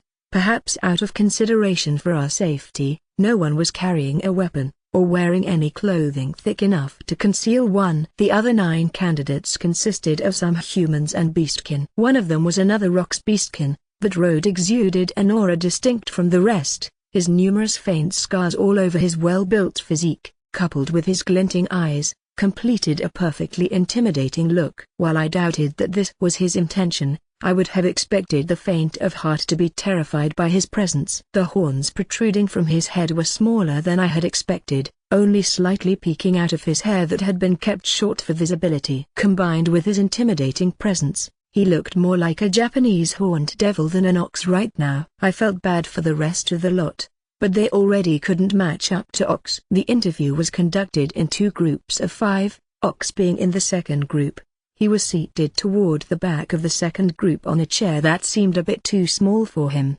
Please, ask them whatever you like, Moulton encouraged. We started by just asking their names, but they were already eager to sell themselves at every chance while still waiting for their turn. Being bought was their first step toward freedom. After all, seeing how entertained the CEO looked in the corner of the room, he might have whispered something in their ears before leading them in. After a while, I realized that this was basically my first time conducting an interview in this world. When I first hired Faye and the others, all of the other applicants had resigned for some reason. After that, all of my new hires were through some sort of connection, so I'd pretty much never dealt with a group of interviewees. I had some experience in corporate interviews in my previous life at the office, but this seemed like a different game altogether. The furious sales pitches were one thing, but I entered the training center established by the famous adventurer the Oz on his dying year, and have earned the 3rd rank of the V in swordcraft. Right. I only have my status board to show for any skill or prowess, but I've always adventured on the front lines and survived this far. So, I will not let you down. Pick me, please. There was no hiding anyone's eloquence in this style of interview. Back in Japan, 3/4 of the interviewees sounded like they were reciting a how-to book verbatim, and about 1 in 10 tried too hard to stand out, or stood out in the wrong way. It was a good day if 10% of the interviewees felt distinct from the rest. Everyone from kids straight out of college to the middle-aged career changer tended to hammer out interview do's and don'ts at workshops, so their tactics were nearly identical. Even those who weren't as eloquent fit the bill. Maybe the less eloquent they were, the more they relied on by-the-book tactics. Anyway, everyone had practiced their spiel to death, so even their ideas were one and the same. It didn't help that the company I worked for was thoroughly run-of-the-mill without a single unique thing about any of the job openings, nor a reason to compel any applicant to make it their first choice. I'd felt no point in asking questions like what made you apply? In that sense, none of the candidates currently in front of me had any special reason for wanting to be bought by me. Without a choice in their career, they might have been enthusiastic about gaining a job, but not about working for my shop in particular. The big difference was that this world had no internet. Even if they'd had some sort of workshop or class for prospective interviewees, it wasn't as easy to learn how to interview in this world. Maybe that was why they mostly used their own words to express how much they wanted it. It really did show how well some could talk compared to others, but I personally liked this method better. Much more clear-cut than trying to filter out the riffraff. Thank you, I announced, having them switch with the second group of 5 after a while. They too erupted in a battle of sales pitches, but Oxroad, he spoke the least out of all of them, and unabashedly stared at us like he was evaluating his potential master. While he did seem eager to be chosen, He had a different approach from the others. "Are there any questions?" I asked him. "I want a position that lets me use my sword." "But you might have noticed that I don't have my left hand. What's more, I'm not cheap, thanks to my debt." "Would you still buy me?" "You would be more than adequate as a guard for my shop, I'm sure. As for your price, I would like to see how well you can swing your sword first." I turned to Moulton. "We can do that, right?" "Of course." Apparently, he had reserved the courtyard for precisely that purpose. I only had to tell him which candidates I wanted to see in action, and he would gather them in the courtyard, their weapon of choice in hand. We decided to talk over what the tryout would consist of after the slaves left the room. Once I sorted it out with Moulton, Ox fell silent, as if he had said everything he needed to. Maybe he was already starting to mentally prepare for the tryout. "Thank you again." I dismissed them from the interview. After the 10 candidates left the room, I asked around for input. "That Oxroad certainly grabbed my attention. I think the papers aren't lying, he's almost certainly the best fighter of them all. He sure looked the part. But he's one stubborn bull. How to put this? He's like a general, loyal to strength and combat. I think you can trust him." I pretty much agreed with that. While he seemed a bit stoic, I was sure that he had the prowess to make up for it. My first impression of him was that he was rather like an artisan who dedicated his life to a single craft, but I could understand Faye's impression of a military general too. "And so, are we playing right into your hands if we're seriously considering him?" West smiled so brightly his teeth seemed to sparkle. "I simply showcased the best of my slaves." Despite this reassurance, I couldn't help but feel like the other 9 candidates were there to prop Ox up. "Speaking of, Mr. Takebayashi, what did you have in mind for the trial? What do you normally do?" "Usually, customers request an exhibition between the slaves or against someone they had brought with them. I've been requested on occasion to have them fight some sort of monster." I had a light bulb moment when I shared it with the group. The CEO, with a passion for people watching, jumped right in with an exclamation of "Ooh, how fun." The other adults chimed in. "That will be a continuation of the interview, in a sense. We'll see how they handle themselves." "Do what you want, Ryoma. I understand what you're trying to say. I feel like it won't wrap up as cleanly as you think. I have a bad feeling about this." The CEO swooped in to convince the 2 who were skeptical of the idea, and we settled on implementing my idea. "We do have staff on deck ready with recovery magic, so don't worry about any injuries," he added. Chapter 5 Episode 23, 3 Choices. Side Ryoma and his party arrived at the courtyard, led by the president of the Moulton Company himself. As a renovated noble manor, the shop hosted a spacious courtyard. One might even describe it as barren. The courtyard, which must have once housed a luscious garden, has been turned into a flat field of dirt. A brick wall stood in the center, around targets used by the slaves to demonstrate their prowess in magic or archery. While a few seats were placed near the door that led back into the manor, there was certainly plenty of space for slaves to run around with their weapons drawn. 10 slaves already stood in a line before the row of seats. As soon as Ryoma and the others took their seats, Moulton announced the task for the trial. "I will have each of you demonstrate your prowess in combat shortly. Against these valued customers themselves." Glances were shot toward the group, mostly to Faye, as Moulton continued. "You have 3 choices as to your opponent. First, Mr. Faye, sitting over there. He is a former soldier of Gilmer, currently working as the chief of security for a shop. If anyone is purchased today, you will be working for him." The slaves remained calm, having expected this much, and only seemed curious about the other 2 options. "The second is Mr. Ryoma Takebayashi, your potential master and the owner of the shop I just mentioned. Do not underestimate him for his young age, as Mr. Takebayashi is a D-rank adventurer." A few surprised mutters could be heard from the lineup. D-rank adventurers were not rare by any means, but judging from Ryoma's looks, they would have been impressed if he was an E-rank. "And the third will be 3 slimes, all of them Mr. Takebayashi's familiars." "Slimes? You can't be serious." Some of the slaves almost seemed insulted at the idea, but as Moulton raised his hand and ordered them to settle down, they swiftly obeyed. "Now, as I mentioned at the beginning, you have 3 choices for your opponent. Therefore, you can simply avoid choosing any opponent you feel is beneath you. All you need to do is choose one of the 3 options I've mentioned, and show your strength in a match. At the end of the day, the slaves seemed to understand. This wasn't much different from their usual trials. Finally, Moulton turned to Ryoma. "Well," Ryoma began, "you will be evaluated by your performance during the match, but I expect that a victory will work more in your favor than a defeat. That being said, if you defeat an opponent too easily, you may miss out on valuable time to showcase your worth. Keep that in mind, and demonstrate how you will be able to work with us. And be forewarned that my slimes are evolved, advanced species. Now, I will have you retreat into the waiting room. For the time being, you will have 5 minutes to choose your opponent, and then I will call you one by one to start your match." As soon as the door shut behind the last of the slaves, Moulton grinned. "Now, who shall they choose? I can hardly wait. You're not even trying anymore, are you?" "Oops, I must have been too excited after your brilliant suggestion, Mr. Takebayashi." "Don't blame me for it," Ryoma chuckled. The 4 adults ignored the exchange, as if they couldn't be bothered to show a reaction to every little thing Moulton said. "So, we gave them multiple choices, and told them that a victory helps their chances. This will be a good test for them to evaluate their opponents. I was thinking, I don't know who's going to come to my shop. A drunk stumbling in is one thing, but I've seen some people who looked like they fought for a living before. Personally, though, I want to see how they'll act with their potential employment in mind. The tryout itself is not as important."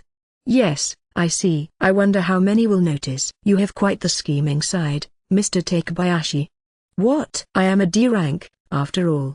And you know full well that your appearance, rank, and true strength are all on completely separate levels."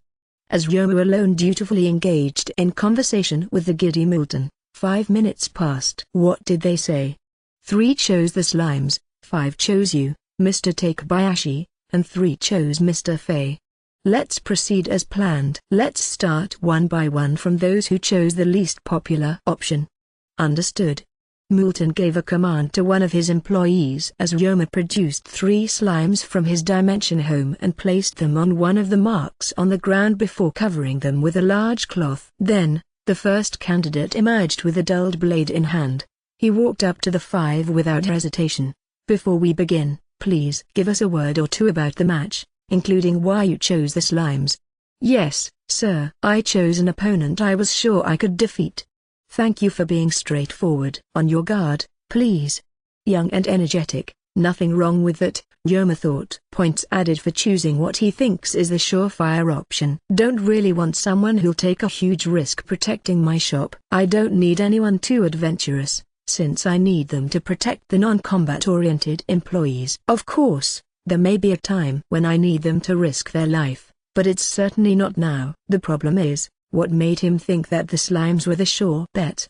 Probably just the fact that they're slimes. "I did let them know they were advanced species, and still." Great enthusiasm, but he doesn't back it up with logic. He's been a cheerful guy throughout and makes a good first impression. He'd probably get along with the other employees. He wouldn't have a problem with customer service, either. Well, too bad. Once the candidate reached a position sufficiently far from Ryoma's party, Ryoma paused his internal evaluation to give the signal, and the slimes came crawling out from under the fabric. "What?" The man's gaze shifted a bit in the presence of the slimes. 3 metal slimes glimmered in the sunshine beating down from the clear sky, outside of their routine of serving as Ryoma's blade and sheath. He's thinking about his next move. Noda. He's a swordsman. Can't use a lick of magic, according to his papers.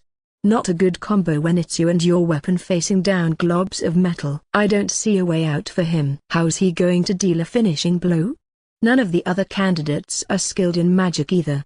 Moulton chuckled. "You did say a victory would help their chances, but you didn't say that you'd give them a chance." "Well, is that why a victory would mean more? Stop making me sound like I'm some sort of con man. I just thought I'd test how much the metal slimes have improved in combat, not just as weapons." "Not really helping your case there, Ryoma, but you did write to me about metal slimes before." "If what you told me is true, I'm afraid this won't be much of a match." The 6 observers continued their discussion, as the candidate showed his first sign of trepidation when one of the employees raised his hand, poised to commence the exhibition. Once the match began, it played out as Reinhardt had feared. "Begin." At the very instant of the employee's call, The 3 metal slimes snapped into action. One rolled straight toward the candidate, charging into him as it left a cloud of dust. While he was surprised by the slime charging as fast as a full-grown man, he calmly blocked it with his shield. However, metal slimes were hunks of metal as dense as a bowling ball. With the kind of speed that the slime displayed, it could easily generate enough force to shake him through his shield. The man braced his shield for a moment, allowing the other 2 slimes to surround him on either side and begin a chain of unending attacks. The trio of slimes took turns attacking him from all directions. While the man was managing to hold off the attacks for the moment, the slimes has made their bodies wheel-shaped, further increasing their velocity. It didn't seem like the situation was getting any better for the first candidate. What am I even watching right now? What can I say? Those are some quick slimes. With their rigidity, density, and speed. One bad hit could kill him. Did you know about this, Duke?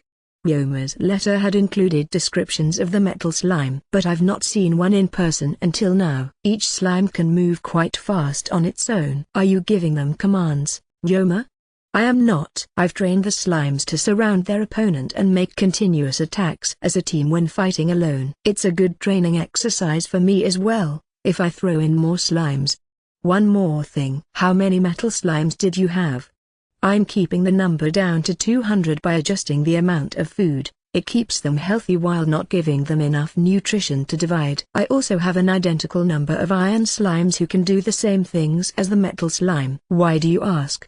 Reinhardt scratched his head, taken aback. I was expecting something quite unusual ever since you mentioned your use of slimes. But just 3 of them are taking on a level 3 swordsman in a favorable matchup. I'm impressed. Creativity and training can make quite a big difference, it seems.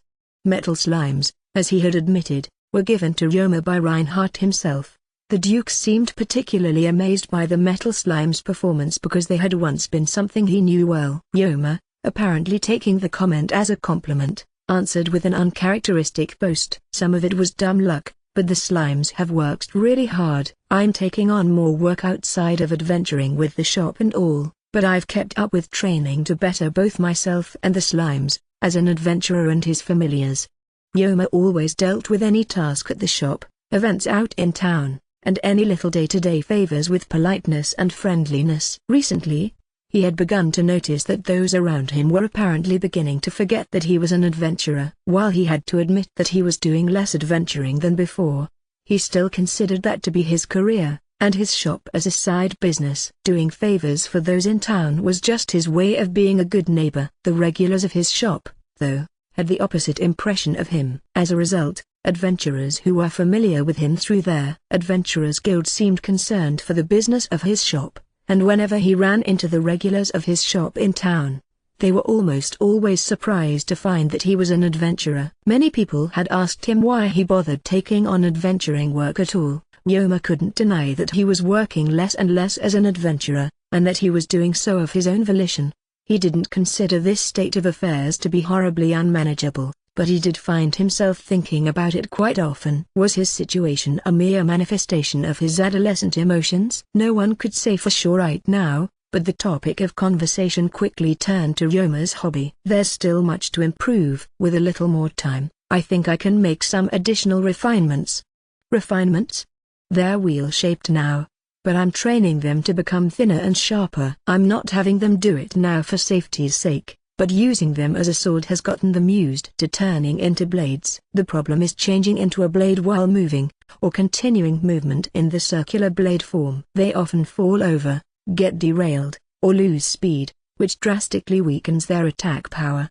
But even in their current state, they are able to cut through a brittle cave mantis, and they once gave a horned rabbit a deep cut down to the bone during a hunt. It took some time, but I've gotten them to the point where they can fight without direction. As you can see, with more training and stability, I think the metal slime can grow even stronger. It's only natural to want to improve as an adventurer and train your familiars, I suppose. I shudder to imagine how far you'll go. Yoma, you need to tell me if they ever get out of hand. Take it easy, Chief. The adults all gave Yoma a look of mixed emotions, with the exception of Milton, who let out an amused chuckle. You're as intriguing as the rumors suggested. The match concluded soon after, when the metal slime knocked down the man's shield, sword, and then finally the man himself. Ryoma was reminded of a certain trio of stars as he observed the Metal Slime's teamwork. Chapter 5 Episode 24, The Ex-Gladiator and What the Slave Merchant Was Hiding. Side not fair. The first candidate muttered in disappointment as he returned through the door from the courtyard. Hey, wasn't he the guy who picked the slimes? Yeah, no mistaking it. Don't tell me he lost? The other slaves became animated at the sight of the man's return. One of the employees, perhaps in an attempt to keep what awaited the remaining candidates outside as much of a surprise as possible, showed the first challenger out of the waiting room. By the looks of it, he lost. Even if he had technically won, he certainly didn't think he fought well. Slimes, I've never faced any in the Colosseum, but some advanced species are evidently more powerful or difficult to deal with. Oxroad, having watched the first candidate walk past in silence, decided to not dwell on the thought any further. While he couldn't deny some degree of curiosity about the matter, he didn't sign up to fight the slimes. Instead of fruitless speculation, he thought of the boy he was about to battle. 4 adults, each with a unique aura about them, a noble, 2 businessmen, and another one who's clearly seen too many battles to be a businessman. And then, the sole child among them. He was the hardest to read out of that bunch. While most considered brute force to be the only requirement for a gladiator, that alone did not get fighters far up the ranks. Popularity spoke volumes when it came to gladiating, with spectators often placing bets on their favorite gladiator. Crowd appeal and the number of matches they played directly influenced their play. No matter how fierce a fighter was, no gladiator would be considered as a household fighter without stardom to their name. Only once a gladiator achieved both strength and popularity did they mark their name in history. Ox, as someone who had climbed close to the top of such an industry, had trained one particular non-combative skill through his years of gladiating, a good eye for character. It was something he had in common with the president of the very slave trader aiming to sell him as a product. His career of countless battles, glowing popularity, and establishing connections with nobles and the merchants had helped him acquire this skill. He began to see aspects of his opponent's character in each step or swing of their sword. It was an intuition that he had developed through decades of challenging himself. It led to him sensing every one of his opponent's movements in mind or body, elevating his swordcraft as a result. I kept honing that intuition, and my dual blading reached level 5 once I was into my 30s. Even after losing a hand, Oxroad still prided his own ability with swords. A close second was probably his intuition, which had earned his confidence over the years. But now his intuition failed him. When it came to Ryoma, who is he? He certainly looks like a child, but he was entirely comfortable among the adults, as if he was their age like equals. But more than anything he's strong. The foreign man beside him seemed to have seen a fair share of combat, but that kid, well, no sense dwelling on it any further. All I can do is show my strength with my swords, no matter who I am facing. More candidates returned one by one, all looking dispirited. Oxroad watched them out of the corner of his eye, clasping his pair of sheathed swords, concentrating. When the 9th slave returned, Ox quietly stood, placing his swords by his sides. Just to be sure, I am allowed to use these, right? President's orders. He told me the clients are allowing it. It's not just one of his games? I understand your skepticism. Apparently, the president was the one who suggested it, but this fight's as real as they come. I double-checked with the client a couple of matches ago and he thinks you'll perform better with weapons you're familiar with. Glad to hear. I appreciate your consideration, Ox said, emptying his mind of thoughts not concerned with the battle ahead, just as he used to before stepping into the Grand Colosseum. With powerful strides, he proudly walked out into the courtyard. Thank you for your patience, Ryoma welcomed him, still standing at the starting position of the combat area. This fight will be anything but easy, Ox acknowledged. Ryoma was standing there as calm as could be. Despite having fought 4 candidates in a row already, he had only one question to ask of his opponent. Why did you choose me? It doesn't matter who my opponent is. I will show you the way of my sword. Ox's simple answer implied that he was only going to speak more with his sword from this point on. He had already taken his position at the mark opposite Ryoma. Ready when you are, then, Ryoma announced, Having accepted Ox's response, Ryoma drew his slime sword. Ox astutely sensed a change about Ryoma. He can cut with that sword on the draw if anyone's in his range. Ryoma had done nothing but unsheath his sword, and Ox was already adjusting his estimation of his opponent. He, too, drew one of his swords with his right hand, the only one he had. Ox's sword was of a matte gray, stone-like color. It was much thicker than most blades, and obviously quite durable. Its shape resembled that of a machete or a butcher's knife. Ryoma was reminded of a Seek's blade he had seen in his previous life. Both fighters used energy mediation effortlessly to strengthen their entire bodies. Begin. First blood. Ox closed in on Ryoma, unleashing a vertical slice. Ryoma met the swing with his sword, making a confident parry. As a loud clang echoed through the courtyard, the fighters put some distance between each other, as if out of mutual respect. Ryoma, for one, was astonished by how fast Ox could move given his enormous stature, and even more so by the immense force with which he'd swung his blade. Ox had earned his silent respect. He imagined how much time and effort the man must have spent to wield the pair of extremely heavy swords, which had contributed greatly to generating such a force for the attack. At the same time, given that he only had one hand now, Ox had a similar impression. Not a scratch on his weapon, he noticed. Even without his energy, the attack would have been parried by technique alone. Ox's swords were made from refined heavy stone, an ore unique to this world. In addition to its rock-like color, it was more durable than steel and heavier than lead. Specially made to be wielded by a highly trained and energy-boosted ox beastkin, the sword was almost too heavy for an ordinary man to even hold aloft, let alone wield. Multiplied by the velocity at which Ox swung his sword, its incredible mass generated catastrophic damage. If Ryoma had parried less than perfectly, his weapon would not have withstood the exchange. Ox's intuition had allowed him to catch on to all this in a matter of seconds. No wonder the other candidates came back acting like that. Those who took him at face value must have been horror-struck. Is this all Moulton's idea? That weasel, albeit with a partial misunderstanding, one that Mr. Moulton had definitely earned.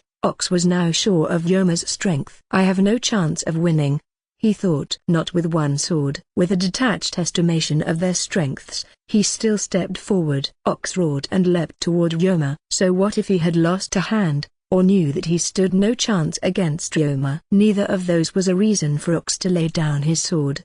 He had survived numerous battles where he was disadvantaged or faced against those stronger than him. Each time, he fought against the odds with every fiber of his being. Ryoma felt Ox's roar, along with the man's force of will that seemed to epitomize the life he had lived. With the swing of his mighty sword that he had put his whole life into, Ox managed to force Ryoma to take a step back. In a split second, Ox let out another roar as his sword cut through the air, flying at Ryoma's face. While Ryoma knocked down the blade that had come much too close for comfort, Ox drew his other sword. As if to demonstrate his style of wielding two monstrous swords in quick succession, the pair of blades closed in on Ryoma. Ryoma! Reinhardt called, a moment too late for his warning to have any effect. While the two merchants were unable to even react, the two fighters had clashed for an instant. No need to worry. Our boss is all right, Faye noted with a hint of relief in his tone. The fighters disengaged for a moment before jumping into a furious back and forth of the blade. What's happening now? Serge muttered. One of his swords is floating in midair.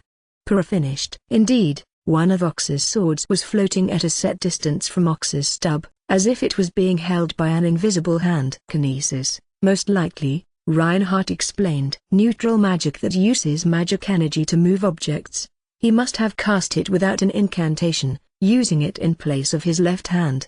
He had just made an opening by throwing his sword, forcing Ryoma to knock it down. Not only that, but he retrieved the sword, keeping the momentum and swinging upward. Magic has a little more reach than the physical hand.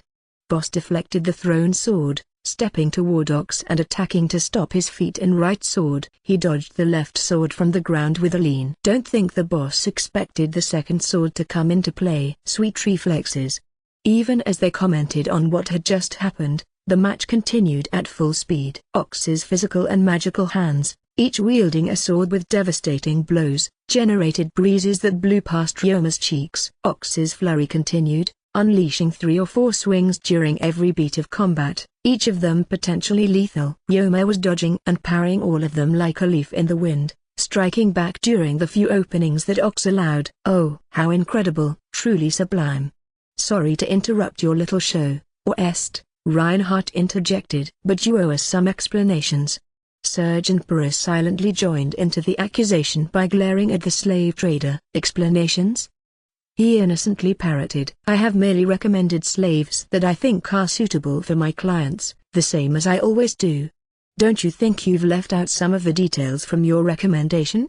You didn't say anything about dual wielding with magic, at the very least. I recall disclosing that he was obsessed with swordcraft, and that he could no longer dual wield like he used to after losing a hand.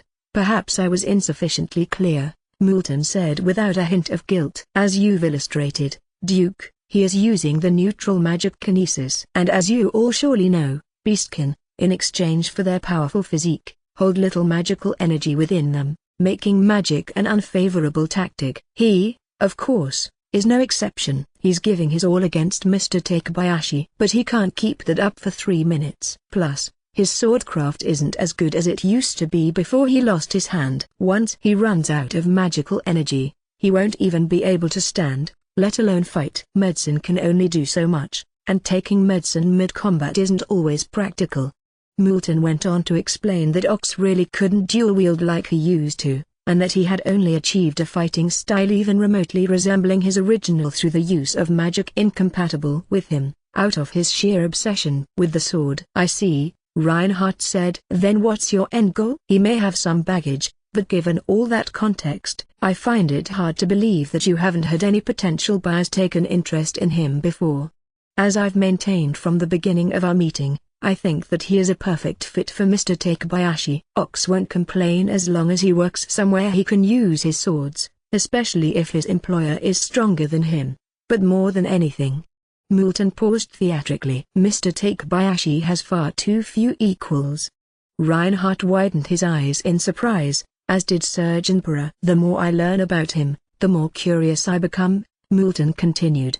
"His mindset is one thing, but his abilities are so far advanced beyond his age. I'm sure he was friends who are equals in a social sense, like any one of you. But there aren't too many individuals out there with skills comparable to his, especially regarding combat. My research shows that he occasionally spends time with children of similar age in the slums, but I've also heard that he acts more like a tutor to them." "What do you think that sort of thing does to a child his age? Are you telling me you've been concerned for Ryoma's emotional development all along?" Reinhardt asked incredulously. "He is at a difficult age. Ideally, he would have a rival his own age, but one can't expect to come across 2 children of his age and skill level. The best I could do was allow him to consider having someone with at least a similar strength and thirst for improvement in his life, even as a slave. I never thought I'd hear something like that from you, or est. So you weren't just teasing Ryoma to get a rise out of him? That is most uncalled for. I certainly enjoy watching people, but I have no intention of sabotaging the healthy development of any child. In fact, I want children to cherish all the experiences and happiness that time will soon take away from them," Moulton declared with all sincerity. "I see. I apologize for doubting your intentions. Of course, I wouldn't mind making him a regular so I can observe him more closely. The truth comes out, eh? See if I ever have sympathy for you again. Or est, you're a real. Just don't overdo it, alright?" As the 3 adults finally expressed their grievances and exasperation, Faye, the designated observer of the match, finally called a stop to it. Chapter 5 Episode 25, Sympathetic Ryoma. Ryoma's side. Once the tryouts had wrapped up, I knew right away who I was going to pick. "Welcome aboard, Mr. Road. I'll give the job my all. And master, please call me Ox." Ox Road. His strength in combat was on another level from the rest. It seemed like he had a stubborn side, but his stoicism was actually reassuring. I had asked the others for their input, too, but they were all in agreement. As a slave sold to pay off his debt, his only personal effects were the pair of swords on his belt and a few sets of clothes. When I came back after allowing my magical energy to recover post-match, he had already finished packing. We were informed that we could take Ox with us immediately if we paid for him, so we settled that straight away with a payment method that resembled a personal check. Apparently, There was no need to rush him out of there, and I was only squatting at the Duke's myself, so I was only going to pay a little extra to keep him there for a few more nights and pick him up on my way back to Jamul. He can stay at my place as a servant. Let's go home already. Reinhardt's offer had settled it. We returned to the carriage, and everyone but me, including Faye and Ox, climbed inside. How about a relaxing cup of tea to commemorate a well-negotiated deal?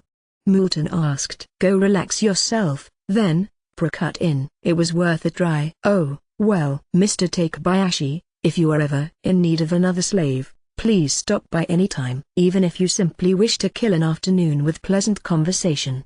I gave an obliging chuckle. I know where to find you, Mr. Moulton. Oh, I almost forgot. Please call me or Est. Let us be frank, Mr. Yoma. Don't you think honorifics are such a hindrance to friendship? He didn't even try to hide how blunt he was. Not that I particularly minded. All right, or Est. I'll come by sometime. I'll be looking forward to it, and I'll surely have some attractive deals for you. I would give you the spiel, but before the adults scorn me for it. Or Est handed me a pamphlet.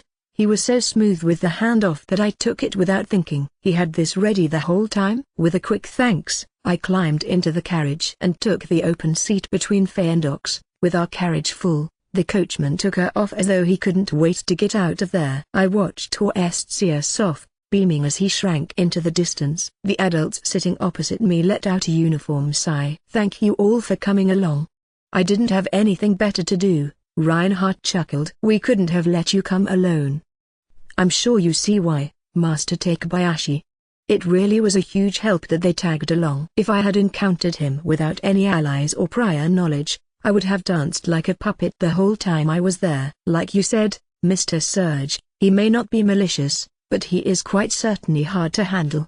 Reinhardt had also mentioned this, but Or Est knew exactly the right moments to push or pull. Socially speaking, he had taken me by surprise during some points in conversation, and even made me almost irritated at others, but never crossed my line of intolerance where I would have shouted or been enraged. Then he'd throw in a compliment or brush off a question. At the end of the day, I stopped caring. I felt like he played this mind game with everyone he interacted with, fine-tuning his tactics depending on who he was dealing with. It was exhausting, and I got where everyone was coming from, but I couldn't totally dislike the man. He might have fun with someone hating him, if it came to that. Yeah, I'd say you're right. Got all that from your first visit, huh?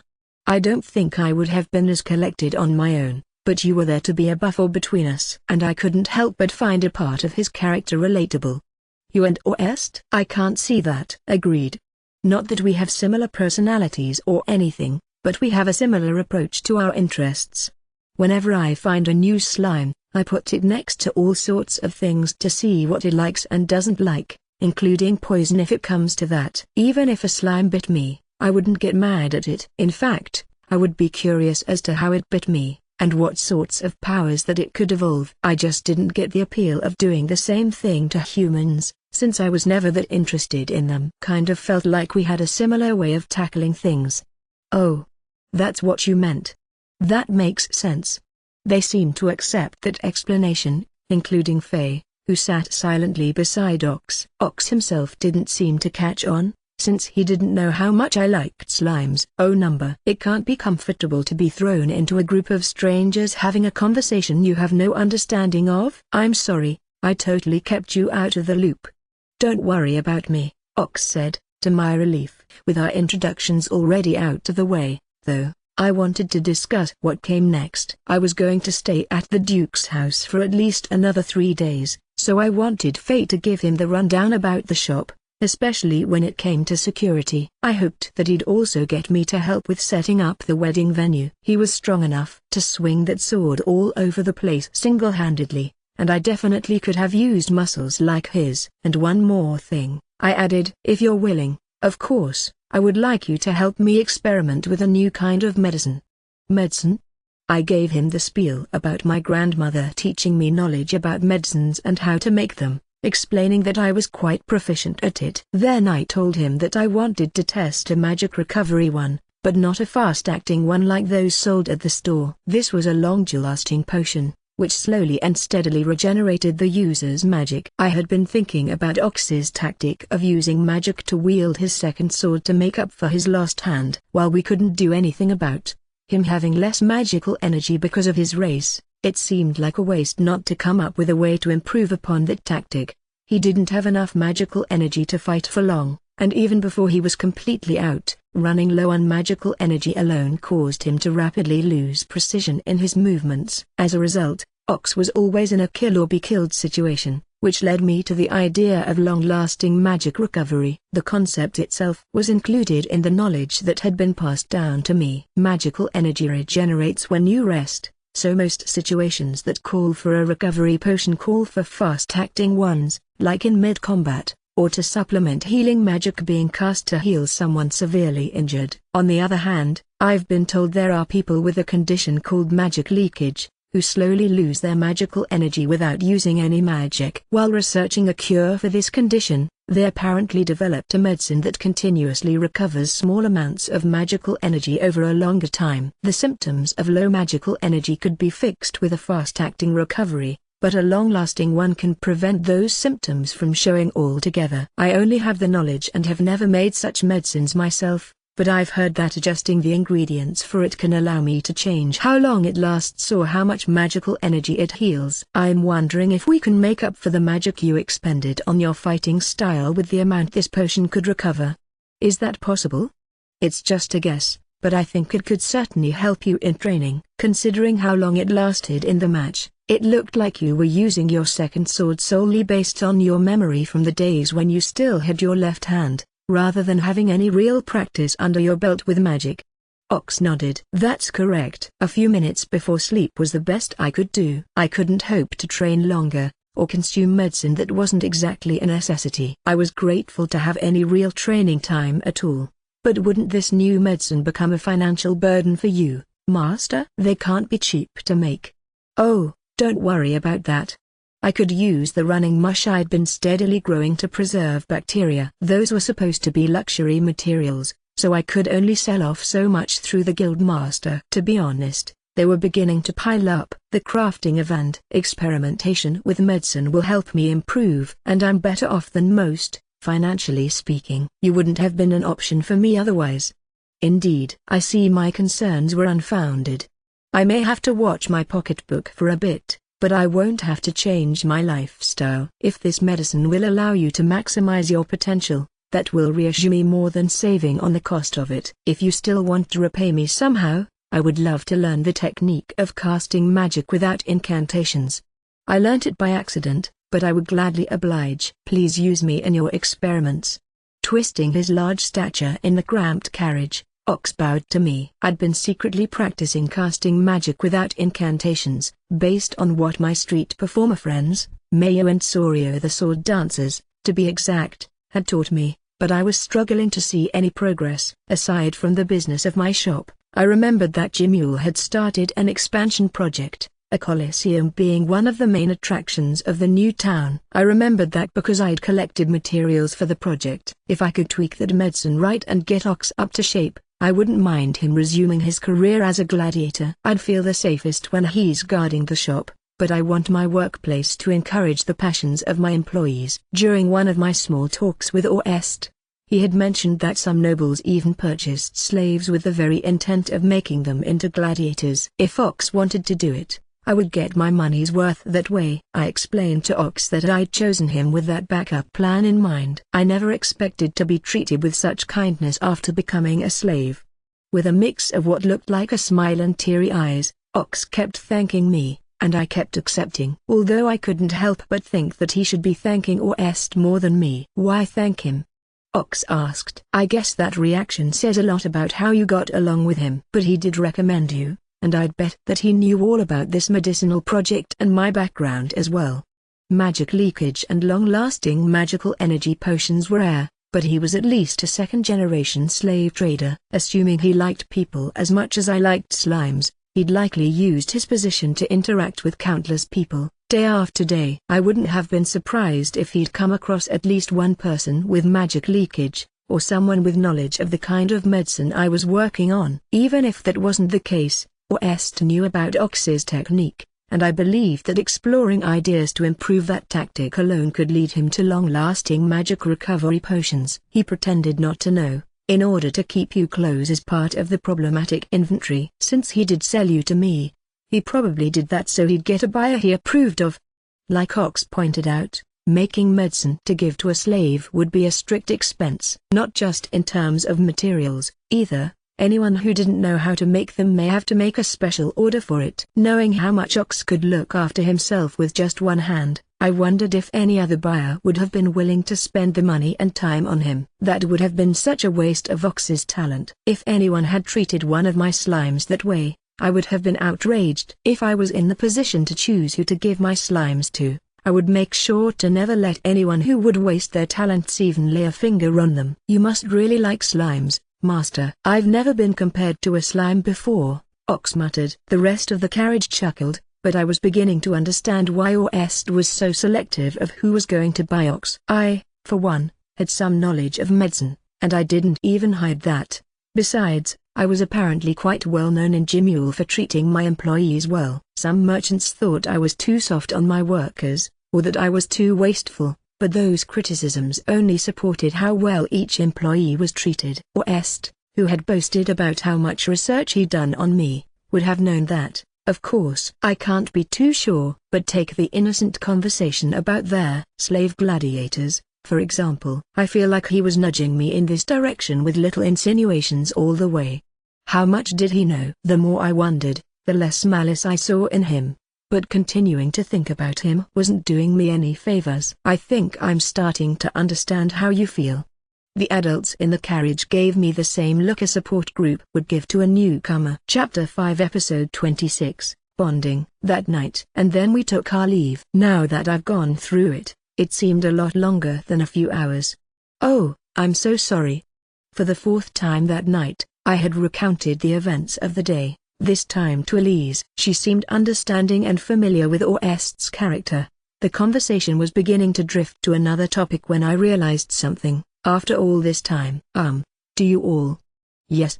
Reinhardt prompted. This may seem like an awkward question, but do all of you try not to talk about my past? Time froze in the room, as everyone's expressions turned very stony. Figures. What made you think that?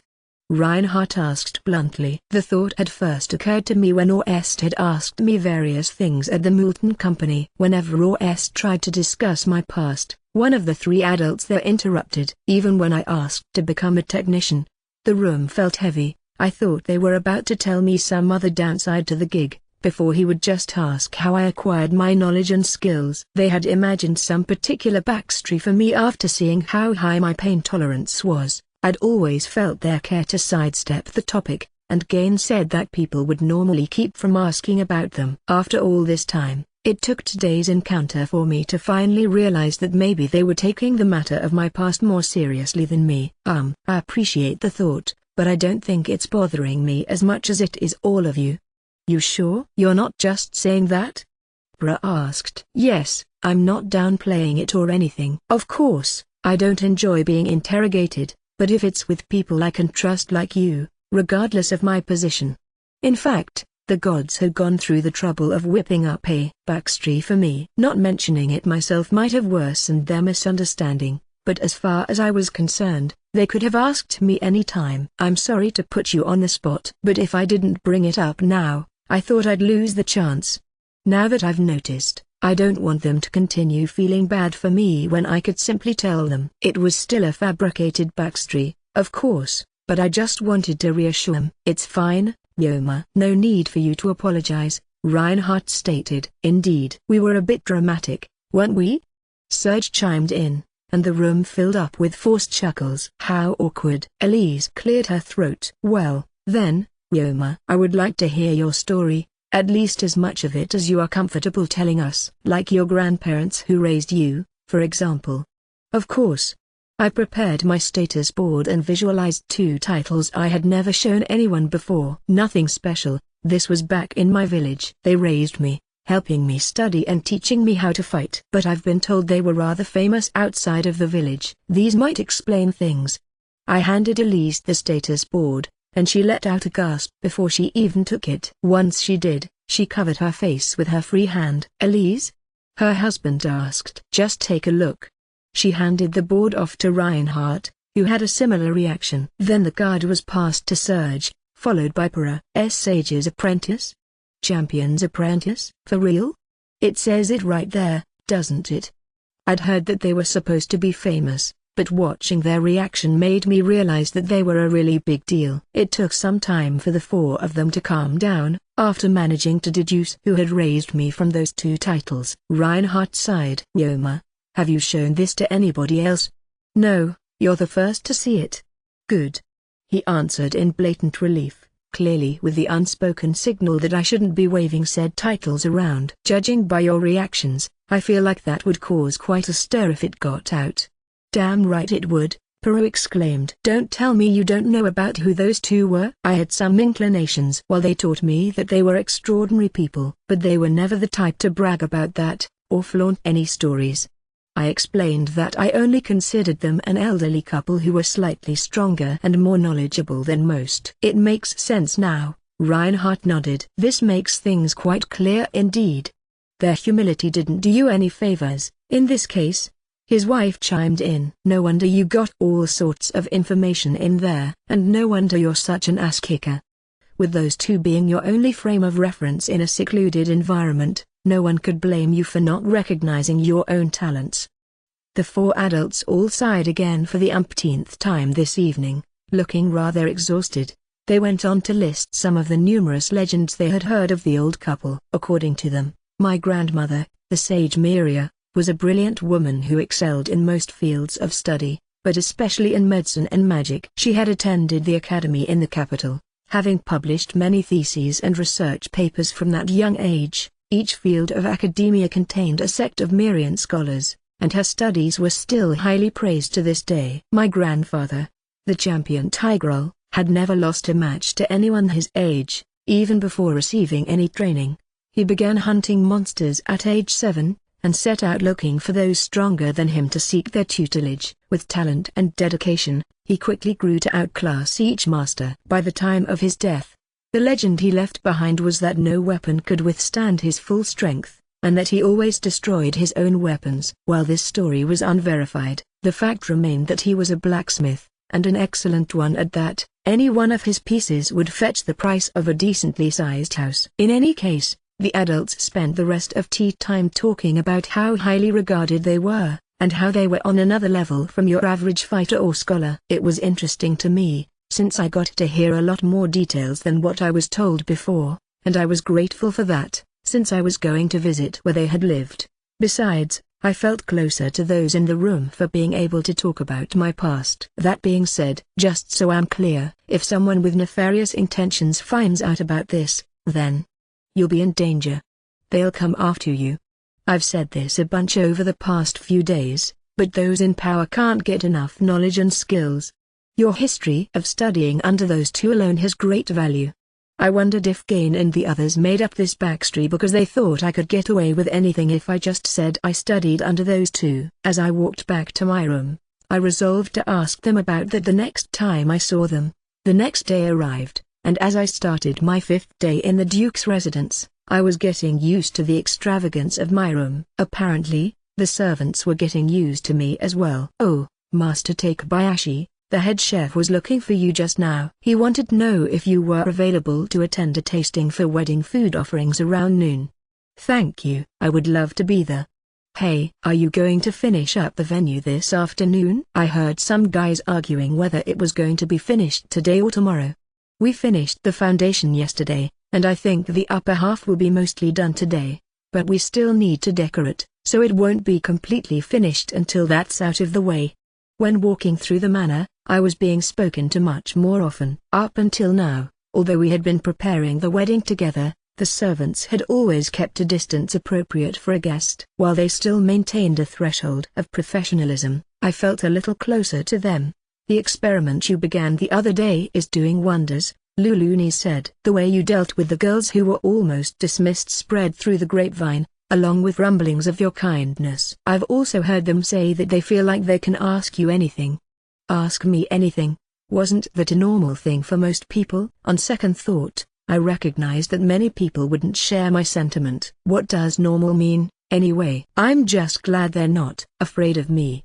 We casually walked to the magic training grounds, where the experiment to improve the sugar scrubs was already underway. I spotted Faye and Ox near the corner. "Thanks for waiting," I called to the volunteers who had gathered in the courtyard. It was time to start the sugar scrub experiment. Now then, we tried combinations of scented oils last time, but I wanted to focus on improving the scrub itself. Which oil to use, how fine the mumita particles should be, and so on. Compare two samples under the same conditions, and make note of anything you notice, no matter how insignificant.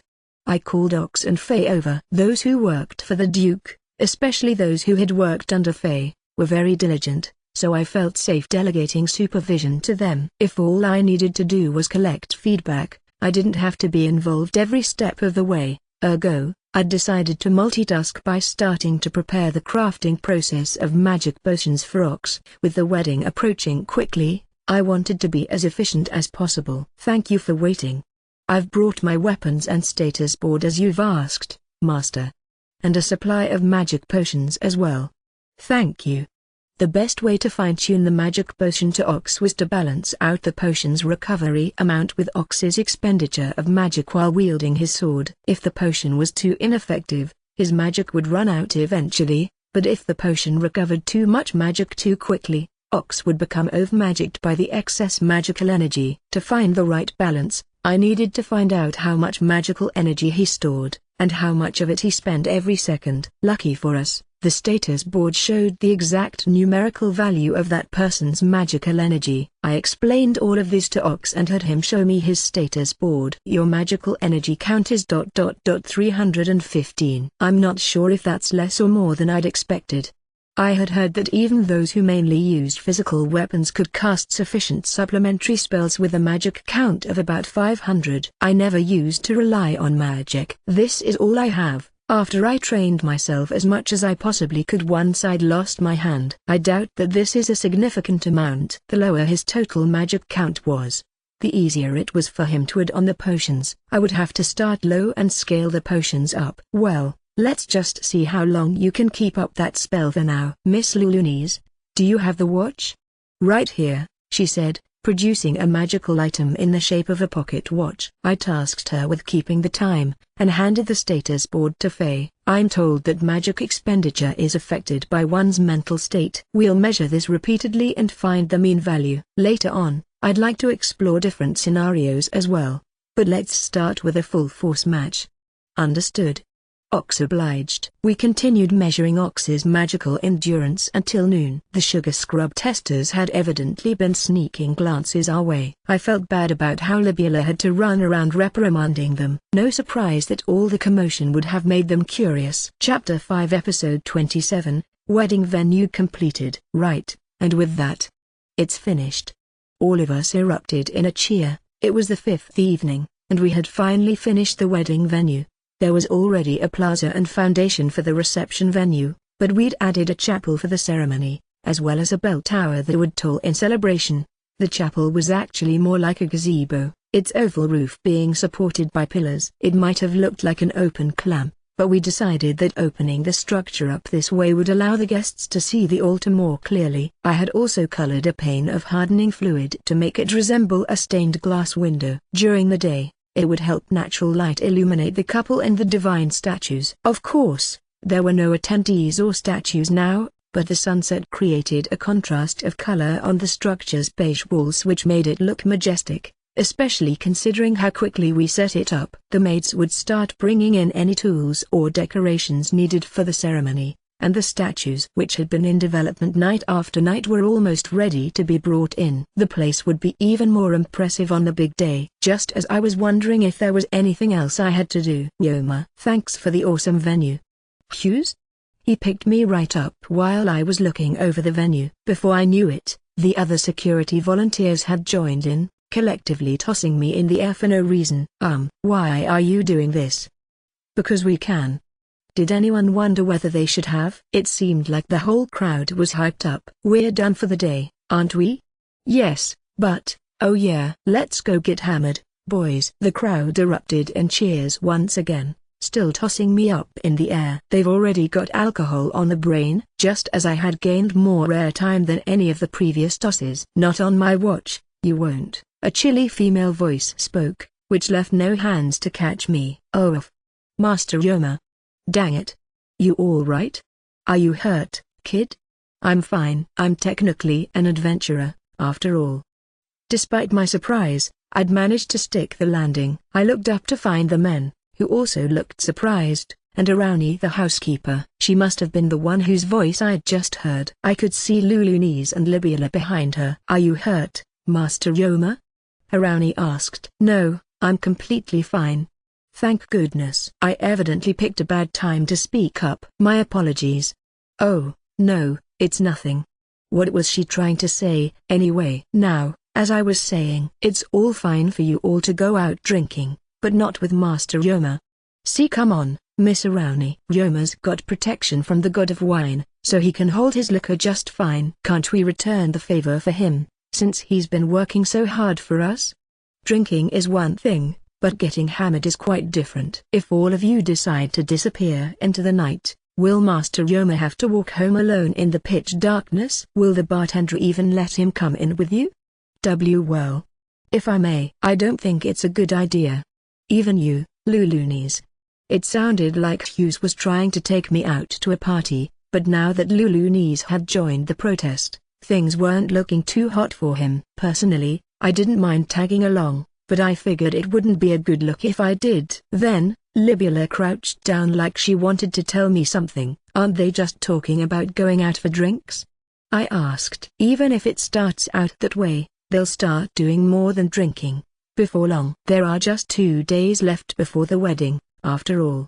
Apparently the date had something to do with it, but it wasn't clicking with me. Libula seemed to have guessed as much, so she continued explaining. Both the bride and groom spend the night before the wedding with their respective families. That's White Night is their last night being single.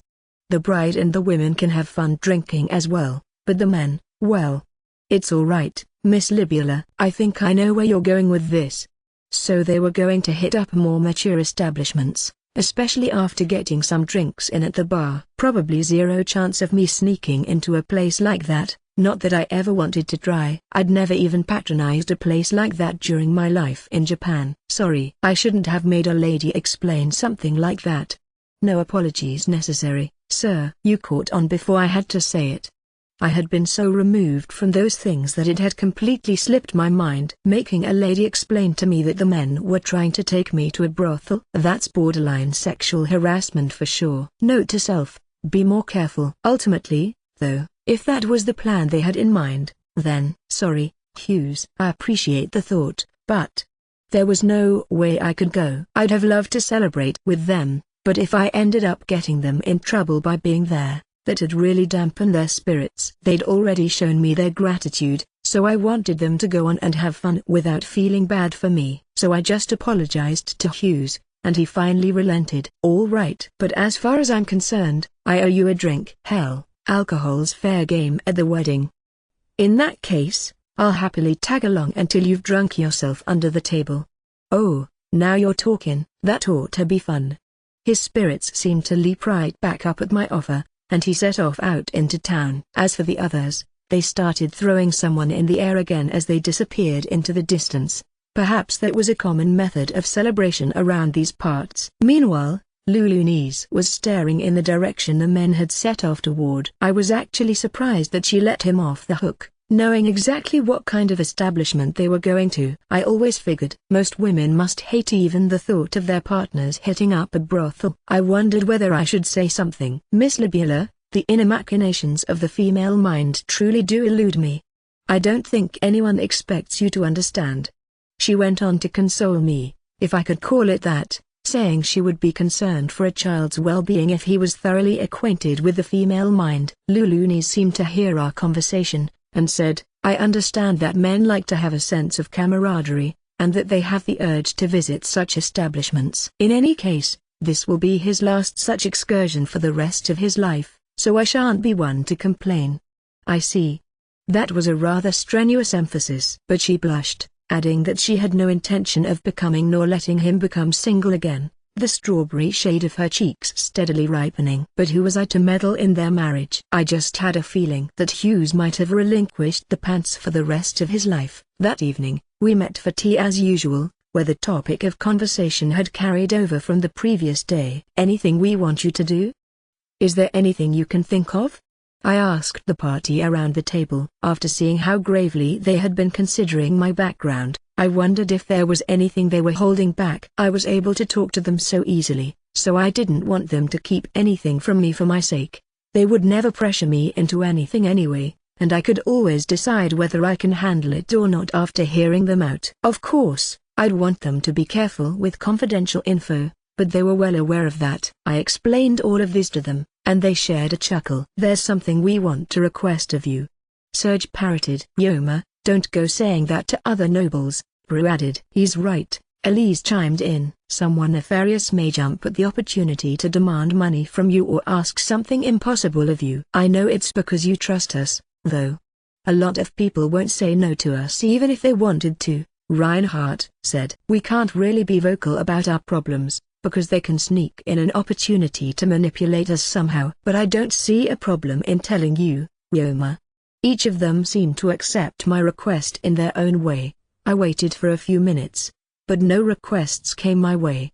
"I think I've made much more than I've put in with the waterproof fabric, metal, music boxes," Serge muttered. "Same goes for me," Prue agreed. "The mushroom farm alone would have covered it. If it takes off, I'd owe you some favors." "But if you're twisting my arm about it." "Oh, remember how you drained some game using bloody slime? I'd like to learn more about that." "In that case, maybe he could help me multiply my bloody slime." Now was the time to do it, especially because of their important role when it came to plasma. I wanted to increase their numbers before anyone figured out how valuable they were. Currently, I still only had 9 of them, since they didn't multiply so well. "If word gets around, wars would be fought over them," Serge commented. Elise nodded in agreement. "Literal wars, quite possibly. If we can increase the supply, we may be able to keep the demand low enough for us to step in and keep things peaceful. And having them kept in multiple locations would minimize the risk of losing all of them through some sort of freak accident. Most importantly, I trust Para. We have a store branch over in Lenaf, so it won't be hard to communicate. That's a huge responsibility. Why don't you lend me some bloody slimes for draining game, just to test the waters? I want to know how much of a game changer they'll be, and what I'd need to prepare. I'm sure there's a bunch you were able to teach me about keeping them, too." "Right. Let's not rush into it, and take our time talking this over." And so we set that topic aside for now. Just as I was wondering if they were going to mention anything else, Reinhardt quietly spoke up. "Could you possibly open a branch of the laundry service here in Gornigo?" "No problem. I'm training people with the idea of setting up more branches, and that's why I increased security. I'll have to look into where we can build one. But may I ask why?" "I might have told you this before, but the House of Jamil, from my father's time as the Duke, has been working on improving the environment of our land, particularly to prevent the spread of diseases. Come to think of it, Rainbuck was outraged when that disease came out of the septic tank. Not that anyone shouldn't have been. I've been told that the most important aspect of preventing ailments is to keep oneself clean. You've mentioned something like that too, didn't you, Yoma? Something about airborne and contact illnesses. I remember that. It was shortly after we first met. That was barely even a year ago, too. Kinda hard to believe that." "Right. I was curious how you'd gained such knowledge, but it all made sense when you told us yesterday how you've received Lady Miria's tutelage." If she too had emphasized the importance of personal hygiene, I concluded that inviting you to open a branch in our town would lead to decreasing the chances of diseases breaking out. "I've heard wonderful things about your business. Not only can the common citizen keep themselves clean for a reasonable price, but there is no heavy labor involved either. Even men who usually tend to not pay too much mind to their cleanliness frequent your establishment. Perhaps they are your best customers. If it helps prevent diseases on top of that, I couldn't ask for anything better." That made sense. For the sake of his land and his people, he wanted to keep an eye on it close to him, sort of like a trial. Now I was thinking about what I could do to aid him in that goal. Then I wondered what kind of mature establishment Hughes had gone to. What if I spread a rumor that the ladies preferred men who kept themselves clean? I didn't know how much of an effect that would have, but I thought the clientele of such establishments must have some sort of want for female attention. Besides, I assumed that those who ran those establishments must have had a preference for clean customers, even if just to lower the risk of their employees contracting diseases. Plus, I had nothing to lose from gaining more clients. Come to think of it, those establishments must produce more dirty laundry than most other places. I've had people running ordinary ends come in for a recurring contract, but I don't have any contracts with those mature establishments yet. At least, I didn't think I did. If I did, there weren't many of them. I could see myself making some cold calls to get things rolling. Or did I want to set up a shop dedicated to those businesses? In modern Japan, such establishments were usually run by the Yakuza, so I started tallying up the forces I had available to me to defend. Ryoma? Yes, sorry, I was lost in my thoughts. Well, if it's too much for you to handle, then... No, I was just mulling over how to go about running the new location. Oh, I see. I trust your business decisions, of course. But there's no need to go the extra mile just for my sake. I just want to see how your service would impact the area. It didn't seem like I had to worry too much about this request either. We decided that I should talk it over with calm before hammering down any of the details. I was ready to hear the next request when Reinhardt added, I have a great spot in mind for your location here. You may see nobles or their servants as customers, and I could recommend someone who can train your staff to interact with the clientele. There's a newly invented magical item that can help adventurers when they camp, Serge jumped in. Would you like to try one? I'd love to hear what you think after you've... I've got your back when it comes to food, Ryoma, Pra piped up. We may have travel rations, but you have the dimension home, so... I'm raising sprint rabbits to feed my familiars, since they multiply so quickly. They can turn into quite a pest, so you need to train with the Tamers Guild to handle them. But before I knew it, they were all talking about helping me out again. I was very grateful, of course, but it left me at a loss as to when I could turn the discussion back to me helping them out. But their generosity made me feel all warm and fuzzy, so who was I to complain? Chapter 5 Episode 28, Bad Timing. Sweet. The next day, I was shaking with excitement early in the morning. Incredibly, I'd woken up to find that one of the sticky slimes had evolved. Casting appraisal, I was greeted with this info: latex slime skills, mucus production 6, harden 1, fusion 1, physical attack resistance 2, jump 1, consume 4, absorption 4, split 3. What was I looking at? Evidently, it was a latex slime. The word latex immediately brought to mind the white, sticky substance secreted from rubber trees. In fact, the slime seemed to be the spitting image of latex itself. I had been feeding this slime Dante's stalk. Latex, that is the ingredient itself as used to make rubber, was mostly taken from rubber trees, but it could be secreted from other plants, most notably the dandelion. Dante shared some similarities with dandelions on Earth. While I couldn't be sure until I performed some experiments, I thought it most likely that the slime would act exactly like the latex I expected. There was a good chance I could make rubber out of this slime's excretion. Unfortunately, the ability of the slime itself had drastically fallen compared to when it was a sticky slime. Its physical attack resistance, consume, and absorption went up a level, but jump dropped 2 levels. Strong sticky solution, hardening solution, sticky string shot, staff mastery, and seed sowing are all completely gone. I'd never seen anything like this happen before. Was this evolution an outlier, or was that the case for all of the others I'd seen so far? Was it normal for their abilities to fluctuate and even change over evolution? The latex slime, in any case, had evolved from a gelatin-like sticky slime. Maybe because it had gained more water mass, I couldn't tell for sure. At any rate, this was the first one that had evolved to a latex slime. I'm gonna need more data and research. Some time had passed since I found out that a portion of the sticky slimes preferred Dante's stalk. It was possible that the amount of latex in the stalk was minuscule, which gave them only a small amount per meal. Good morning, Master Takebayashi. Wait, was it already late enough in the morning to have visitors? Master Takebayashi? Good morning. Please, "Come in." I called through the door, and Lulunis quietly came in. "Good morning, breakfast is ready. Is something the matter?" "No, not at all. One of my slimes evolved, and I kinda lost track of time examining it. I'll be out soon." Sadly, I would have to wait until after breakfast to resume studying this slime. I quickly prettied myself up and came down for breakfast. "You look delighted this morning." Reinhardt started. Perhaps something serendipitous happened to him. His wife added, "Knowing Yoma, it's got to be something to do with slimes," said Para. "Perhaps one of them has evolved?" They totally saw through me. Was I really that easy to read? "You'd be correct. One of my sticky slimes evolved into a latex slime." "Latex slime? Another new species?"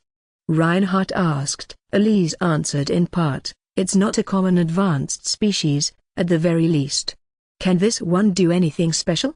"It only secretes mucus for now, but if this mucus is the substance I think it is, it could be a ubiquitous material for all sorts of things."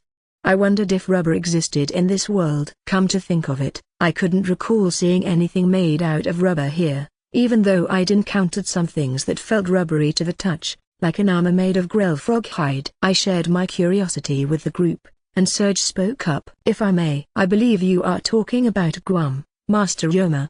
He told me about a port at the end of the continent to the far south. Beyond the port was a cluster of islands. By sailing for a month or two, stopping at those islands along the way for supplies, one would reach another continent. Unlike the one we were on, the climate there was tropical, with temperate weather and an entirely different culture. Rubber trees did like high temperature and humidity. After all, Guam is exactly as you've described, Master Yoma, a type of hardened sap. I've heard that this land is ripe with such trees. However, the continent has placed an embargo on both the tree and its sap. There is almost no chance we could find any of it here. I remembered how rubber trees would only grow near the Amazon River, and once its utility was recognized and people started calling it black gold, Britain held a monopoly on it for a while. The likelihood that Guam and rubber were the same thing climbed further. That said, I don't think that material is as useful as you seem to think, Master Yoma. Really? It can be made into children's toys, simple containers, and used to waterproof fabric, if I recall, but it is not a durable substance. It is prone to melting or tearing.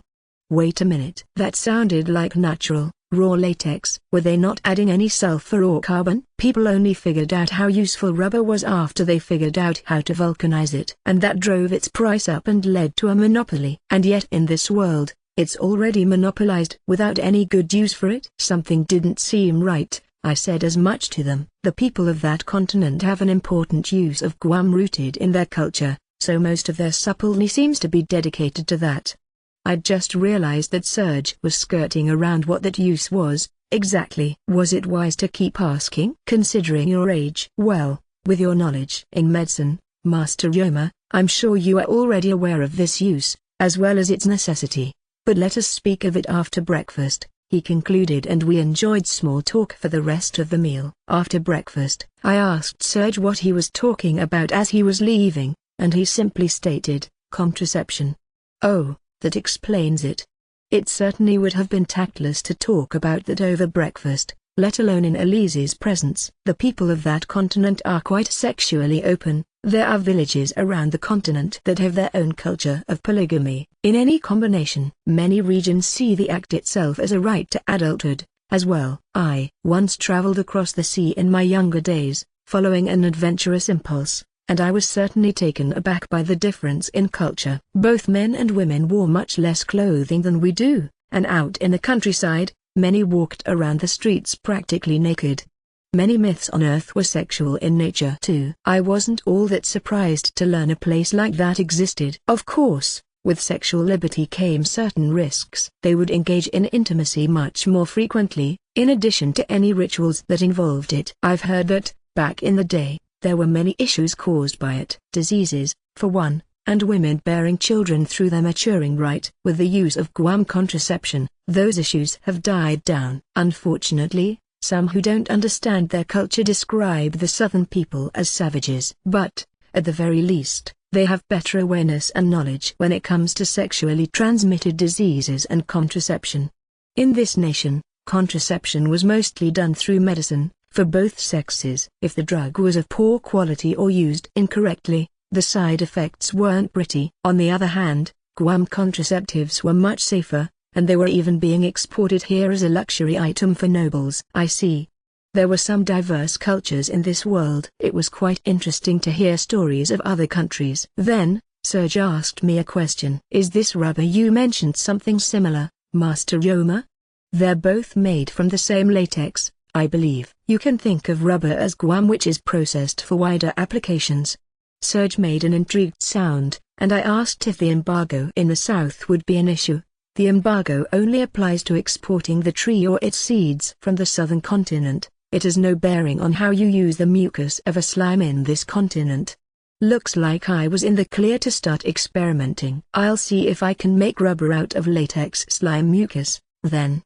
Please let me know if you have any other questions I may be able to answer. I'm looking forward to seeing the end result.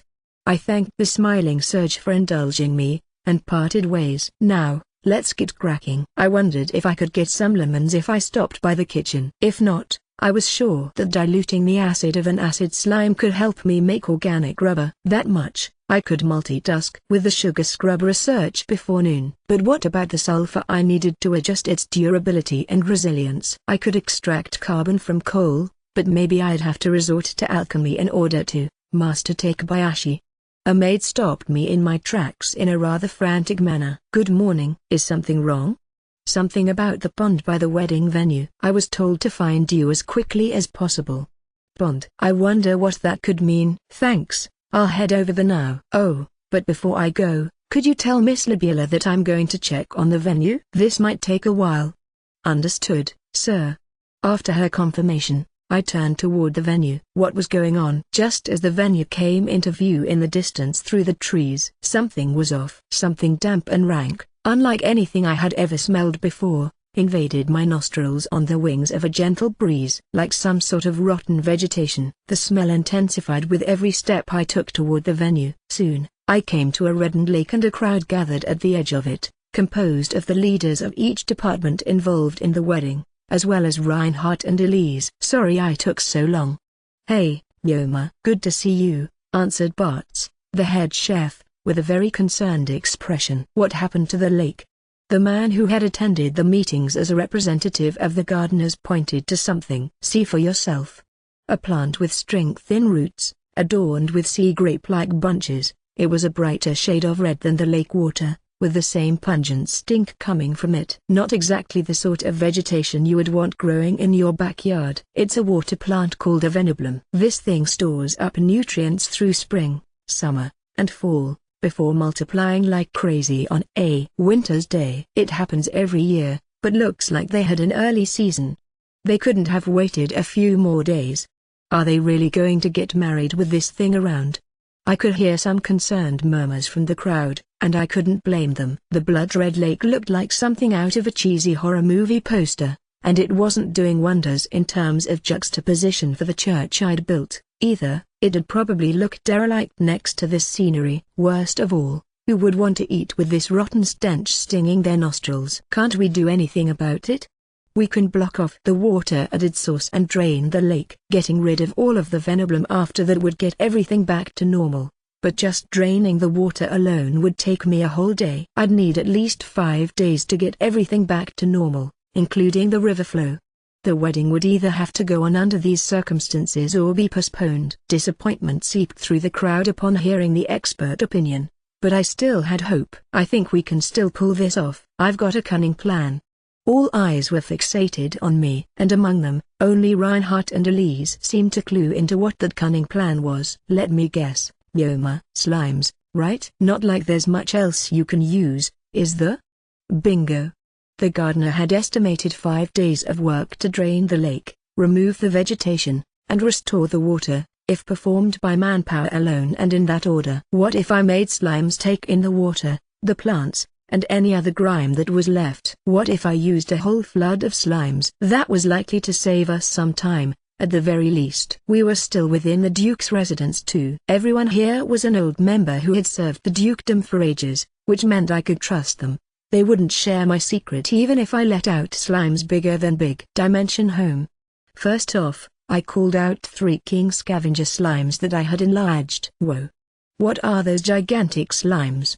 They're too big to even be big slimes. He's contracted big slimes? As the confused workers watched in shock, I ordered the slimes to go into the lake. The king scavenger slimes slowly sank into the water, proceeding to the center of the lake and making large waves. While the lake had a large surface area, it was shallow enough for the top of the king scavenger slimes to remain over the water as they slithered on the bottom, which would still be 7 feet or so. Put a little more distance between you. That'll do. Now keep your bodies flat, so you have more surface area.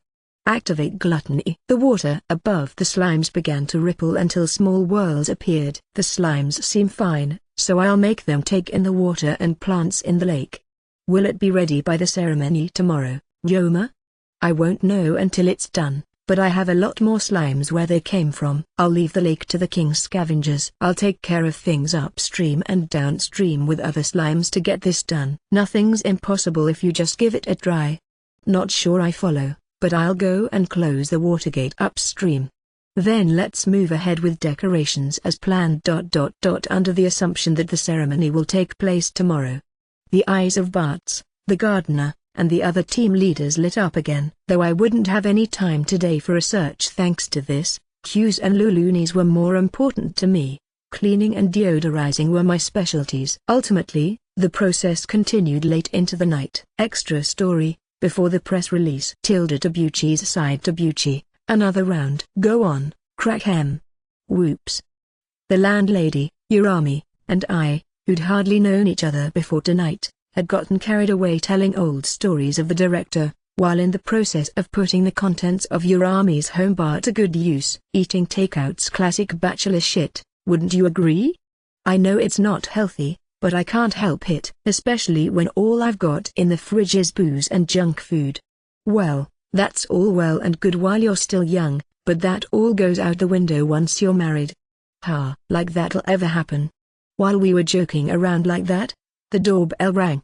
Who could that be? No one ever visits me. Excuse me a moment. Urami stood and went to answer his door. You're too young to play the old bachelor, you know. You remind me of Takebayashi. Aren't there any girls at the office you have your eyes on? Our company's a bit too crazy for that right now. Anyone with free time's a bear trap, so there's nothing I can. What's up, Urami? Urami had returned with a man I didn't recognize. He was a little older than the director, clad in a pretty sharp suit that looked quite expensive, whether it was tailor-made or brand name merch. What are you doing in his apartment, Dad? Huh? Oh, Kenji. What are you doing here? Mom asked me to stop by. You're the landlady's son? I guess so. He apparently left saying he'd be right back, so his son came looking for him. Ah, we kind of got on a roll. Then, Kenji turned to us. I apologize for my father's intrusion. Oh, number. I was the one who asked him to stay in the first place. I'm sorry I kept him for so long. No apology necessary. My father has a habit of overstaying his welcome when drinks are involved. Oh, where are my manners? Kenji produced a business card from his pocket, which I instinctively took. Kenji Oya. I was astonished by the title listed next to his name, preceding the name of a very famous and successful company worth 3 letters. CEO. Thank you kindly. Here is mine, Urami answered. Right, I better give him my card, too. I quickly rummaged through my pockets. Of all the times to lose my own business cards. The CEO Kenji's eyes felt like daggers. Apologies if I'm mistaken, but are you Mr. Tabuchi? He asked. How did someone like him know about me? I tried to think of even a guess, but those drinks seemed to slur my thought process. Yes. I knew it. Have we met? Baba from your office told me a lot about you. Oh, Baba had mentioned a connection. That made sense. I see, Baba. I asked for details, and heard that a company Kenji used to work in to gain some experience had been one of our clients. He had met Baba then, and went on to trust our work to create part of the software when he started his own company. He's been very good to me, but I haven't a chance to speak to him since. I was just hoping to see him again when he called me. We met up and talked for a while. Mr. Tabuchi, I've heard you are a talented and hard-working technician, and that you worked under the late Mr. Takebayashi. He assured me that you can do anything from managing systems to developing new ones from day one. including details of your illustrious achievements. I've already spoken to my HR team. I was wondering if you would come and work for my company. That's a great offer. Really? Baba had apparently shown him a picture of us together one time, which allowed Kenji to identify me. It's a small world, or maybe just dumb luck. Can't believe I'd run into an acquaintance of an acquaintance like this. Hey, Tabuchi, you're going to quit? Guess you are if you're going to work for my son. Yes, to tell you the truth. Baba is one of my bosses, and he's encouraged me. Everyone, myself included, had enough of that company, I think. Now he's used his connections to look for new jobs for us. We're all going to quit, and even though we'd be in different companies, we all decided we wanted a fresh start. The landlady nodded, and I wondered if Urami was planning to write an article about this. Whether or not that would be a good use of his time, I thought I might want to warn him against it. Then, Kenji piped up. You all did. Baba found a new job, too, then. How wonderful. He was beaming. What? I felt like I was choking. Wonderful? Baba took great care of me back in the day, but he's so close to retirement. I couldn't quite convince my HR on that one. And he may be a skilled salesman, but he can't keep up with the job, I don't think, physically speaking. Unfortunately, his technical skills were thoroughly average, without anything worthy of note. It didn't work out with us. Come to think of it, Baba had been transferred away from sales, made to work from a department he was completely unfamiliar with from scratch. We had so much of a head start as engineers who came in with a skill set at the ready, but even I didn't find that out until recently. He had enough skills to take care of tasks, no problem. And Kenji was right. Baba didn't have any exceptional development skills or knowledge. It wouldn't be hard to find someone more skilled than him at programming and system design. That's why he still didn't have a job. Baba searched everywhere for work. I muttered. Oh, yes, I've heard. I keep in touch with other CEOs through seminars and social networks. Apparently, Kenji had approached his online acquaintances about Baba. Some of them knew of Baba, but none wanted to offer him a job. There were some signs of interest, but his age was a deal breaker. Kenji had kept one ear open for news of Baba's new employment, but had heard nothing about it. I couldn't speak a word while Kenji explained all this. The great feeling that had swelled in my chest was gone. I had utterly sobered up, a sick feeling whirling in my gut. Mr. Tabuchi? I didn't know anything about that. Baba said everyone. He was there. Only one without a new job. He kept quiet so he wouldn't worry us. And not that I'm aware of all of Baba's connections. Kenji hastily tried to reassure me. He could have help from someone I don't know of. It didn't work, as I couldn't help but think of how Baba had acted that day. I couldn't keep his expression out of my mind when he had muttered perfect at the office. The press conference. The press conference? Oh, that's 8 p.m. tonight, isn't it? It's a little past 7 now. Barely even an hour. Sorry, I need to run back to the office. I began scrambling to gather my things. Tabuchi? What's going on? Baba's going to appear at today's press conference. A manager who's gotten away with scandals is being demoted, leaving him with the position and the responsibility for what happened. What? It didn't sit right with us either, but Baba was the one who convinced us in the end. Perfect. We're all responsible for our job until quitting time on our last day. Baba's words kept repeating in my mind. I can't explain it, but I'm worried about him. What if Baba does something rash at the conference? I have to go.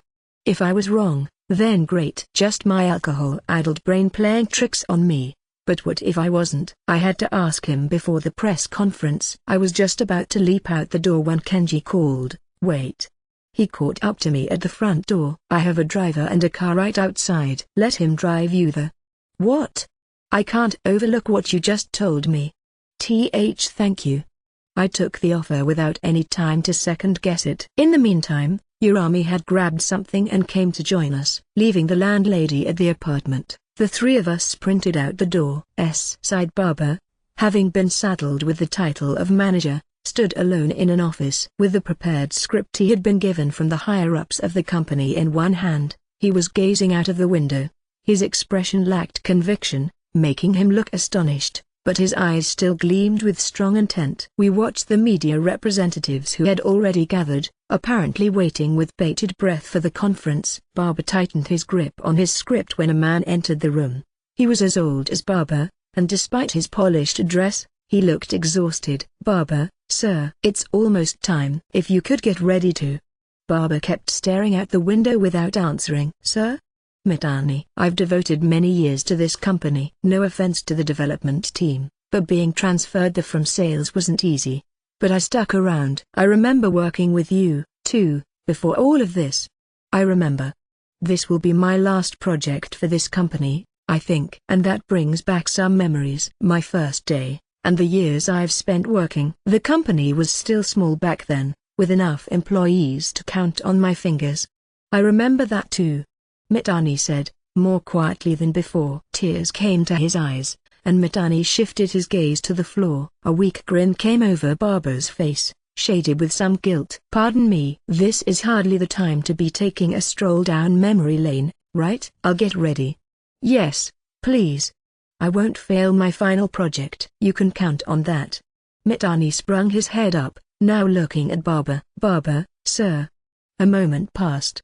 Never mind." Mitani left the room. Now alone again, Baba stood staring out the window, his eyes burning with determination.